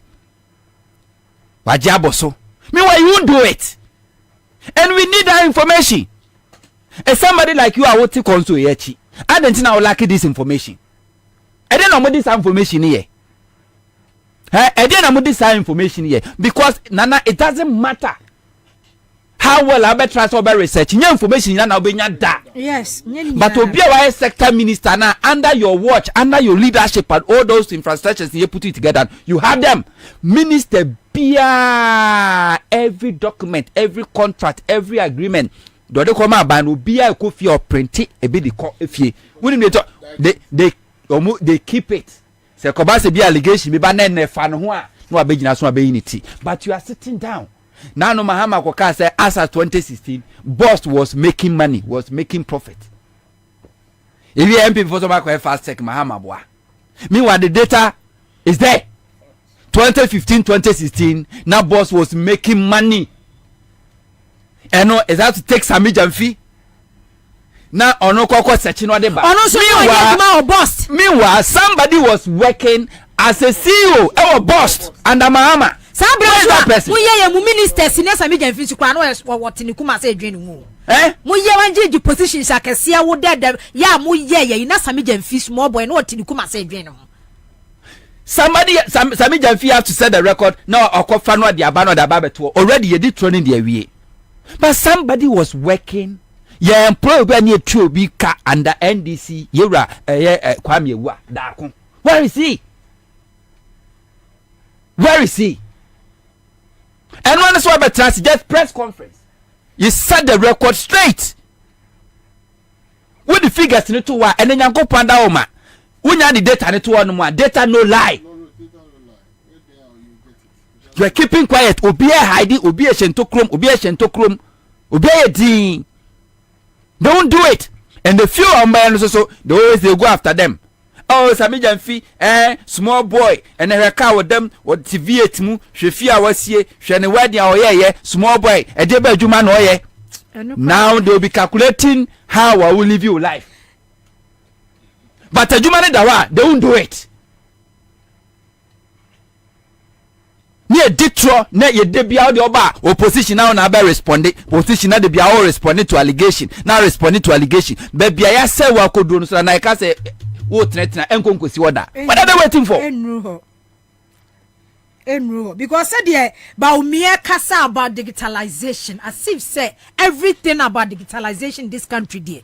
Onuna lay foundation, onuna ye bibia, he did everything. Port, Ajuma Omoye. Go and find out who did it. Sa papa no ye o free customer and no special prosecutor, Mr. Abeta Kurugu. Go bisa no lay foundations nina. Under whose government? Under NDC. I don't know why sometimes me don't want to say omo personal there it affect them personally they will come out and respond. But something you have to set the record straight, then you sit down. And most of the communicators come to radio and TV with no research, without any research. They just come and pass comment, papa no moko. Sir, that kind of communication, a chamo. Say abani abeka sayene ano ate bagbani akọ na na twam 21st century woman no 2024 election no. Eye data na dey ko. Facts and your day ko. Facts. You do your research, no deliver. Don't just come and talk and back your because only say senka Eduardo Maneboama. Any deputies, 2 deputies. Yeah, a friend is a kahu, Bakuna Bundi. Mutala, and then the Okahu, Honorable Felix Kwacho of Fusukwachi. Senka one more yet said the setting the record straight, and then party communicators. Edwomo good them data facts in ye about digitalization. The omu ye do mu dru ye baby on beto ye after and all my ye and anka kaba umia kwa kana no ya settle way dada and kaba umia kana no ya settle way dada mekan 2016 Honorable Eduardo Maneboama as the Minister for Communication or the media for talk our data center ho radio honomwa is closer to baby special office special prosecutor no. Okay. Now I was there. Okay. Go and see infrastructure. Yes, your data center is one. But I think one of this kind in Africa. Amon Ghana phone we say Baumia knows nothing about this digitalization process. No foundation baby It's not any Baumia. Amon Ghana because one talk. Say Eduardo Maneboama Felix mo and you kwatena Metro TV so 30 minutes hurry no waka and no 30 minutes no and you one topic what for be 10 minutes we did this yes we led then and no waka but unya topic setting the record straight na mo come say Dr. Bawumia nkasa na digitalization as if say no may vice president kwa na mobile money transaction kwa na ni Ghana ha Honorable Eric Opoku. Anything about Greek or Kasam people phone to me no. What is say Eric Opoku? I lecture and as well general parliament akasa and now if you are granting interview TV so na radio MMP for be responded that umuntime responded because he had the facts always was set pace in the mouth they cannot enti Greek one will be him the way Greek was it here. Honorable Eric Opoku since 2017 obey who baby ya Cocoa board for aqua kodro. And one name Cocoa board. How did we get to know say Cocoa board are collapsing? We knew because Honorable Opoku has been telling us their cost will Cocoa board, a big set, their cost will be a catch. That is how it's supposed to be. You don't wait for the government to lie, then you opposition to come and set the record straight. No. You let the people who mama yen Ghana for na ye tie na ye ni assets no. You mama yen who said ye cost okay. Because all those sectors we still have enkrofo a mu no mu ye adwuma na mu wa ba mu the same information na government no e won musumu obi enti opposition who na ba be ka kire yen na Ghana for atwe adwin de asisu because on ne de abane de enya kra na favor no because odidi. But in this case, you have to wait for the government to know did now messy up no or Kwabena Bobie Ansah. I didn't know say take a year MP to come and sit on TV3. No Bekache say you see 56 factories. Name 169. Ah, Oko Parliament I was select committee trade and industry from Mohonum. TSC factory now. One have verified the amayen. Parliament a committee biano offer honorable akando the mufwa. So I can't hospital where obefa ne doma ko ho the cameras akọ ni akọ nyina akọ hempempenso a adwuma ne city TSC factories where select committee on trade and industry no. Why can't they also mobilize media? TSC because parliament mo omonfa records na list ni nie na yenko ye dan ni. Can they do that? You can do that. I was your fault. They hear say sometimes yeah budget we say then they are thinking let's go to voter region a voter serene hotel nyanko ye post budget discussion ho and yanko eastern region yanko western region nyanko post budget discussion ho that is all fanfare nko a yenji ani nko a na yet one what is say MPP about me at the list can offer us marking or the list is 196 factories okay this 66 so this a list in location in for ordinary Ghanaian and only into money because only some ordinary Ghanaian will take a camera or back up baby yes na kwa to one fat dini mada but you have that kind of a supervision also yes man one abo kuje tabla kwa nyankopon hira na account don so nyankopon hira na abo agenda 111 yi or the press media ko na watwetwetwa say we contractor we yamani ska say because our parliament mu hands wo mu bibia mu you have the document e wo bibia mu no de nkrofo agenda 11 no do makọ baby a o ma lay foundation kwa bi okọ enwuro mu nye hwe no aye can of area kwagina parliament say o ma ye 1D1F fully operational 169 afa enipa 169,000 Vincent Asefo na OTTV so say 58 and a year fully operational. Afenipa 20,000. Anyway, I was for Abdullah Sakran DC communication team member Charles Aquaria, a Bureau communication officer NDC Charles Bacho Nana Akwaba Major Sonana na Abdullah so Akwaba Nana Masiri baby. Mida mema musa ade asa o mida me wo fa muntam sa ade a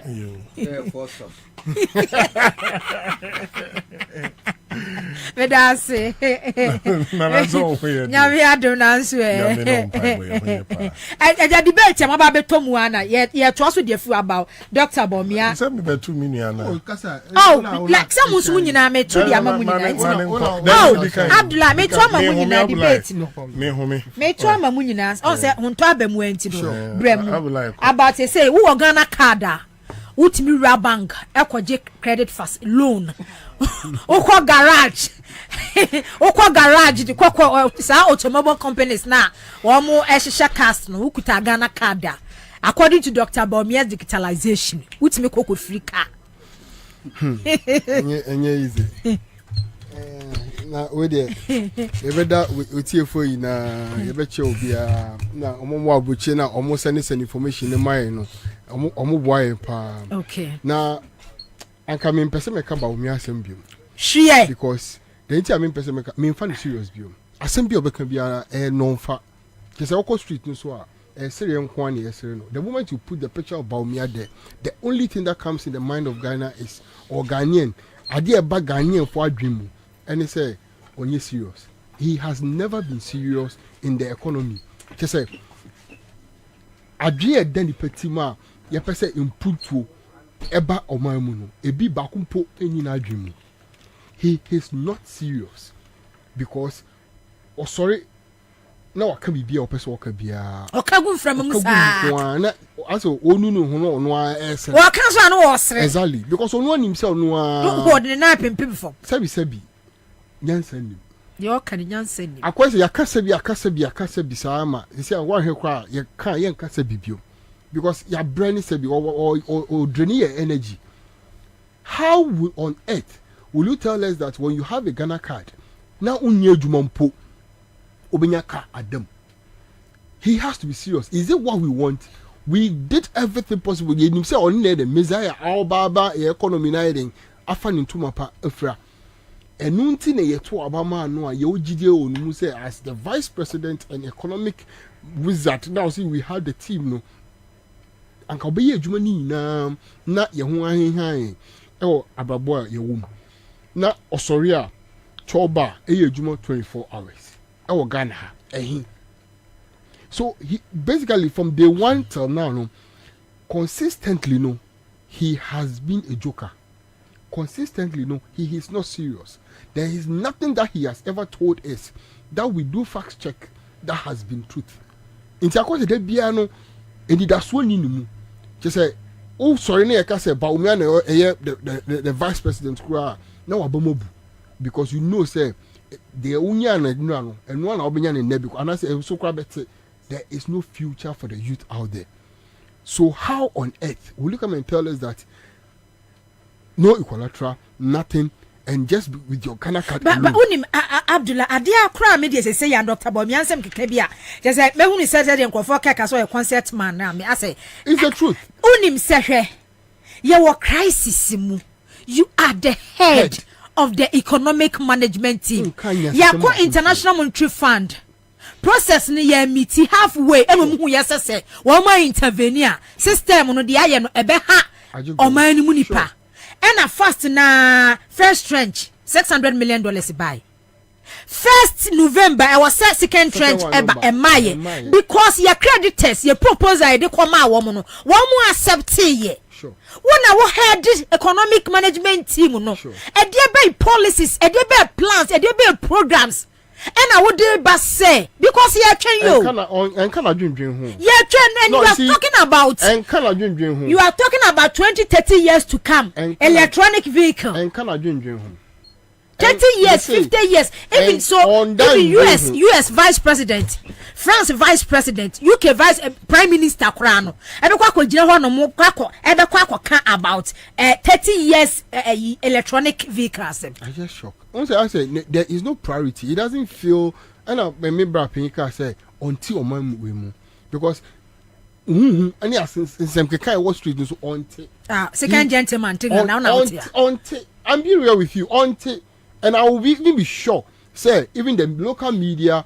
and the newspapers have on kind because original no be kasa ho you watch and you say sebi Ghana pa baby I be do ni say whole Ghana you can second gentleman of the land sa papa we are original way because akwa say in senkwana na like obi a osoya na pa yeduane si ho sika wo ho nsu wo ho odware pe no abeda odware pe no wada nti how I wo aman no mu no onka ho bi anything I say okay you are the head of the economic management committee or the team no mu one or a captain I will say we are the desire to reduce the exchange rate and make sure say Ghana no ya fire into my pa afra yes so from day one so after 2 years now no but me has never talked about the economy again one to say on and fan ho say dollar wa hin say dollar be bad ben say it doesn't care it is total anti say me ho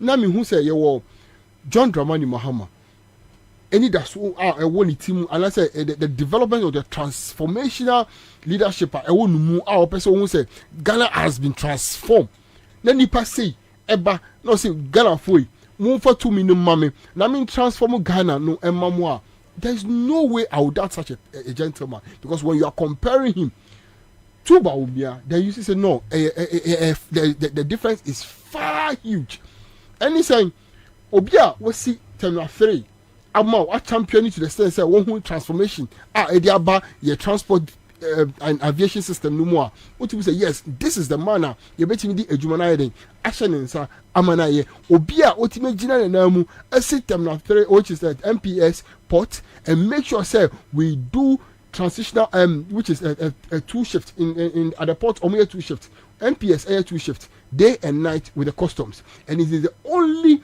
facility or yes our port and such a person to come and tell you say he is now bringing a 24-hour economy which is a multiple shift, which is 3 times shift a day now. And which I will say when you are on the street now, all the youth out there or more no work for them, have buy into the idea and we say no, this is a transformational leader.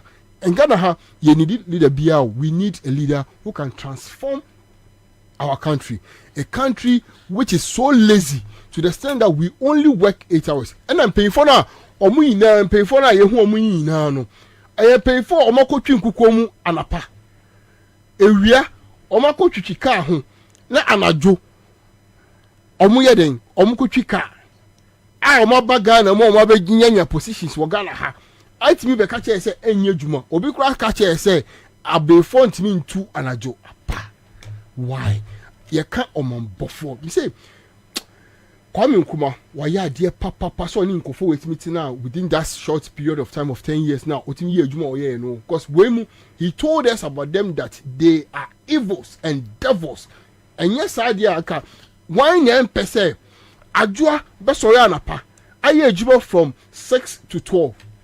Na kwesi abeye ejuma from 1 to 7. Na abena sa abeye ejuma 1 MP, whereby majority of the youth out there are now purely into betting. And who is betting if you are because you are lazy and greedy and so much wicked no, you can't tax them, those that you don't give job to, who are now frustrated and now are into those kind of betting thing. Now you can't come and tax them again. Wow, no, what's about the borrow? Next tax buy a hookup.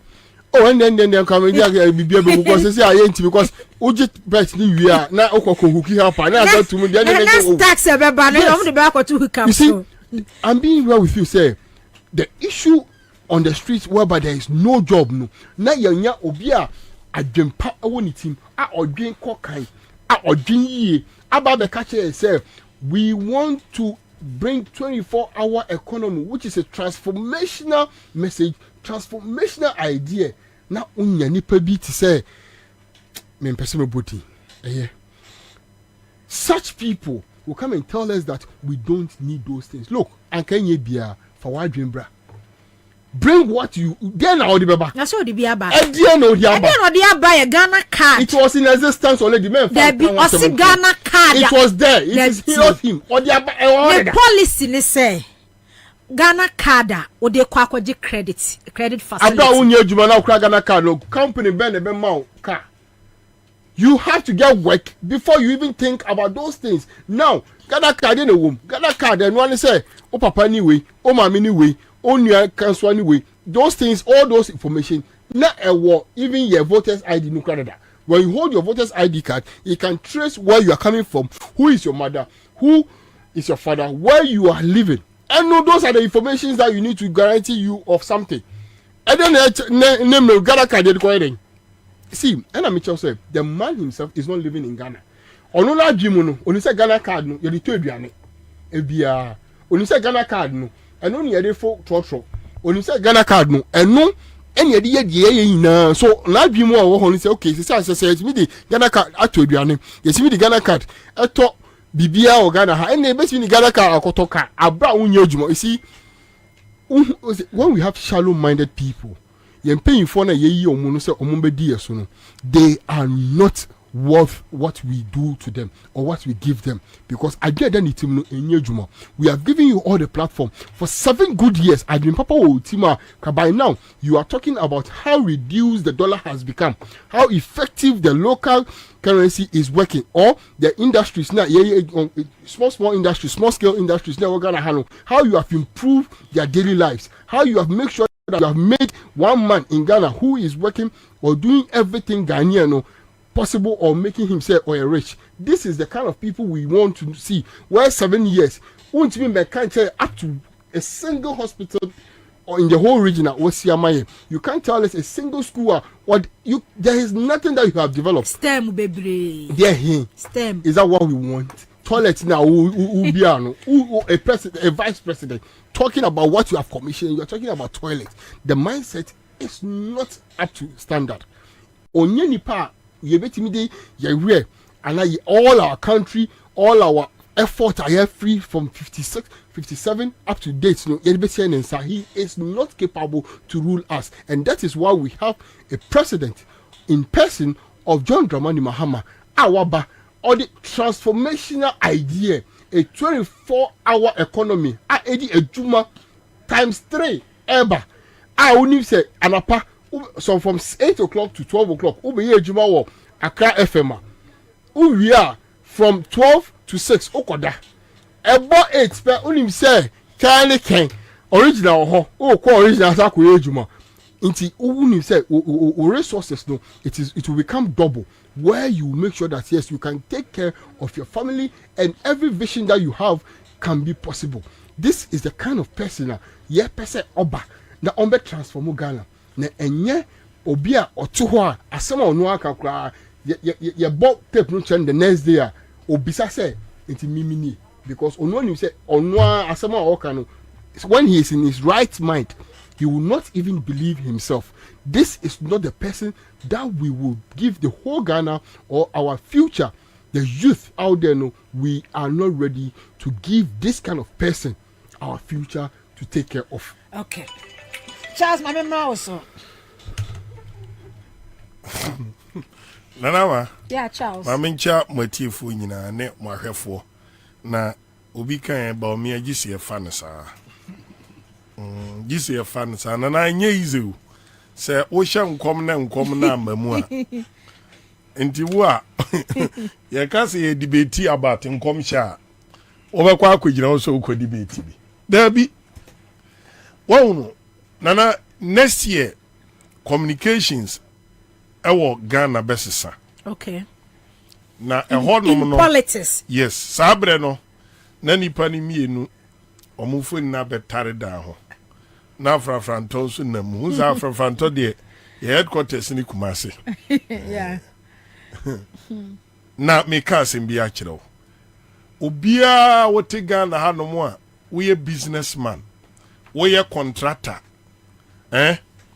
Woye jidini sekremo se kristoni awo waso daye num obi aba be kan kire o se MPP betena ba mu 2024 ohuna de yi MPP elusu nana majai patapa pie to bi na hye wo mo na niema nsisu o MPP elusu bonia political party de ye oman a oko opposition no oye no 2020 na enyema bi torchma ena abo bi chi obi ajapade awie na 2024 MPP eniwo to your businessman na say obi ana obi be ka che say eni da so bi wa aban a wetimi award 100 billion contract ni efia oba be wuram no so be spend 3 billion rose nko a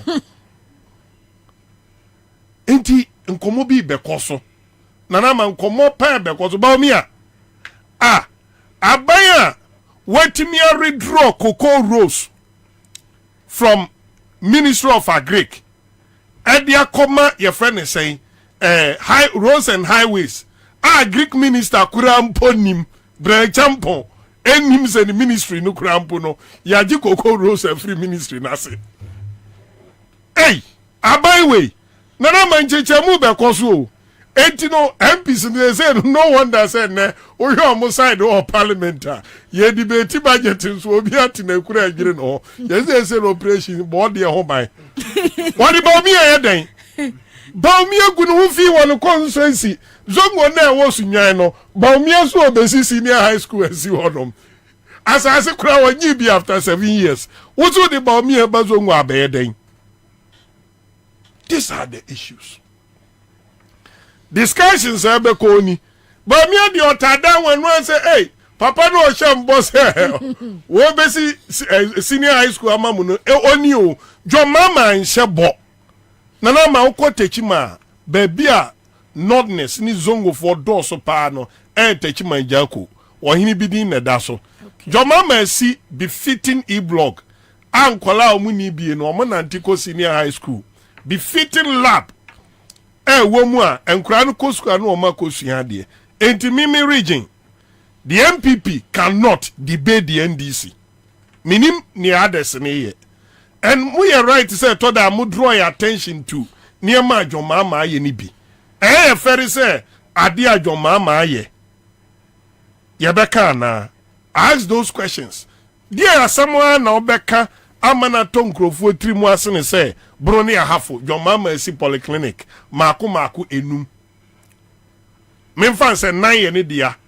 enum ndi oni atamils ni siye na sabi akufo ade ne ba omi adi mfie enso dodo say no omasi sika say na fa jomama nsem. These are some of the things are okwa ofa jomama niema onensa kan niema ba omi ansa aka argument about digitization platform am was umfa ma ho because me nim kura me nim say the house or the home of digitization the home Accra data center ye data no efie ni ho digitization na himfie ye Accra digital center MPP for no edane ho no ye friend say baby a katasehye any prayer passport na nenka limited no office ye kakra bi no jomama Accra digital center ho na passport ko ya papa ni ya ma as say nana ye di 24 hour e be ka ho ama bi mu anya kwa adwuma anwumre e di abeboa Ghana enti se ba se Accra data center Accra digital center nipa afo omadwuma Ghana card ya akufu adonom launch no 15 September 2017 no nanama sadia no mo launch na kufu ahase dada atamil sayebi niema edi yenwu adwuma mahama ayebi ayantoaso dia obie ni honum a obetimia oni andana na akufu ado administration and the investment driving the digitization ni Ghana card ni we no ba omia ni nanado omunche me one building enu na ye base driving digitization to say Accra data center any Accra digital center John Mama owns it OCE eno obi ano eno odi ye adwuma internet na ye nkran Kumase any sunyane mo oba fiber optic the backbone of 4G here na any 3G ye use no John Mama nyinsan a owo no ansa no ofri aban mu about 400 kilometers from Accra through Volta region, through the 5 northern regions. Jomama owns it. But me and me one. Uko Tamale se siya. Uko Kumase National Communication Authority. Omu de omu ewan kren. Hwa ni munyam. Jomama ni atamels ni munyam. Uko your friend is saying Kumase die ya esi right after Golden Tulip. And omse Lancaster. Meboa. Jomama si Ashanti region dia. Buno dia osi 4-5 story building. Owie boss ye bibia besi na omuntimi mfamfie nso eni ya. After seba omia de ayi. All the noise making, Miss Omunchire me one. All the regional capitals na Joma me make sure say ene sunyan after 7 years.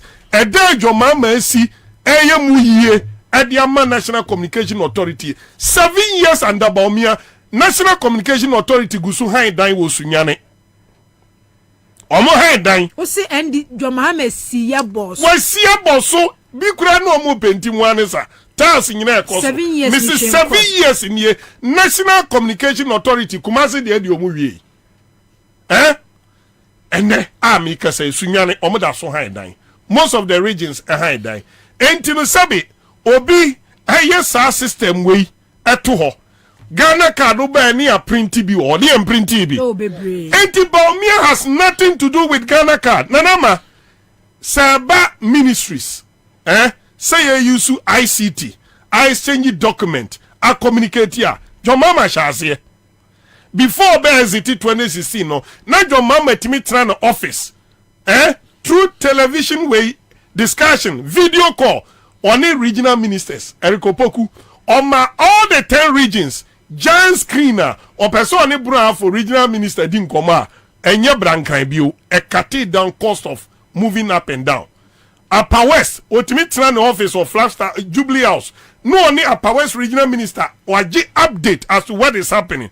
Baby ajo mama di Ghana do ye no hospital 2016 uko opedia na unso card mbiu mummy get information we a minister of health for meboa omomra say all regional and most of the district capitals no uko onu mu a ne hia se wako opedia you fa uwia uko vital signs a obedu oni afoward information consulting room wodin sapan nebeko obedu oni afoward information at the call lab ubedu consult yankasa doctor oni afford information ko doctor no all the information ye lab es happen 2016 sa ofre akonwa so na sebi ni odi ahoma fa afom every hanum for voter region e call the 5 northern regions enunti ni etimi access good internet e these regions amabom no oyeden akobo on samrane me ametie me app I own an app app no me and matu din se masem TV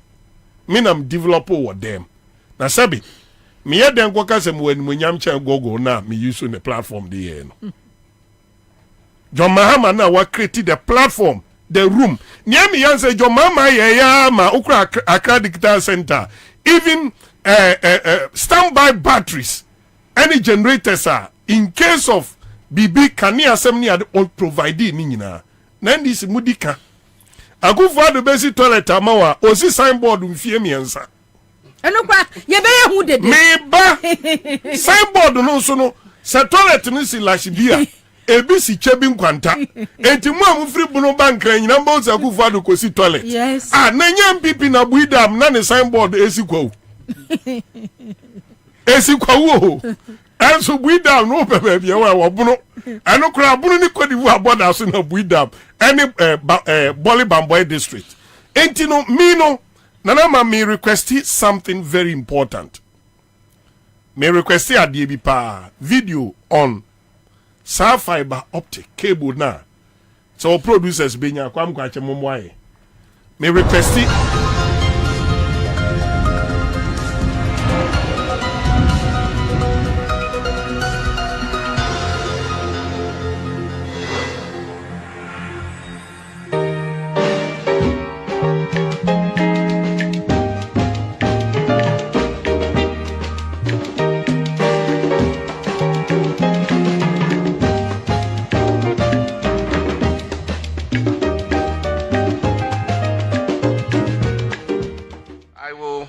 my speech with a quotation I made during the State of the Nation address. And this was in 2015 in February in Parliament. And I said, quoting, I wish to report that the Eastern Corridor fiber optic project has been completed.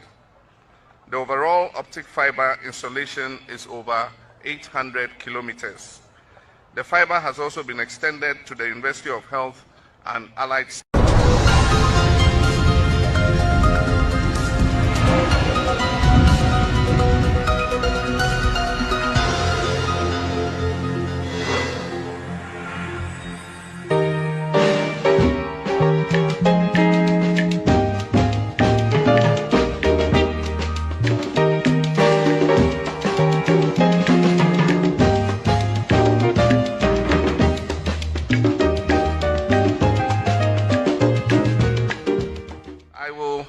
my speech with a quotation I made during the State of the Nation address.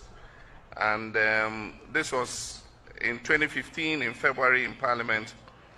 And I said, quoting, I wish to report that the Eastern Corridor fiber optic project has been completed. The overall optic fiber installation is over 800 kilometers.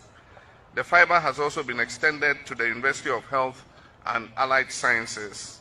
And this project will open up the Eastern Corridor to the information superhighway and offer not only teaching and learning opportunities, but also bring the digital economy closer to the people living in this area.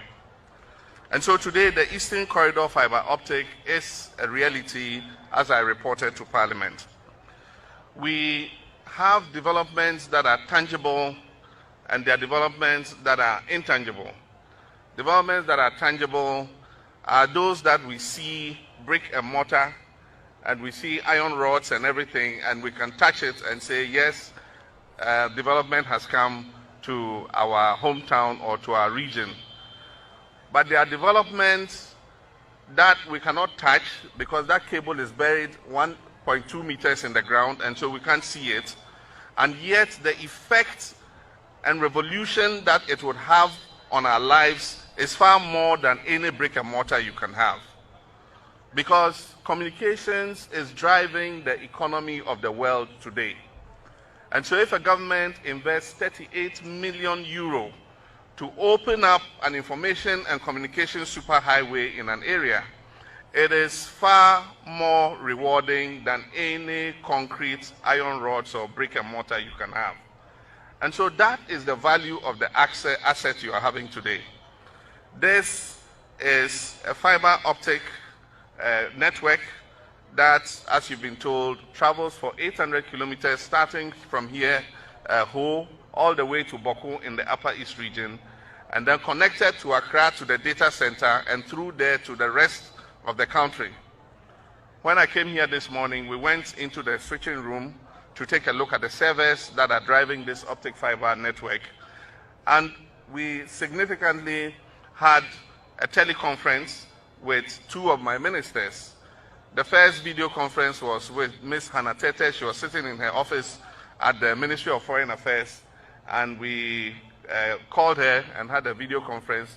We talked with her, chatted, very clear pictures, very audible sound, good quality communications.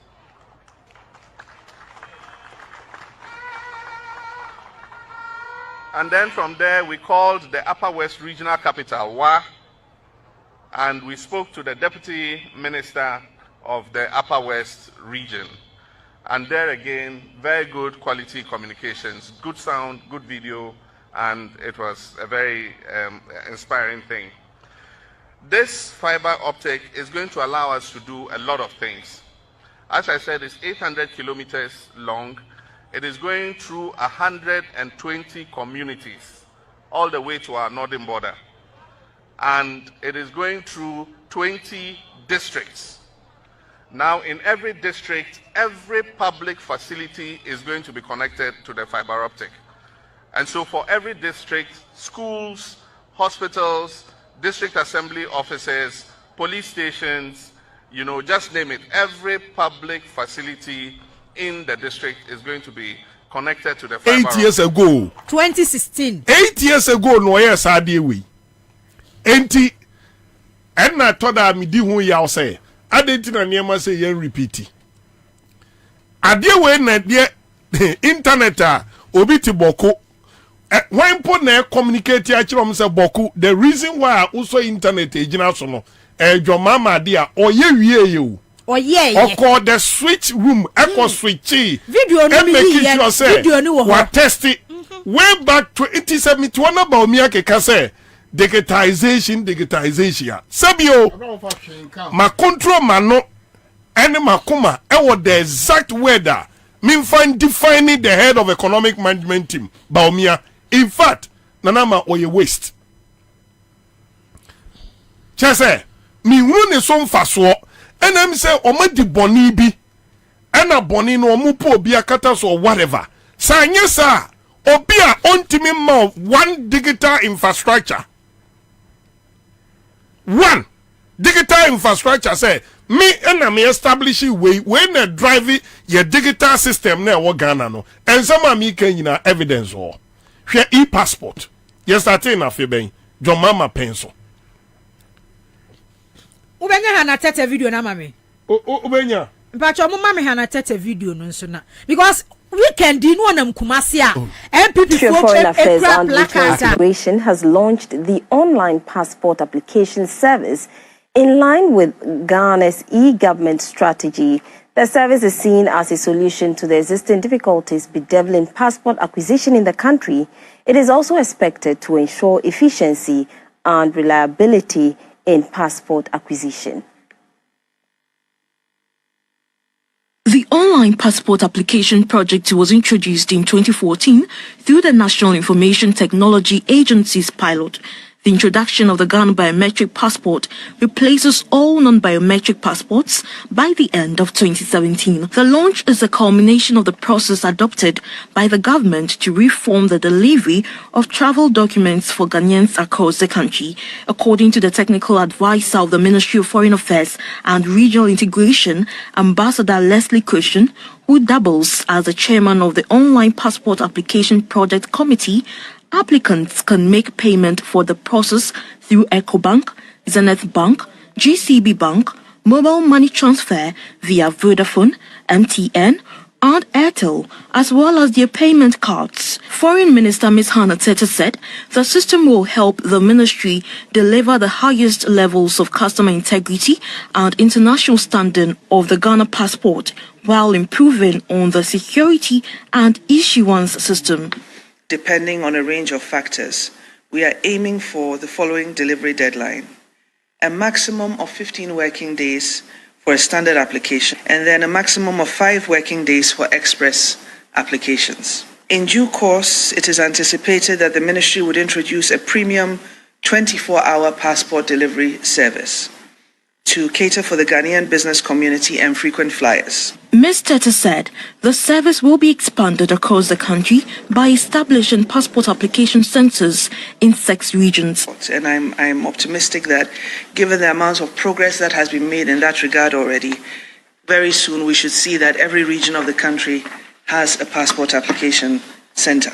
The online application service is expected to help reduce the involvement of middlemen in the passport acquisition process, reduce typographical errors, and shorten the data capturing procedures, as well as speed up the workflow for the passport processing and improve passport service delivery. The Ministry of Foreign Affairs and Regional Integration has launched the online passport application service in line with Ghana's e-government strategy. The service is seen as a solution. 2014 na nakete launches adie 20 years ni 9 years. 9 years. Ba umia ni mu ho hwe and then na ba umia nam Ghana say. Itino say obetimi nya ne passport. No Charles. Mumboa mahama. Na ma fansa kire dan no. Mene samu nto bra abre kuru ma no ayi da so tia no. Bibire adwane. Sira opa. Ya ma so ni bre megu so awia we. Me dem se tire mo so mumboa mahama. Me ma kwan free ayi o Adam no ma beduru ha o. Because Bomi ko program asi over the weekend the placards e kura nkrofo. Kwa me fa picture ne send e o. Placards ikura nkrofo e-passport ba umia de Dabi e-passport ni nya ni video no aboyi. Monso momoye. Munua no mpanimfo na same wonto na first o mo check aban. This so mo nyina board members. Enti ni amene wu ye bi ni ye. Let's refer to the facts. It's enough. Hey, ni esi awie. Obi obenya time obabubo video say bia no. E ma ban credibility da eba form. Yane mo na ye in 2020 ena niema bi chi ai. Yen starting in tem. Yen fa facts no emme counter the lies. Tio, unto kwasia de bia mi go ni bi oton ayi oton paboa. A mi koshia no obo time su. Mi bizana okache owie mi to no bono bense 30% okache se da bia kwasia bajum. Nam sintimi gira no okache se me ye kwasia. Sami uye de yo benye ni pa di ba obi echi. Chawa no say abonu jojojo. Make say enye school any the woman you the common sense. Common sense nini. What create this for convenience? Convenience ni say and say me brem hu pi answer na menya sa information we say the president mama kan no information technology world in technological world in the world. What about this infrastructure? NDC as a party am put this infrastructure no IT infrastructure and so on. Is there any website whereby your producer can just log on. Obeko, all these informations are details there. All these videos are there. President Muhammad Juma, do we have? Was it we are there? What the What's it mean? Is there anything like that? Can somebody walk to the NDC headquarters and say yeah, war information directorate? We have all this information digital. You can access it and go. Now I've said it and I'll continue to say it. NDC has done a lot. But a day will come when nobody will remember NDC. Shadie, MPP air fight wa. So odi usunkunimwa. Wonye yo. Or paper will records. Or paper be. They did it to Kwame Nkrumah. Kame, I said the same way before 2020 election. Say, NDC for the same director of communication, get this thing. We have a website. That website can be accessed. Obiti abrochi, oboya oko, obiti Ghana ha, oboko. That person doesn't need to pick a phone and call Sami Demfi. Or call Eduardo Manebu Amase Tre and Yamoye. The website is there. So everybody can go there. But Sami Green Book here accessible. Meba ho. It's there. Everybody can go there. So the press, if you want to set the record straight, you go there. The fact is there. We are Okofa a GTV and a broadcasting. Nobody can doubt it. Okofa TV3 and a broadcasting. Nobody can doubt it. That's true. All those information is there. It should be available. NDC edu afe. Na NDC for edu omo anniversary. It shows how. Jenka me expect me when say ka every constituency, every region, obeko NDC headquarters, na NDC here exhibition. Exhibition or yefa constituency we are from Rollins time. Yenye way photo exhibition is there. Everybody will see. And more fry woman ebenina babeto. You get a strong point. Even to write NDC history book, it took one young guy in the NDC headquarters. One in the Tennessee, and on one faton so throw a history about NDC. What throw we no? When it is time for him to launch, the immediate past national chairman say, one funny decision say on a facilitate here. Near first time we now man at the hall for more than 1 year. Now you launch here. Ediani, you did all this and you can't even keep the record. Then to away Jegeta and say you post something there forever and ever. Obiabe to me access, Obiabe to me here. Without that, what making any sense to whatever investment you make? That's true. That's true. In a party like NDC, we all say so. We did this. Where is it? And to say, "Me wuna me kwa, me ma." How would they know? Woma, how would they know? Say NDC yes way. And the moment MPP is working so hard to weaken NDC, now mobile say CPP. And the one the name says CPP, Minister of Information, that is one. One the name say CPP headquarters. Who knows?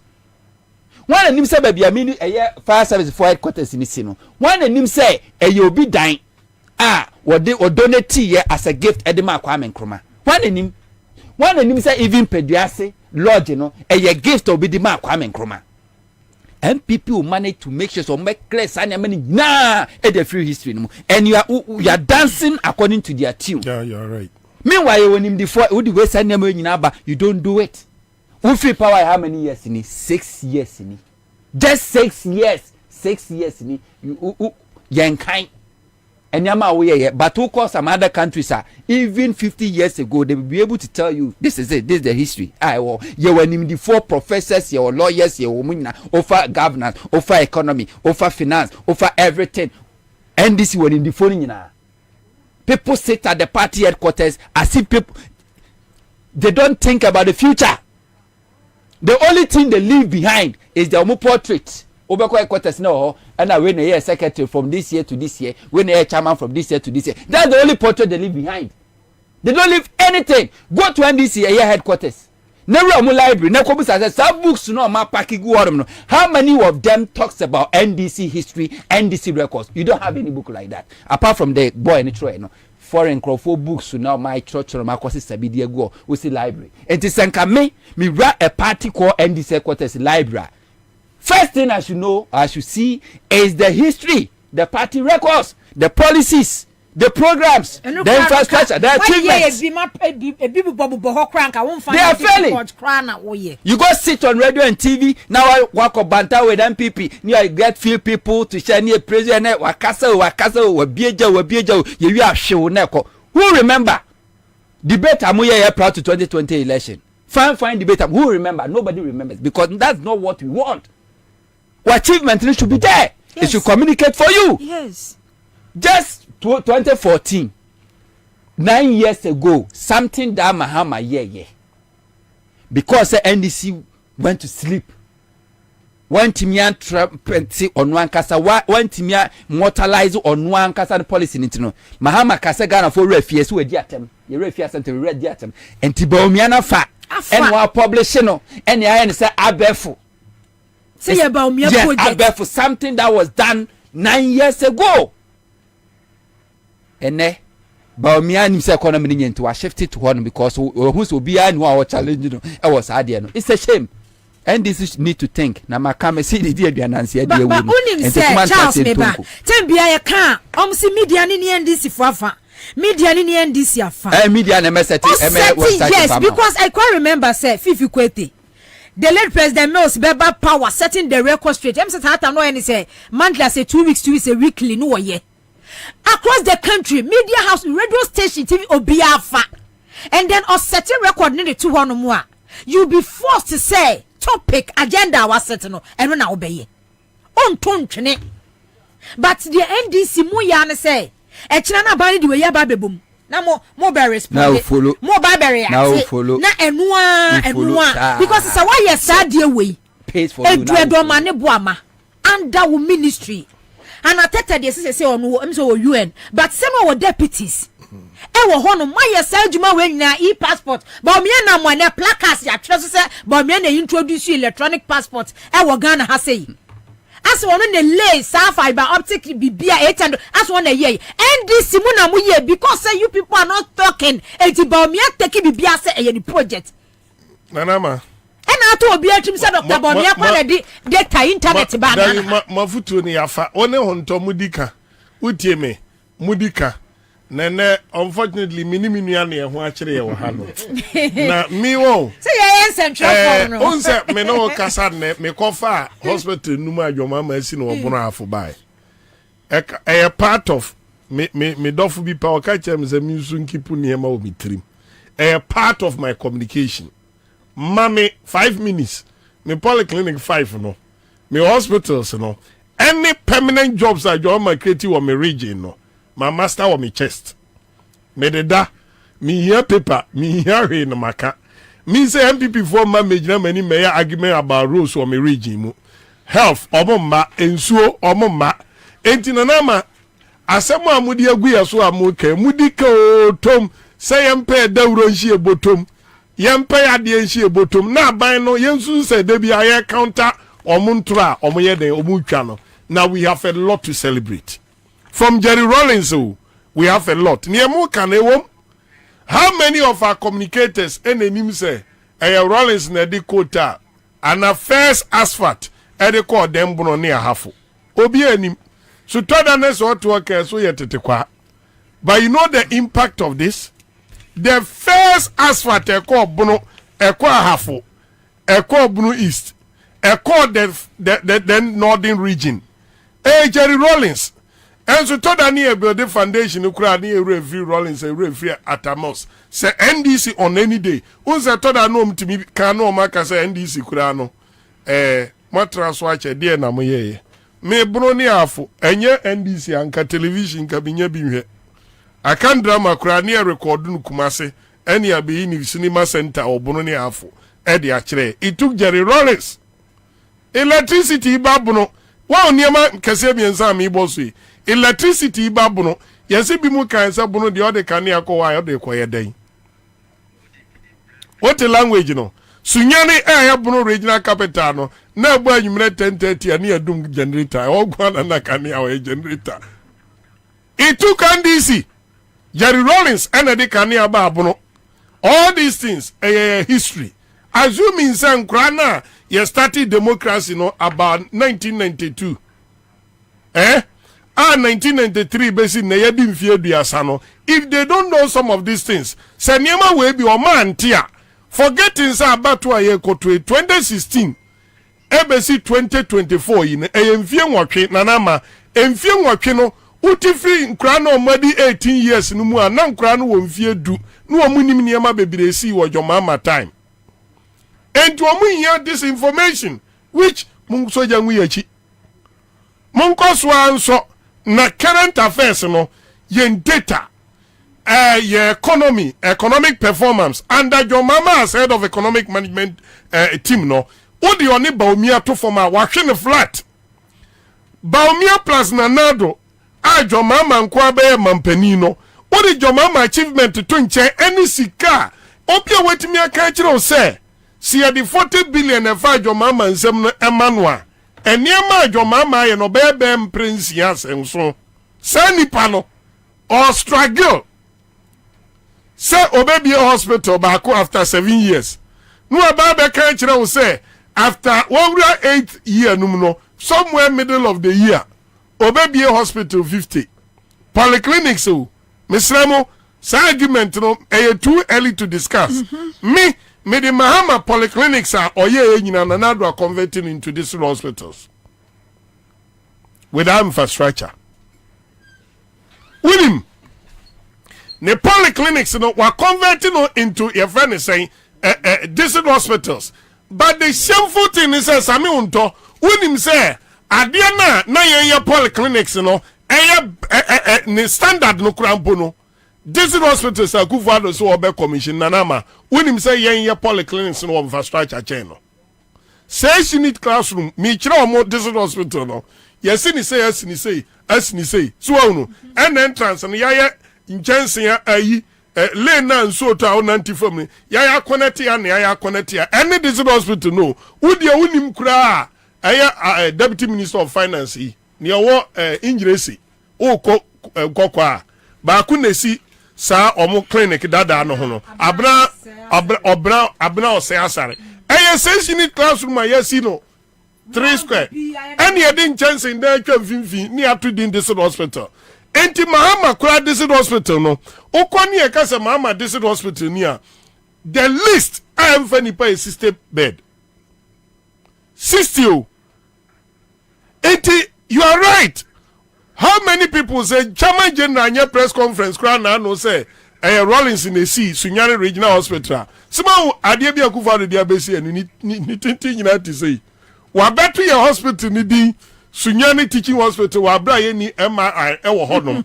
ye hospital na ye wo say si ano ye ni consultants a qualify say ye teaching hospital at least 400 bed ye hospital ni no 400 bed unim ye teaching hospital emergency unit bed or 12 hey oh NDC have a history we have a history ba obehu ni say omo be ye hu de da ye hu de enka wonu baso bebia no no oti se jomama bakro mo memendare na sa oka kumase wa ma ba beba woni roma wa bebio wa bajima manu so yese ngwase mfata kaniba ejajima manu de obi a Sputnik aguna ni ase de hospital guna ni ase unim news Charles unim say ada NPP ya o presidential primacy na your reporter MET regional minister tamoko casting votes and then Simo Semense dware wo dware num from December ekono wo mu project o ma ye no Ashanti region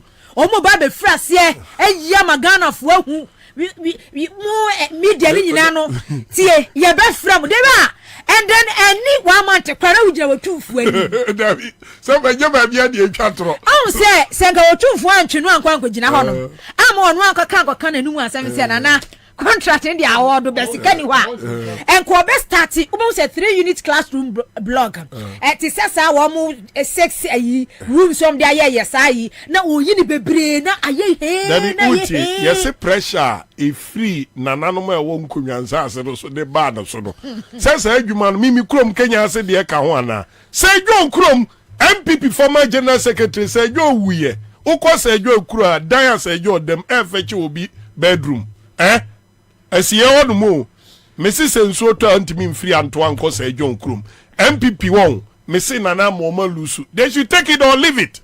Oma lusu, but the juma munsumu kai. Ejina me any wosu say me di MPP ni NDC betun se ne so akire nkrofo ama no duru omo so amoma hunu say nanama NDC is better, you know. Even a stronghold Ashanti region, NDC is better.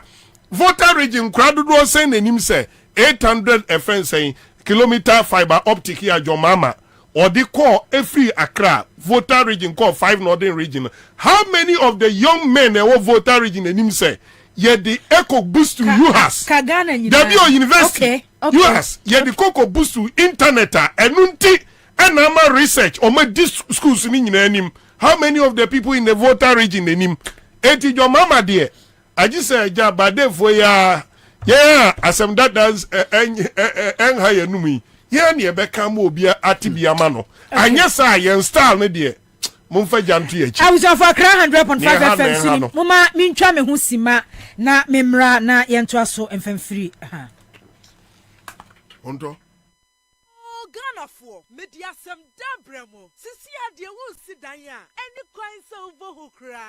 Essence Alu Africa. We got you covered. Alu Africa. Aye jumeko kesia. Ebon chance papa di crew danso. Any trusses Ghana ha. Any wiasia fa na nyina. Yen ye lidie. Yen any topo. Alu Africa ewa bakwa samu dimu. Ebon roofing sheet. Any trusses say ye papa nko adia. Eye honom na obenya pa ye quality sanso ya affordable bedroom fish ye duonu nie edan ye buru 2 million na Alu Africa ekruso. What a news! Yen chance ye di crew dance no. Ni amani dimu ne se emu odu. Ne bani diswo ni diswo. Fiti 0.35 mm. Eko si 0.5 mm. 0.35. Eko si 0.5. Alu Africa Trust so emu odu. Na a range fi 0.55. Eko si 1.15. Enti enya fe na wudi dua kokru wuda so a very nache. Amfotie berie. Alu Africa Trust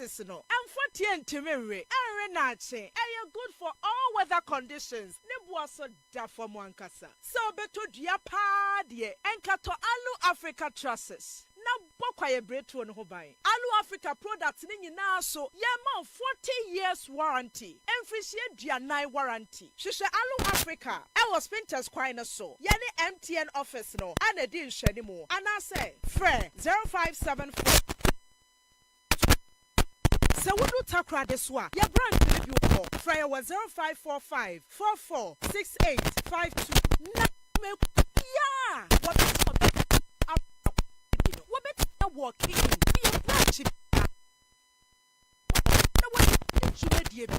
Alu Africa building right.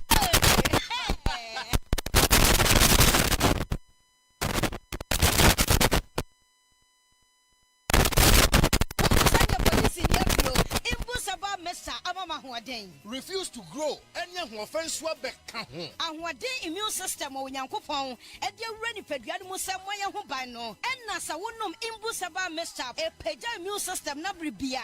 Ya Yarientimu. Sase dear, a month for the one, the imbusaba messed up, don't what dance yes say, and Yarwa who run Nipa and Yina etimi banaso, and in Yarwaka Siankaya witini D and a home car. No, Yamwa suing Yanano, a boy who buy every home. And now pa omu wane dada no monum doctor enrono enum imbusaba mesanoa emomo ahoden pintin ya omu ntimpo se yare ese omu ho imbusaba mesa ewo kansi ene o maimu babia yeto enro atufo mfre 0246 208496 FDA ahihye se adwade nkrato yi magye atomu se ye. Hey, say the Makohu Greenfield Scientific Herbal Clinic. No, me who cried me, say, and Nunti no mania award, a word bestie. Obian Transit Emma Dumpemia, dear Cassa, and Assam Boya, dear, and cannon to them you. Greenfield Scientific Herbal Clinic. As I want to say, near Kro Etuno, near Ankan Ewanum, Obana Bemo Power, and Yarwankaye. Nancy Mameka say, and the Spana called Ekayeno. Greenfield at Arumanti, and was our solid and also APM. Greenfield Scientific Herbal Clinic. Our ultra modern laboratory. laboratory and a diagnostic machine sa ehye di pedua ni mu ankasa Greenfield Scientific Herbal Clinic ewa Nungwa Dogon Estate Junction last stop fra 0243 983 906 and 0261 651 898 Greenfield. God is our healer. Greenfield. Your last stop. I believe.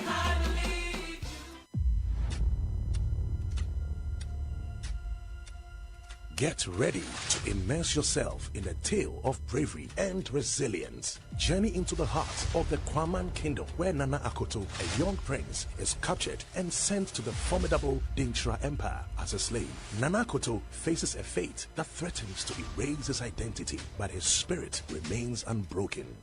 In a quest to rediscover his true self, Nana Akoto must navigate a path full of trials. Will the power of Dintra keep him as a slave, or can he fight to reclaim his heritage and restore honor to the Kwaman Kingdom?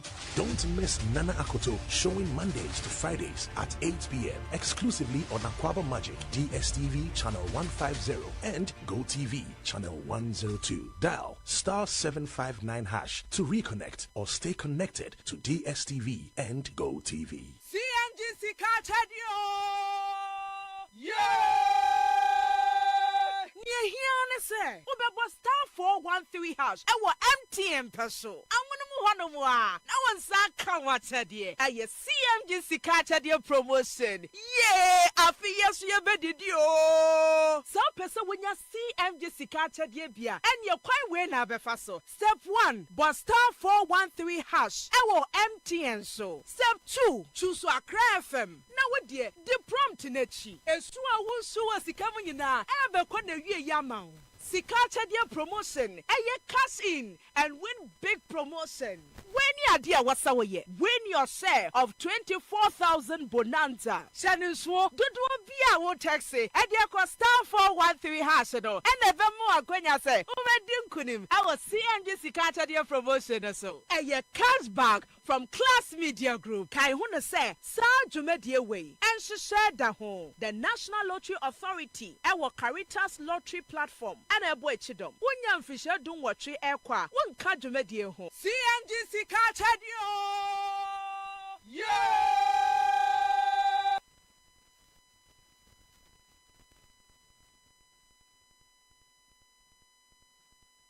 Hey! Obeda. Kora. And man sit cry. Tabia takum. Where the member you don't know. I mean, ahoɔden ane ahoɔden yie ɛyɛ mmɛmɛduro ɛno nti na bɛrima bi ahia bi no ɛtufoɔ ane atɔfoɔ ane obi ɔpɛ de atu atɔn biara ɛnkɔ chemical shops pharmaceuticals ane herbal shops biara ɛwɔ Ghana hanom baabiara anaasɛ frɛ yɛn ɛwɔ 0243 686861 anaa 0245 749206 sankatwe FDA fo agye atum kae sɛ tabia takum deɛ bɛrima biara yɛ takum.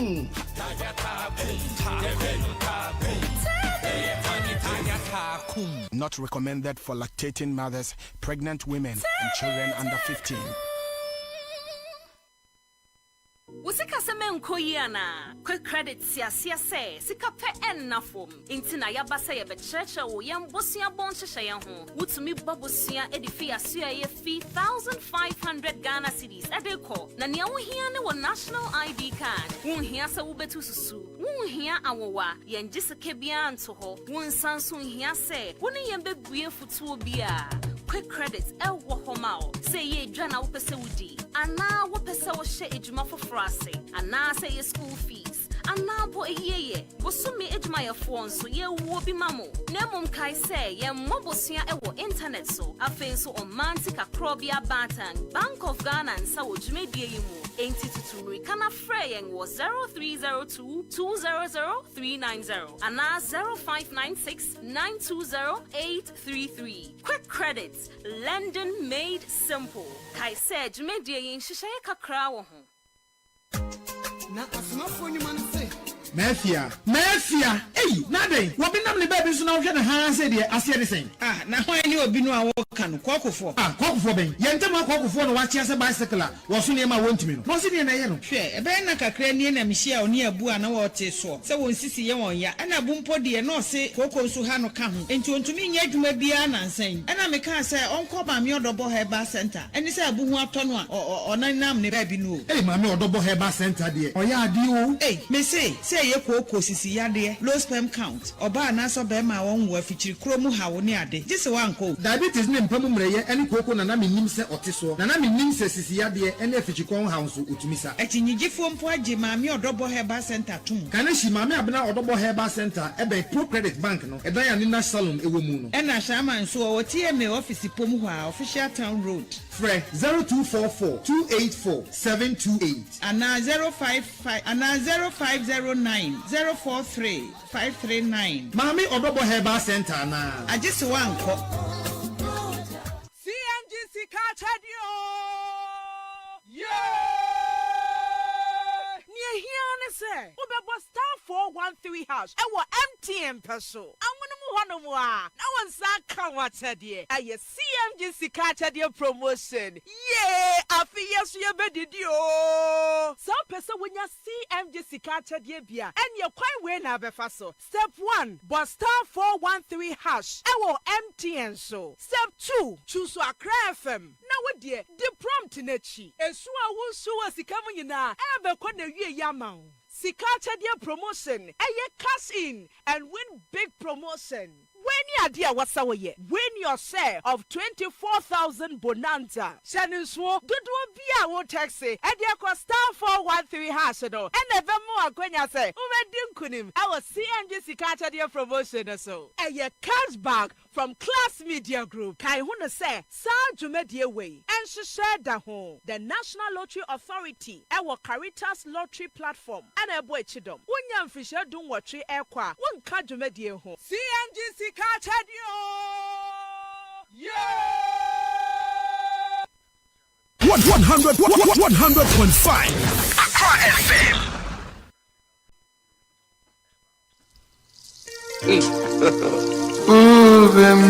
God have mercy upon us. Adore you.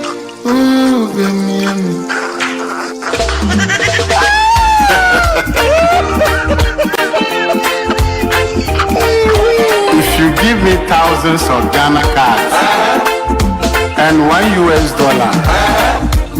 I will choose the dollar.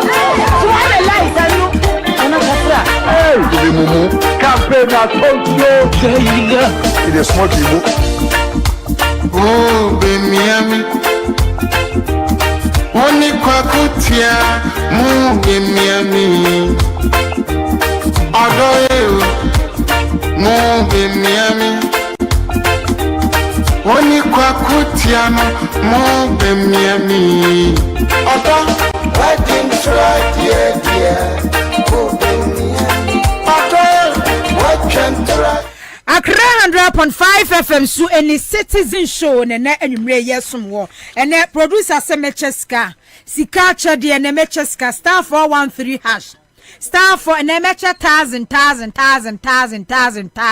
enra de na manche ne ni edi shem ejiase na meche ni pattern obia 1000 Ghana cedis chance say 1000 Ghana cedis eni pattern star 413 hash star 413 hash star 413 hash na eje wodie na yenkwa yenim ene awie St Andrews Senior High School St Andrews Senior High School say menkan kire wo say or vacancies say obano watwe BEC resource no aba na say open school papa bi ya woda wo beda edo ba kwa St Andrews Senior High School ena menkan for enfama wo bomodin na no obani nyina nko or boarding facilities upeso obani su kode a uni ha ubia na chirese ne udi a chiresa vacancies form 2 form 3 classes su nyina wo ye bi ho wo ye general arts business home economics agric science general arts courses nyina visual arts wo ye bi ho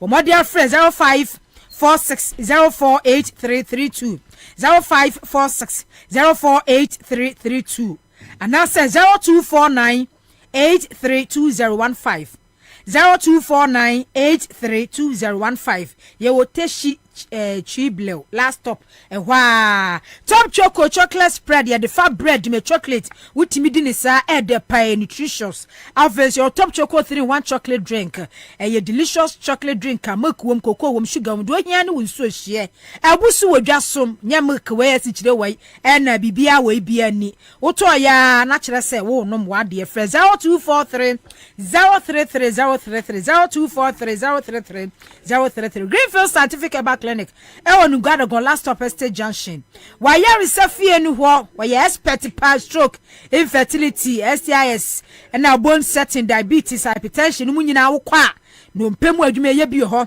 Bright Soldier capsules abusu wodwa so eno so watenka kosoro sisiade nso fru so mane mema na enom per Bright Garlic Plus capsules enom na boost immune system no constipate cholesterol mu nyina be fru so enu emienu Bright Soldier capsules Bright Garlic Plus capsules abusu wodwa so wa ambulance ado so mamafo wo yo ba na wo ma yade bi atua 500 Ghana cedis pe Dr. Bright okobehwe wo nugwa gon last stop Estate Junction Fraser 243 983906 0243983906 so na yentimi emwa afei coolant engine oil and I make for them coolant seahorse engine oil your seahorse 50 by 50 engine oil a ya papa pie ma we engine no etia po ejana na so ntu ka engine no say ka yentimi nto kuta ka ne sa na ka no so na koma ni engine no a seahorse 50 by 50 engine oil and I make for ediama wo after ya 33 by 67 coolant and ya 10 by 90 coolant ya eno so for good protection for normal protection and also etimi eboa wo baby a wonamu bia no eboa papa was do not use water to replace engine coolant okay mo amudi use no engine coolant and when papa no san say wuta use a asamaranko ebuso ewo edwa so bomode afre 0244 599 0244 577 559 0244 577 559 and that's 0540 4243 86 0540 4243 86 so coolant 50 by 50 angel coolant and bobo sisa unya bi kwame mame parliament you know honorable Ricky Hagan the submissioner efa 2024 budget no ho mosia hodo ya abawe yi abro na no na metie no o se eurobond ni bi ho no mo a this is basically an economic garbage this budget it does not inspire anyone. There is nothing in here, Mr. Speaker. Mr. Speaker, let me tell you the external debt that we are not paying. Mr. Speaker, we owe the Chinese 1.9 billion, which we are not paying. We owe the Paris Club 2 billion, which we are not paying. We owe the Paris Club 3.8 billion, which we are not paying. Mr. Speaker, we owe Templeton 2.5 billion, which we are not paying. Mr. Speaker, with multilateral debt, we owe 8.8. Ghana is not the highest when it comes to multilateral debt in Africa. We owe the most, 8.8 billion, and we are not paying. Mr. Speaker, Eurobond, which my friend mentioned, we owe Eurobond 14.9 billion, which we are not paying. The Eurobond that is due now, due in August, we haven't paid it. Mr. Speaker, we have done 17 Eurobond tranches in this country since we started doing Eurobond in President Kufuor's time. Mr. Speaker, from President Kufuor to President Mills to President Mahama, 16 years, we did 4 billion Eurobond. That's one of them. Mr. Speaker, under this government, we have done 12 tranches of Eurobond. 12! In 7 years. We did 4 in 16 years. Mr. Speaker, to a tune of $11 billion. This is how much we owe, and we are not paying. Mr. Speaker, let me give you a picture here. And what they've done, Mr. Speaker, sorry. This government intentionally did certain bond with the intention of never paying. Intentionally did certain bond with the intention of never paying. And let me tell you why. Mr. Speaker, Euro bonds are usually done for a period of 10 to 15 years. That's why the Euro bond done on the Kufuor was done for 10 years, 750. NDC made provision for that bond to be paid. We paid 250 before we left office. The remaining 500, we have put money in the sinking fund to pay, which they used in paying this. The one that is due, they haven't paid. Mr. Speaker, they did Eurobond in 2018. May 2018. That Eurobond is supposed to basically expire in 2048. Bien qualified. Na Akufo do 6 years. Waje 11 billion Eurobond. 11 billion. Ni nyina no yentua ye debt nyina ye creditors yentua obi bia eka. But adia ya na eya me nwanwa ne say after say yes $1 enkotu ya kan nyina no yentimi stabilize still na no see yes $1 enkotu ya ka bi mu yentua ye creditors ka yentua o mo ka but still na dollar no entimi engina ye menya ohoho ba ko wa ha ya ono so ajone me Haruna Muhammad, Operation Director, Mass Committee Action. Mass Action Committee. Kwame, Imperial. Mass Action Committee. After one joining me, young trust free baby na fe memra mu kakra. Edikan Michia Etefo, Michia Miko panelists. And Mr. Chia, Madame Fobakupe, Honorable Kokofu, EPA, Penya, or da EPA. No, Madame Fono, yes, Madame Fono. Eja, onim say near Kosui at the end of the day, no, Ghana first. Na Eura Baumia, Yakoto, Yakoto Aba, as the flag bearer of New Patriotic Party. So, we would want a very competent hand to support so that Ghana, at least as he's saying, our new vision, no, so our new vision, no, would at least be realized in opposition, even though, but we will need a competent hand to support him. Also, no, my main share near Miko panelists discuss here around me work on. About now it's your interested, okay. Very interested. Okay. But we share 24-hour economy. It is not something that is new to economies in this country, or countries in the world. Na Nientina, His Excellency John Mahama, a proposal. A 24-hour economy.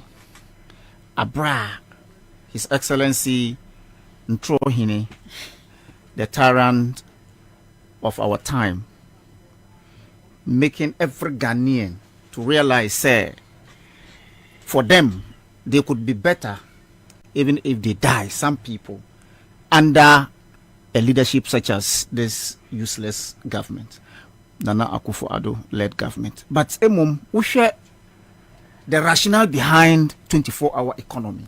It is not for one person's interest. It is not for His Excellency former president to say, Murani 24-hour economy to support my government so that obet me eternity things round at any given time. But with a vision, say, we as a country is about time. Say, Yanrani something like 24-hour economy so that together we can achieve the common interest and common goal. And it would take you and I to be able to realize, say, if indeed we practice or we emulate other big economy like US, UK, the European Unions, and whatever they are doing. The Europeans, if you look at the economy and how they managed to be ahead of every economy, no, it didn't come just a day, and it didn't just come like by a mere fact that it's a vision of somebody. And see, mamin kanekeke, so umpo no why. His Excellency John Mahama is talking about 24-hour economy and pleading to bring everybody on board, both informal sector and then the formal sector. What do I say? The private sector, which plays a huge role in promoting the economy of this country. Say, our shortcomings coming from. Say, if you look at the civil sector, that is the government-owned enterprises, and the way and manner they manage this country, no. And you'll be say, if you are running a 24-hour economy, the output will be marvelous. What I say? Because let's take Friday for example.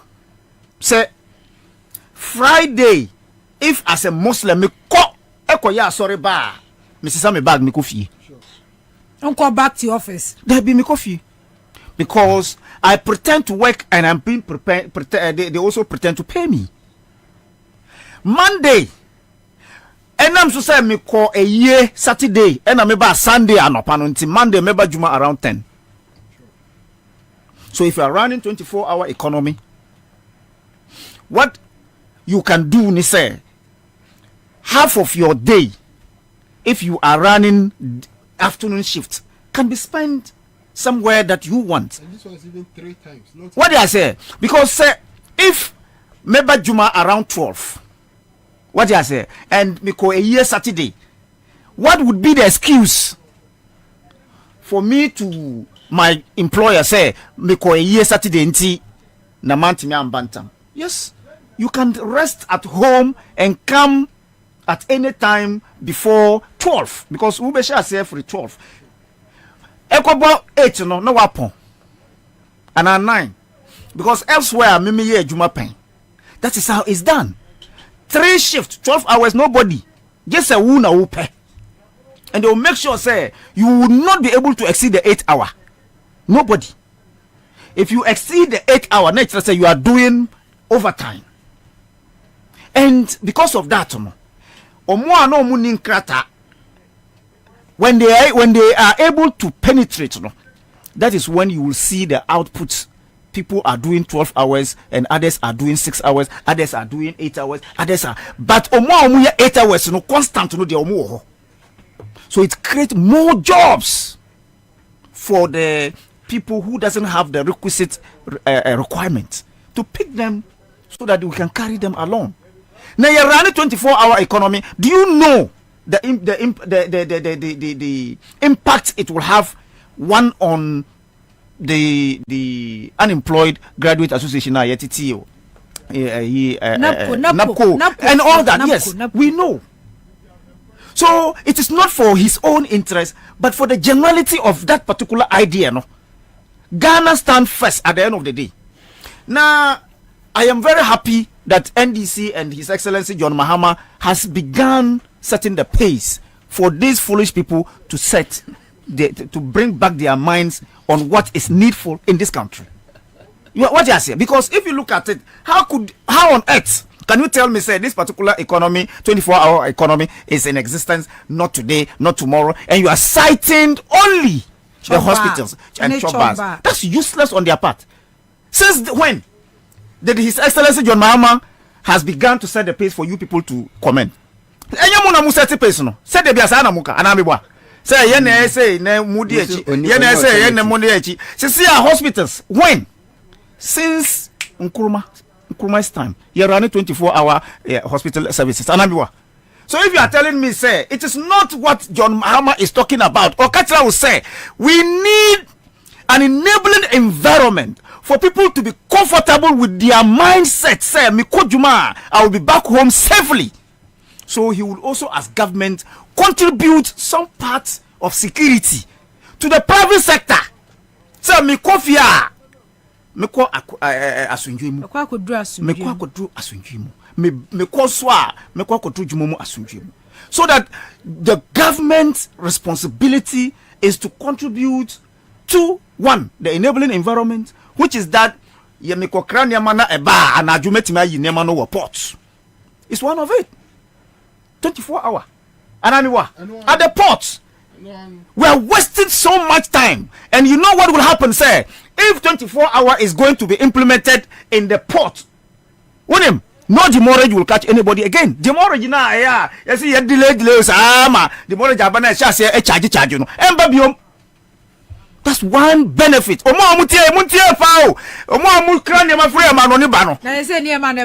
hours no.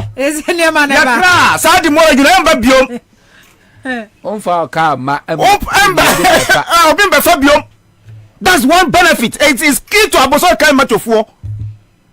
So if today this visionary leader called John Mahama coming from your friends are balling back. Your cars, what do you say? Traffic. Look at one thing. Wofa sa kwanya eko amasamai. That road network. Omuya juma 24 hours. Look at the impact. 24 months. Go and see what they are doing there. That tells you that if indeed Saminiwu me factory and that there is so much labor force that I would need, but enam to say minisika, enam to say minya juma, mintimi ya anaju juma nanti. The delays in terms of delivery period na yema nkrofono, yantimi shia, yantimi miti sa target no. Then of course you can be able to manage your human resource effectively so that you can meet your demands, and then when you are able to meet your time, your target, your output and your input would be what? Would be ascertained and be effectively executed. What I say? So this is something everybody should embrace. Look at the passport office. For example, I know, say the passport office, some part of the passport office, maybe I'm printing, they close late. They don't do 24-hour service. No. Foreign affairs. Maybe I print a passport. They close, some of them closes around 12. Of course, yes. But go to the passport office to see the backlog there. And they'll tell you, say, because of material, I am true because they don't have that motivation. And that's why the Goro boy who go as early as 3 a.m. We go to Goro boy. To sell lie. Abra on here passport or per se on sell lie ma obi, so that the person can be able to do what? Get access to it in time. Look at who koye your friends saying electronic applications on American platform. 24-hour service is there, but our passport forms go there to Google. Almost 24 at 12 by 12. Now platform na shati. Dear Dr. Bamiaso the bay. And Mr. Uko before 12 no, after 12 no, system no. Nobody is there to manage it. The system. Yawura, His Excellency former president, has built ICT centers and then information centers and across the country. Are we utilizing it? No, because lack of motivation no. Because if I am there to inform people who are sleeping, the transport system will be 24/7. That's what the John Mahama is saying. Say if indeed the private sector is coming to help me and then embrace my idea, Oba, when you leave work at 12, yes. What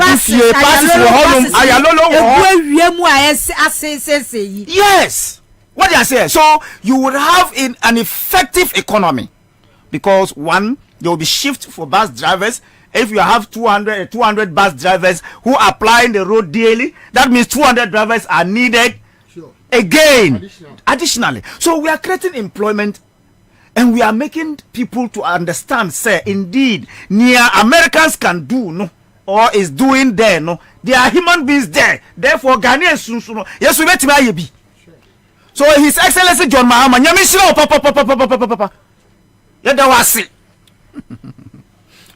The lies that His Excellency, the useless president called Nana Akufo-Addo in this country, we have Amiwa Bebre.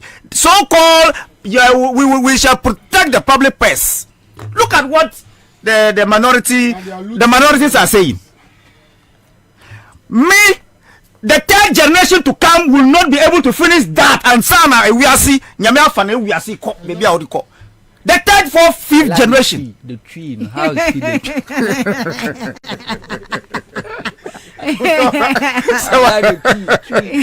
did I say? So it means that these people have decided to cripple you and I. The first and second generation of you and I, and your more, will suffer to pay our debts. And what would it lead to? And people are saying that if indeed we don't pragmatically stop this particular issue called loans and borrowing for some group of people called Achimafias. Menu, yes, sorry, one day. Do you know what we call per capita? The per capita means when we gather all our resources. Now see yanchemo bia as Ghanaians. That's your per capita. And as we speak today, as we speak today, we are minus, minus $4,000 each. Minus $4,000. Yeah, the cow minus $4,000, 400 million. The cow 400 million. Chobo. Osi say ya etie ya ka say. A car mini woody. A car Ghana ni bia de. The 400 million. 400 million. Aye. 42. January a car ya the car. Your mama 1,000 or 2,000. Yes, since I 400 million. Ona your mama tana obi aka 3,000. Yes. They say obi Ghana obi 400 million Ghana cedis. Obi and yet I'm born. Wonya we onu so beba. Because and some 400 million you multiply by 36 million Ghanaians. Kwadi Nana Akufo-Addo nsem. Ni nyina won nsem. Why did you know? 400 million. Who's the car? $4,000. $4,000. Yes. And an Ebakwasi restaurant $6 million. Good. What do you say? So this is what we are struggling to indicate and they're still foolishly following these foolish people. Sir, His Excellency Dr. Mahmoud Bawumia, the digital man, useless. What is digitalization about this that we cannot phantom? What at all? Oh yeah, Emma Ghana, etimpo, munkanchire. Nothing. The Ghana card no kano. Did you hear what Canada Japan said about Anochi? When Canada and Japan brought some people who could do it less than 1 million. 100 million. How much did they do it? I say $50 million. $50 million. How? And you're telling me that because we are sika, a Ghana card. Now when I catch a Ghana card, you send there. And you own it yourself. No problem. We are moving forward. He should be on the ballot, but who say, oh, Bema. Oh, say now he's the flag bearer. He will see what Ghanaians will do to him. And indeed, if Ghanaians are not gullible as we always know,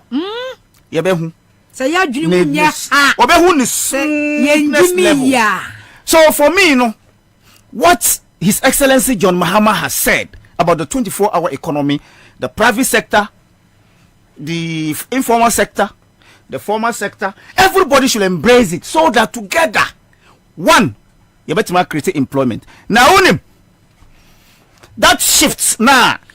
No, blue, green, red. No, we will translate green, yellow, blue towards the area of employment to the schools, administrators, so that when you close from 5, go and sleep. Another one will come. And then the students, so that we'll get to expand. We'll get to expand the economy. So that we will not be having this deficit of unemployment and all that. No. We have grown. We have become, a middle income status. So there's no need Say, yes, sorry, Obia Prise, Mammy, show me time, 7 o'clock, 8 o'clock, 9 o'clock, and son of my bedroom. Yep, or come first break bar, that 12, no, 1, 2, no, lassie. Juma it is because there's no work. So, but if we expand it, certainly, say nipa 20 beko demoha, we will expand this room. So that is what it means. Okay. That's what His Excellency John Mahama is talking about, expanding. Don't come and tell us, say, we have chop bars that are operating. Why? Kwasafu. Wo kwasafu asa chop bars no honum. Why na kodi? Because omuniska. But if there are workers there, what do you say? Like the transport system that is operating 24/7, like VIP and the rest. That is why the chop bar would have the comfort and would have the confidence to be there to sell for people to buy. Sure. So if you was in our various communities, in our various establishments, certainly that chop bar would run or better.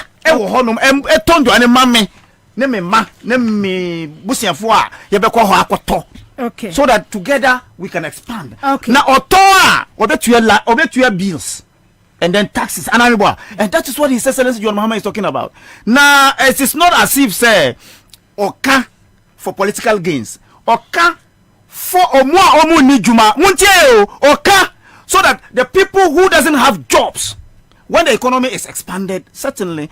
And that's what he's talking about. Okay, I was from Becheska star 413 hash. Star 413 hash. Let me say, Emma unto 4 minutes. 4 minutes now. 4 minutes. Okay. Nana, with this 24-hour economy policy, there were 543. Let me say, a daisy, Debia Meka. Last week, Nana Meka some crofashas here. Ever say, oh, we are Bema cra. I'm catch them. You say the Chinese all kruku Juma or Mefi. You said the next morning, and then we have a whole regional minister saying this. Say, "Wakawari obana who fakulty and entry." Ne do enyumra was say done in China here Juma now with the room 24 hours. We now yenya a Greek minister say, Mahama. Even 8-hour economy no crowd went to me because of them. So nanya na must see OSS energy capacity. Na Mahama nim de obey ntino. Ano ye huge investment in energy sector. Say the beya you bet me I export electricity. Indeed 2017 Akufo-Addo ban export electricity. And what is their problem now? The policy ubia wonim di wosikasam no ntutie bia di adanse say. Policy is a game changer. Baumia afina mia was a Baumia is not an economist. Baumia any economist. One side or say and yet other side or so a day or more implementing. Manana mi wie mansa mukano. Matis the NCC National Commission for Civic Education for say or more per se or more a year or more baby debate for presidential aspirant and also for parliamentary aspirant. The matter is almost babe nana. You be debate the Kenya at the bonnet. NCC. The NCC. The Martin said almost be at the Amagana for Nananka debate. Was the presidential candidate? Yes, presidential candidate and also parliamentary John candidate. John Mahama and Kofi. Yes, Sanon Peso almost Nanan Kenya the bonnet. Name who is talking. Sani Panwa Yafano so near NCC director Rano Honomono. Munkoni social media handles. Prior to 2016 election, Namonko any post a who post here by John Dramani Mahama and NDC. Yeah, or no Baba presidential debate. Now, a date when I was a former president John Mahama, a co debate. Nana Juma, Emma so. Okay, Emma. Now, on top of me, as I said, Tapa Cranko debate Bomia. Juma, and a market to a dear Sebefa. May say nothing can save Bomia. And it's about time cry and forget because Baumia cries a cry as I'm an eye popular. It was already on Rancasano. What said it in that? And he yelled fetching any sympathy beer. Mahama didn't policy buy a gala for himself. Oh, I'm we watching Mudo 24/7 economy. A possible, a feasible. Baumia Kwakabia say the Ghana card. Aquaco free car. and esim when you na to Mirika. And Chekua could be a swabodam.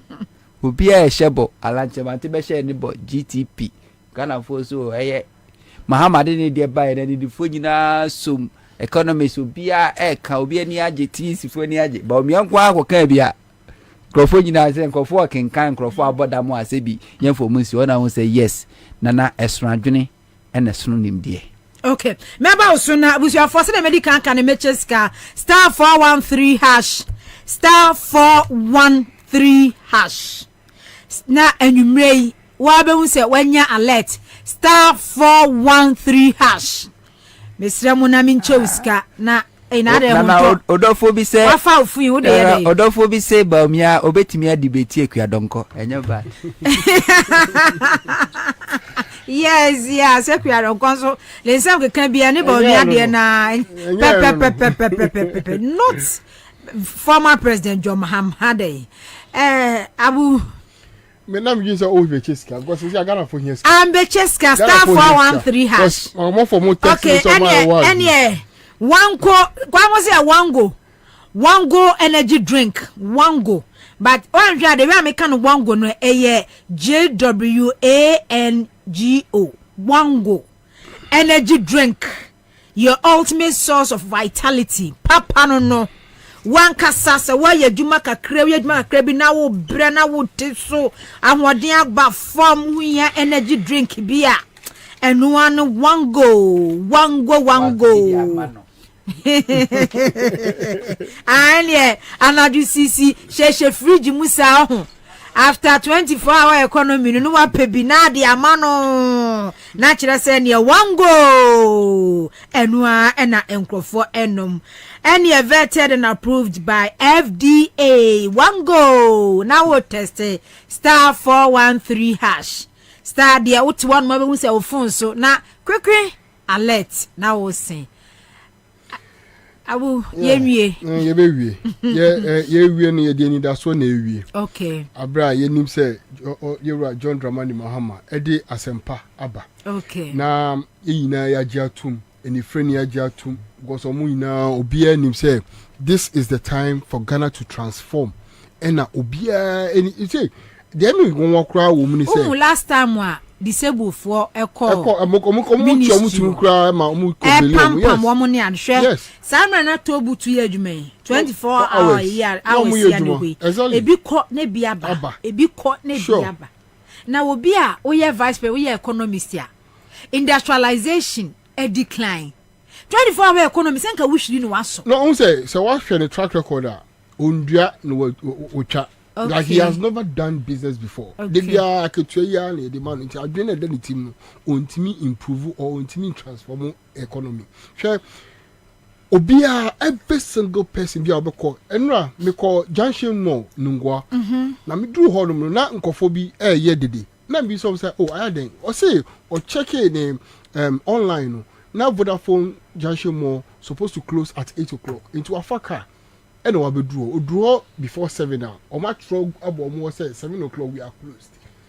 and no me catch back on say when you say John Dramani Mahama you say oh me say papa chomache or say match because the whole junction mall infrastructure any amount of mutua now we share 7 o'clock no close down a bad day. So and my team arena mo did na omu gina so say exactly how and I me catch a waitress now say after 2025 7 o'clock yeah be jam say wapon 7 o'clock and no ma katahye any project ni na everybody because uko passport office because of the time no only say open intermittent you have to but you need 3 shifts then you know say okay uko we are there so upon that time we are only say about 7 to 10 now we are there uko honkwa there obi wo ha obere obe 7 temaport agent for all kinds of over starting message now all kind of so catch say edwuma ina agu ho and I'm 100% sure say this transformational idea John Dramani Mahama ede ba no ebe make sure say laziness no I o ya adwuma because enye lazy o the system has made it lazy exactly the system has made it lazy. He said the youth no they are brilliant, they are smart, they have every single thing that is omudia so juma ni ho. So what they do is what? Cha-cha. Chacha. Any hookups, a that is the only because Obano Ojuma ni ho. Also did it as a top part, as a top BBA. So how would the person survive? And now I me can say we were my men can be. Unim say yeah can digitalization yeah boss so sure. 2014 2016 former president launch sure. and money adia e passport money adia Dr. Bobie Ansah about digitalization hookup because odia come unim say hookup yes odia come na bagana I was your former Cheska first. Hello, good evening. Good evening. Hey, wana wunya Papa. Hey, and you remember chow say 500. Hey, and did you have a fear? Hi. Now, oh, yeah, say, baby, I'm almost serious. Me that. Say 5 CDs, so. And then let the old dem. Hi. Sika. Dale, compare more to be muate. Okay. 80 mate. 80 onso bi agene de. Oh, ni giaje. Enya sem gitu. Come on Wall Street no, me say street for no aye din e no mo twemba omia. Ni entro kaya ye for na wa promise you omo no up to today they are waiting. Okada for so odi moto. Eba beji kan they are waiting. Look, the promises that he has given to us and what he is now telling us no bra. And we are just patiently waiting for him. Now, me, the man and that's what abano. And he said, John Dramani Muhammad 24 economy no a transformational idea. And look, Obia bedidi. Every single youth so unye lazy we are very, very smart and innovative. You will get it. And all the industries will work and work again. Mida say Tabia Herbal Center, the Tabia Herbal Mixture Aba Ejaso, malaria how, fever how, when I'm doing a mood jaw, when you want to, yeah, wouldn't see me.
Say what for corruption Akufo-Addo legitimize stealing chrono MPP for ama chrono I legitimate business yes chrono but for Akufo-Addo minti bi da say president running armed robbery group that people from the presidency go to armed robbery with state cars and come back safely ko wi ade to mrewa mona minti bi da na national newspaper Daily Graphic publish it minti bi da ebi mpanin semunsi da I wonder so there we see ya rolling timer enka kwaku baako Bombay enka paper kro no tarenebo okay I was have the documents here kwasi akeka nko today this how Ghana echo Ghana kwaya ye nam sumie ntu tie ahemfo no a fa me kɔ goso fa me kɔ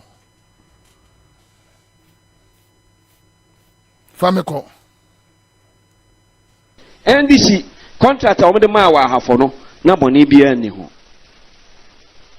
ko job sa ba kwan so no se da bi e kwan we de se me ka se me ba be gusu a manum begu ase se me sa tutu kwan ni nyina Salma sayen foforo ene nano nalado ba me ka se nana futro nti mabosom nyina adwane afira mfia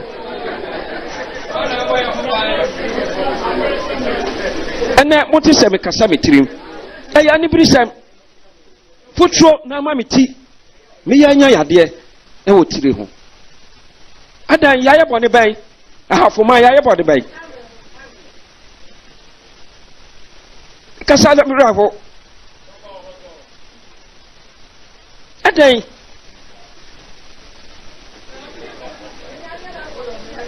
ya was 6 districts mienu pɛ na yɛ ndisifoɔ deɛ ahafo yɛto aba yɛto ma MPP na afei deɛ baa no sɛn ɛne yɛfa atete mu sa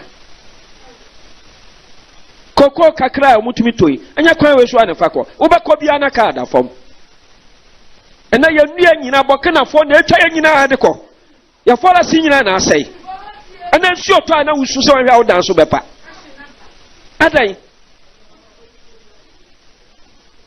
yɛka no korɛ a mosom yɛnka no korɛ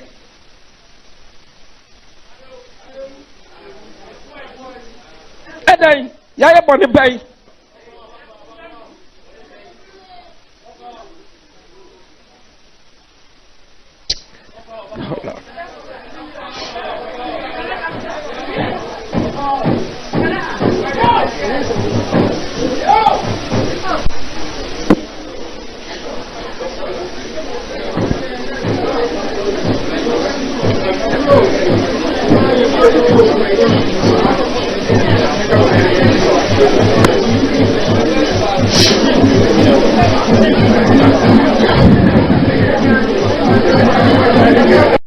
NDC contract a wɔde maa wɔ ahafo no na bɔne biara nni ho kɔdwo saa ba kwan so na ɔsi dɛ bi ɛkwan wɔ deɛ sɛ meka sɛ me ba bɛgu so a m'anum bɛgu ase sɛ me saa tutu kwan no nyinaa nsa na masaa yɛ no foforɔ ɛnɛ nano nana do ba meka sɛ nana futuro nti ma abosom nyinaa aduane afiri ahemfia First osuma. Oh, problem o omo wiye sika na di. Bo man ma wiye sika ni nyina di. E de kroma ayinfu nyina tam. Ya kana say mo so e de na ye. Ah, is that me who say nanan mo pi konkran ko man panyi o ko kasa yan so ye pewe ye. Airport ya ye akakakra bi na wi se si o yakọ akosre. Ekwan am kan ye chis kan yakọ ho akwaka bi. Enti ya so mu se ho contractor e man contract oba ye no ye ne be chose ya man contract na afo ani abre no so onye de ni sika ye mfa ma no wabusa na mna ka cho enti monana no ye na to ano so onye ye nso ya sade ne sen osi ye nso ye kokotie bi ni ye ka che se na nampa wo kwan no sika ni wo compensation ni sika ni onji na enya ni ye nso ye hunu mu no kure no bi enti ye ya tie mu ye nso ye mfa ho adwene na house yi se musumbetu anamo ne yakọ na mampanyino se fan edan yesi sika aka mo se de ma mfie se ne ne mfa maaye regional house se sia yesisi bi adan na mo de nke yenwie nti wa cheche ma me hu ono ontimi ntwa na ada wo se na nan nyina ko sisi kasem etuwe nka yi delegation akọ airport akọhwe ba bi adura hu no se ne sie ya yeda yenye standing committee mo health committee na hospital akọhwe de enti aye yenye eno na bebo ama yesu yehunu se ampa se na ekoso se na ekoso dano kompono chime ko mi ana mi am ko ho anadwo bempren bi kohwe de esie na me yese na ye nyina ye nkamom ne anye gentubo amfansi nti ena na ide woda no a wo ye ne yenso yebetu aboa ne yehunu aha yesi committee kakra ya kohwe bo ina report na ba se na hate airport yesi akade na ocheche mu yakoho akohwe yenko eno ansa airport no na siwa na yakoba ebeda na yetimi afre airport company na civil aviation na as minister for the transport na ho abusa nsese na tie adisua minister odano na se wo yebibi STEM science technology and English and mathematics wo yebi wo so obayi bebre a babuwa schools dodo sa na ye no asantmemba ye hunu ye busa ye ho won potem ho ebi oho wa hunu wa busa ede na ye be ye ho enkola se ne ko school wo ye potem ho ni nyina ye nema ye so ye asade se wasi ye hu ente sa de a ye better say nananom na ban so aye ne de na fe de bia eno ase ye twifa so esan say district assembly kura wo ho no DC ye wo ho kura me hunu bra no ne hia MP o ye member of the district assembly no brebe no ba ho ko mi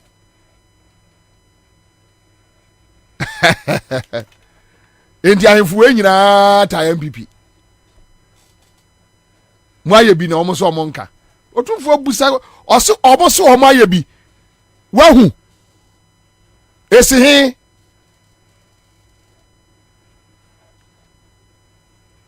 chira ya aiva nesi esi eva ana awie no mu gira parliament ani atwesika sei ani ade ayakwai akwai no way Ofa Goso mu complaining Ofa Western Region to the extent that the Western Regional MPP chairman Eka say look the way Amoya region no enya don betimi adimu anim adimu akọ ontimi nimu anim nkọ je campaign oba bia no no on integrity and to form. I have been driving on Agunan Kwanta road to Elembele. Also can Agunan Kwanta. Kwame Ofa kwa no so abefe. Omo to MPP. About one won since so. I know. Say ye betu abe omo do omo nsabe kwa keka dem ye. Hwe amanfo afom ho adwene dada. Also 2008 na fe de omo bu nkotodwe wo Kumase no na emfa no. Omo nsua nyansa. Omo nsua nyansa. Break the 8. Omo ka se Ghana ni bia Jimmy. 2020 fino obi amfimu 2020 enim koma ekoso Ghana mpanimfo omuni andisi mpanimfo kasa well 8 years odi obi a entwa na komanto ne yam 8 years hey na we dia 2024 mo bebre papa ya mo bebre papa me say ma ne nkwada eye maburo o Ghana na be pam ba omia ne yire o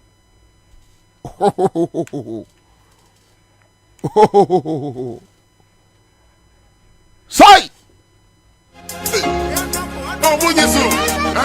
all right, so that's it live on Accra 100.5 Citizen Show Thursday afternoon. This is how we do it. This is what. Thank you so much. What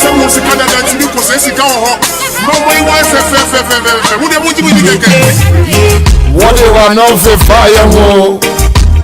What do you want? It's a mouth to me. Oh, my move by your deck.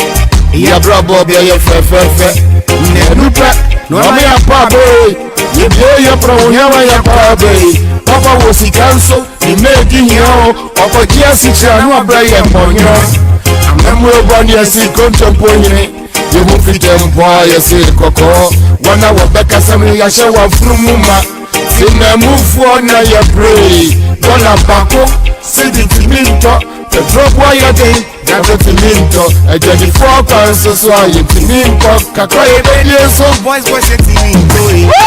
Can you serve in my own way? Quincy, I am Dina, Sama, Mama, yeah, and your dog, woman, me too. Probably, I am Dina, Sama, Mama, yeah, da. Cut out to share, any broye. Rebel, so you bet you will serve by red. Moti Yegi, or Jebisia. Namoni Mabusia for a budget. Yeah, quite on ya was a yekan, my Yakania wasn't quite a news, dear. And you will run, he says to put down a boo. Yeah. You better fool where they kill you. So corruption and dirty games. And more refugees and bringing Kafo. Yeah. Now we say what you swap for. Everyone you can be needy and I was you for. But since the day you can hold rumble, who soon you will buy a bay of Satafu? And you don't who you know me too. Or who you be no shame. Mama.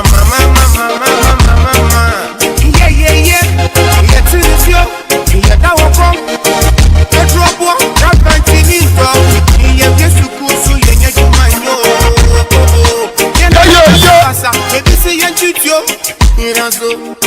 Tantini enti mindi owo. Mom pepi bi anya. That's right. Thank you so much. Yeah. A big thank you to slow down. What's this what? Not a love song. That's how we do it.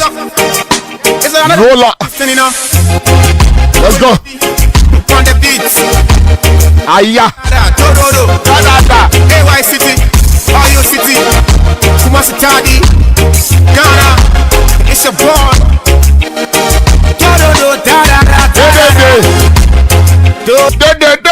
Thank you. Down to Accra. Accra. Bogo there. The Akani. You could have You send me love song with an amateur.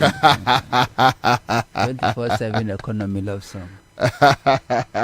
Police with them say, you know more bridge. They were many years yet. 24 no 24/7. So what would you practicing is they are living it. They are living it. And they know it. Exactly. Nah, I rather walk off us here na dio nana. Na policy by NDC as a party enye bibi as a launch manifesto. Omunko hokra. Omunyanko hokra ye. Omunyan omunko hokra ye. Omumbe ho. Baumia commission bibi ewi. And I say MPP for other disciples. And it's omoko. And omoka one say na 24. The more they try to discredit the policy no, the more a be simple ma penya e fe no kwachi. Eye aye. Once papa na utwa ne pon ku bi no. Aye say economic. Take your jono. Why endorse it? Why endorse it din. Yeah, why endorse it? Na chere me one economist. Ana obi onim di wosika 7 nto tie wo Ghana high na. Waba abonti aka say the Mahama can nye feasible. Entimi nye adwuma wo Ghana na emwa Ghana. Nobody would do that. There be say nobody else, no sane person. I say you abodam for so bia no na adwumu da ho a.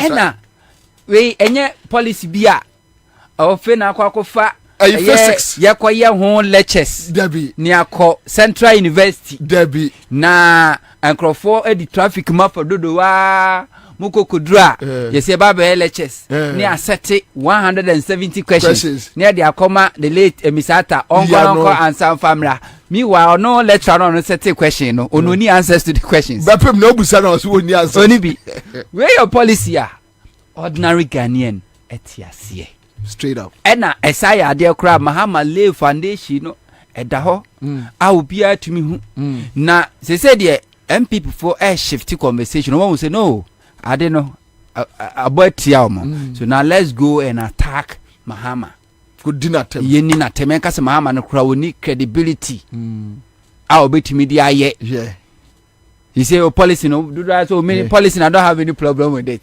Mahama no the messenger I was here consider no as well as the message. The OC toilet could have a message. Now on my show now very interesting. Yeah. Very very obviously me and trust Mahama because Mahama by ebe catch the Ghana for say obebuama teacher training colleges for nya hoto no abiemo. Mahama we break his manifesto no. And here fast check. Na here fast checker and da hoy. Sasrasa. I feel crowd dey say Mahama o sheba oni so Mahama ne eko kate sort for Hope City. RLG for Hope City a $10 billion Mahama sheba oni so na private company ABC ni dai that's why invite president no akwa asia that's when TMNC ni dai yan fa so bo no en fa mo president Mahama Africa dey say Mahama e cause in manifesto mu say oba beye for hospital wa Ashanti region na reduce pressure work on for noche 4 years as a president wanya hwe ye fast check ye as at the year October 2016 na Afari hospital is about 90% complete no we grade same me pe angle no na me kra so de say me no mu hia sa me ha me ho nko sa angle ho Mahama ntimi 4 years into 7 years dey na wo timi na Ashanti no dey say 2024 Mahama ntimi 4 years into 7 years no wo dey way wo dey no why e wa Ashanti but before that now I mean can cheer a tea for ne ahwefo na me cheer eye Bombay one ankasa brother ye Kwame awuto dansuman mechiano eno aso na ya atwuma mansa wa woman demolition army executives ladies diaspora mo president birthday atwuma mansa me and surprise what do you tayo yeah mo organize small party working peace kingdom man what tayo ba wantumi ama so no academ ashi skadashi nana with this policy to say what 2024 election ayekwa MPP doesn't have message. MPP is going back trying to revisit their dirty campaign against Mahama during 2016 election. Yeah, no. And on the bantizonum there Marco printed Mahama manifesto 2012 manifesto. And then they printed their MPP communicators in and say na ya mobia so highlighter. The red good. Munsham the kind be I went to many bia no more highlight it. Na mon country Ghana for say Mahama no ba no she bosi o so be say wanye. Na obi ampo be we ya na ya wo MPP. Na obi be we ya. No, but timing no mo dey be type of campaign no. Is it not wrong for them? Oh Nana, me say MPP they don't have message. Na ukofa Mahama manifesto 2012. Na fatu to Mahama Juma oye ni fakure ni manifesto no. Ejuma Mahama ye 20 from 2012 to 2016. Ukofa ni manifesto be bi okura ni manifesto no. Okoma ne broso. Wo by 7 years. O promises within 1.5 years 18 months. O basi Ghana's economy. Now what's 350 brand new secondary schools after 7 years na now to be si ba kumpo. Wo mom se wo ba be challenge Mahama credibility. Se wo ntimi anye bibi. Banana woni bibi. Ade amahuni 2024 election. Nana ye wo theory bi a communication theory bi a ye freno cultivation theory. Na nipa opropande ye no eye George Gebna 1970. Na sa cultivation theory ni say TV station, radio station, traditional media. Say a bo assemba ko na say ka assemba ko I to amanfo mansani trim na ba be ye no kre. That is the they say a think na hey. You see, that is the definition of propaganda. They say a think na hey. Unya bo anything crime. Ni abo ashaman. Ni abo nima. They say omo de kaswa beka ho. Meanwhile, that's not the situation. Banka Ghana papa be a criminals wa trasako. Isle gone. Yes, sir, trasako. Be a criminals wa pa trasako. Isle gone. I want number 1 cantonment. But Laboni, that is it. Criminals, no criminals. And I have a count Villaggio. Mo and I guess you know. I want you cat criminals and kasa. I want no more. For you go. I Trasako no I Spinters one. Trasako de Buo. Kwano so. And Jubilee House. The center. Obisi East Legon, Airport Hills. Only kasa criminals and kasa. No more. Nima Ashaman, Kaswa, hot boys no idea. So be the bonny wo Ashamana. Police for call to me coachino. Where do you go? Obi di bonny Trasakwa. Where do you go? Nam 1 or no, what do kana o kwa Jusikano? Who could do no more one short. Na what just a friend no no can say yes, Mumana Quano Medamica. And sana what me room. But Sanya can not on Crawford team. And that is the MPP's communications theory. Not on Crawford team to another. When Omampeni Kufo buy no. Omampeni Kufo free no. And it did be by gentle giant. Omampeni Kufo because you can't not ye eto Ghana for team already near catch Ghana for say MPP the omunimute. Omako school. Omo ye elite. Now so that is not the case. NDC is the political party. Ni running mate Professor Mills, Professor Jane Anupukwajiman. Running mate too. I na your professor, NDC or professor or regional chairman, Central Region.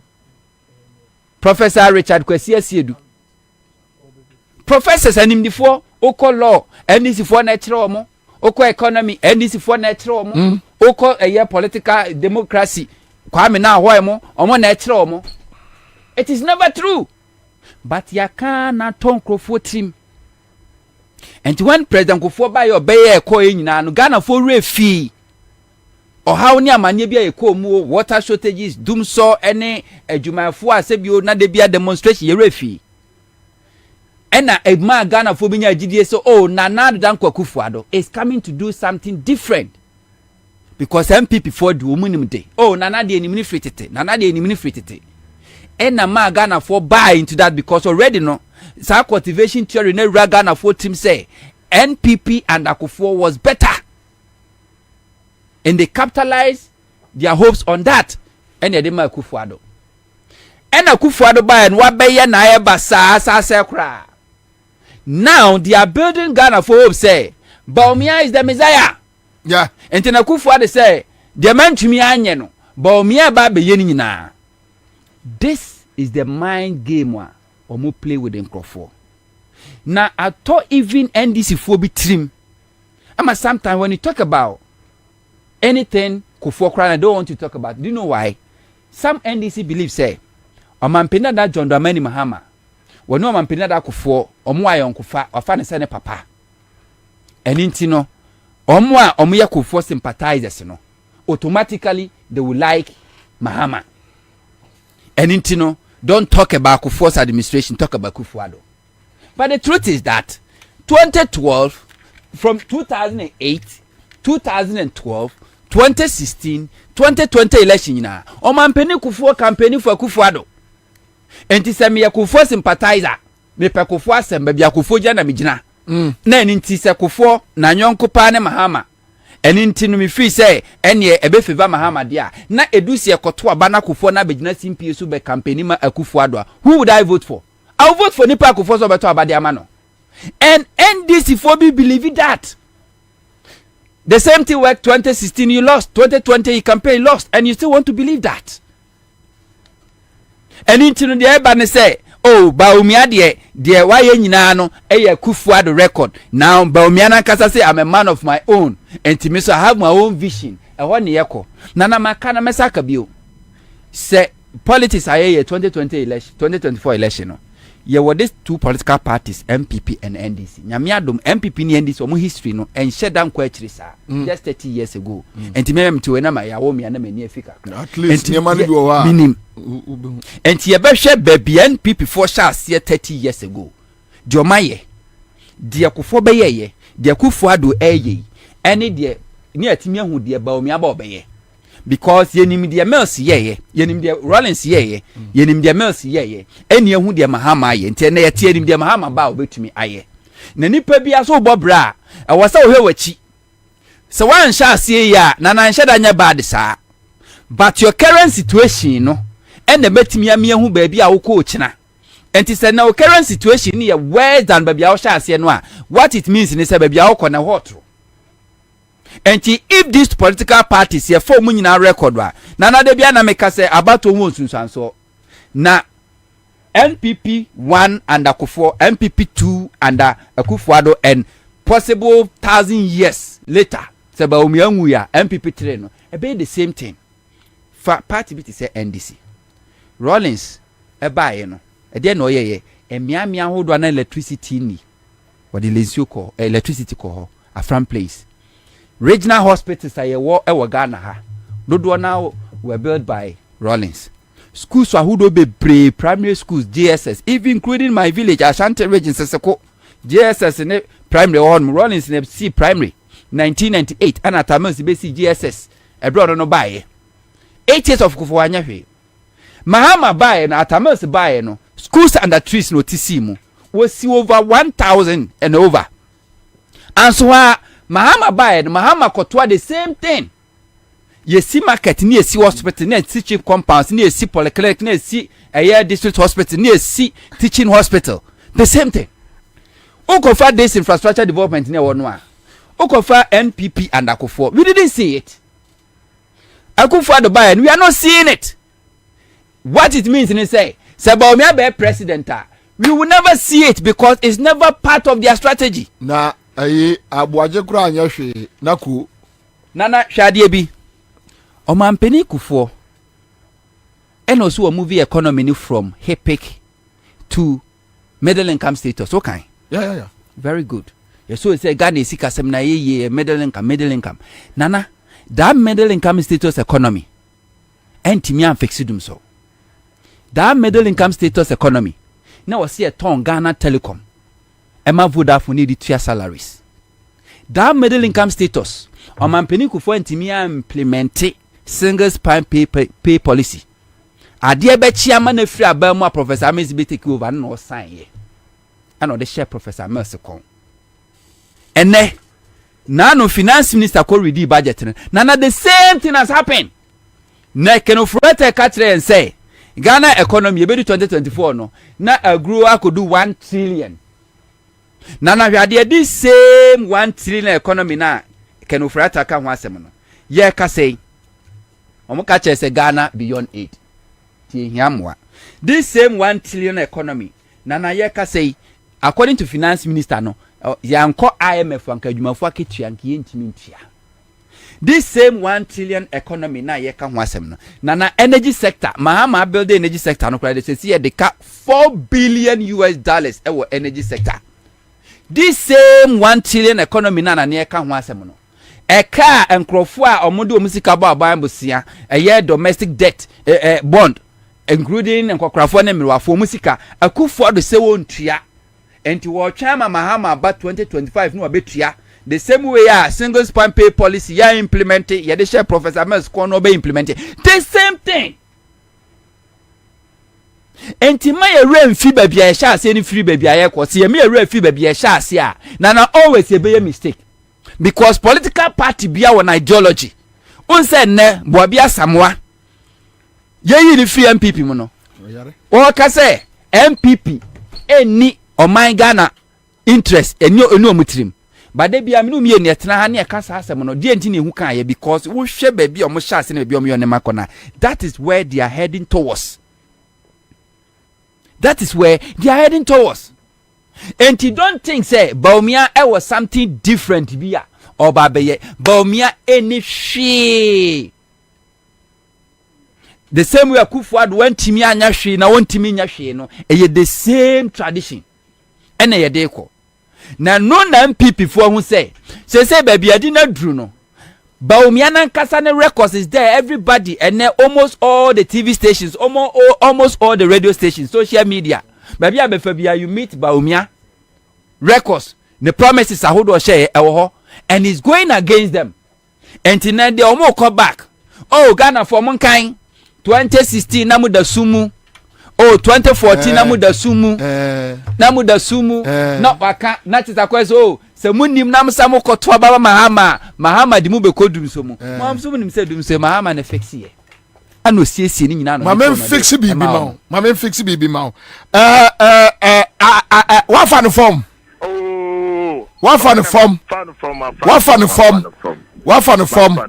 me kasa fi la page kai Bidi Suleiman Abubakar. Me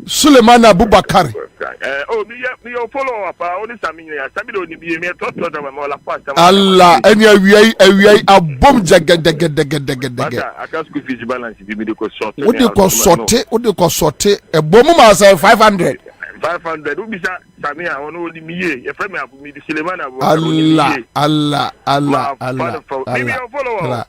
Me da se bebre na me nshira koso na etwa CMG sika chede no why me bisucha ba mo ka tire abo papa say etwa na don't worry you be do nkomo okay congrats me ba cha mo amunya enwura mu no munwuram star 413 hash CMG sika chede me woni pa be 6 me botu aka ho me ko break ban ma be bot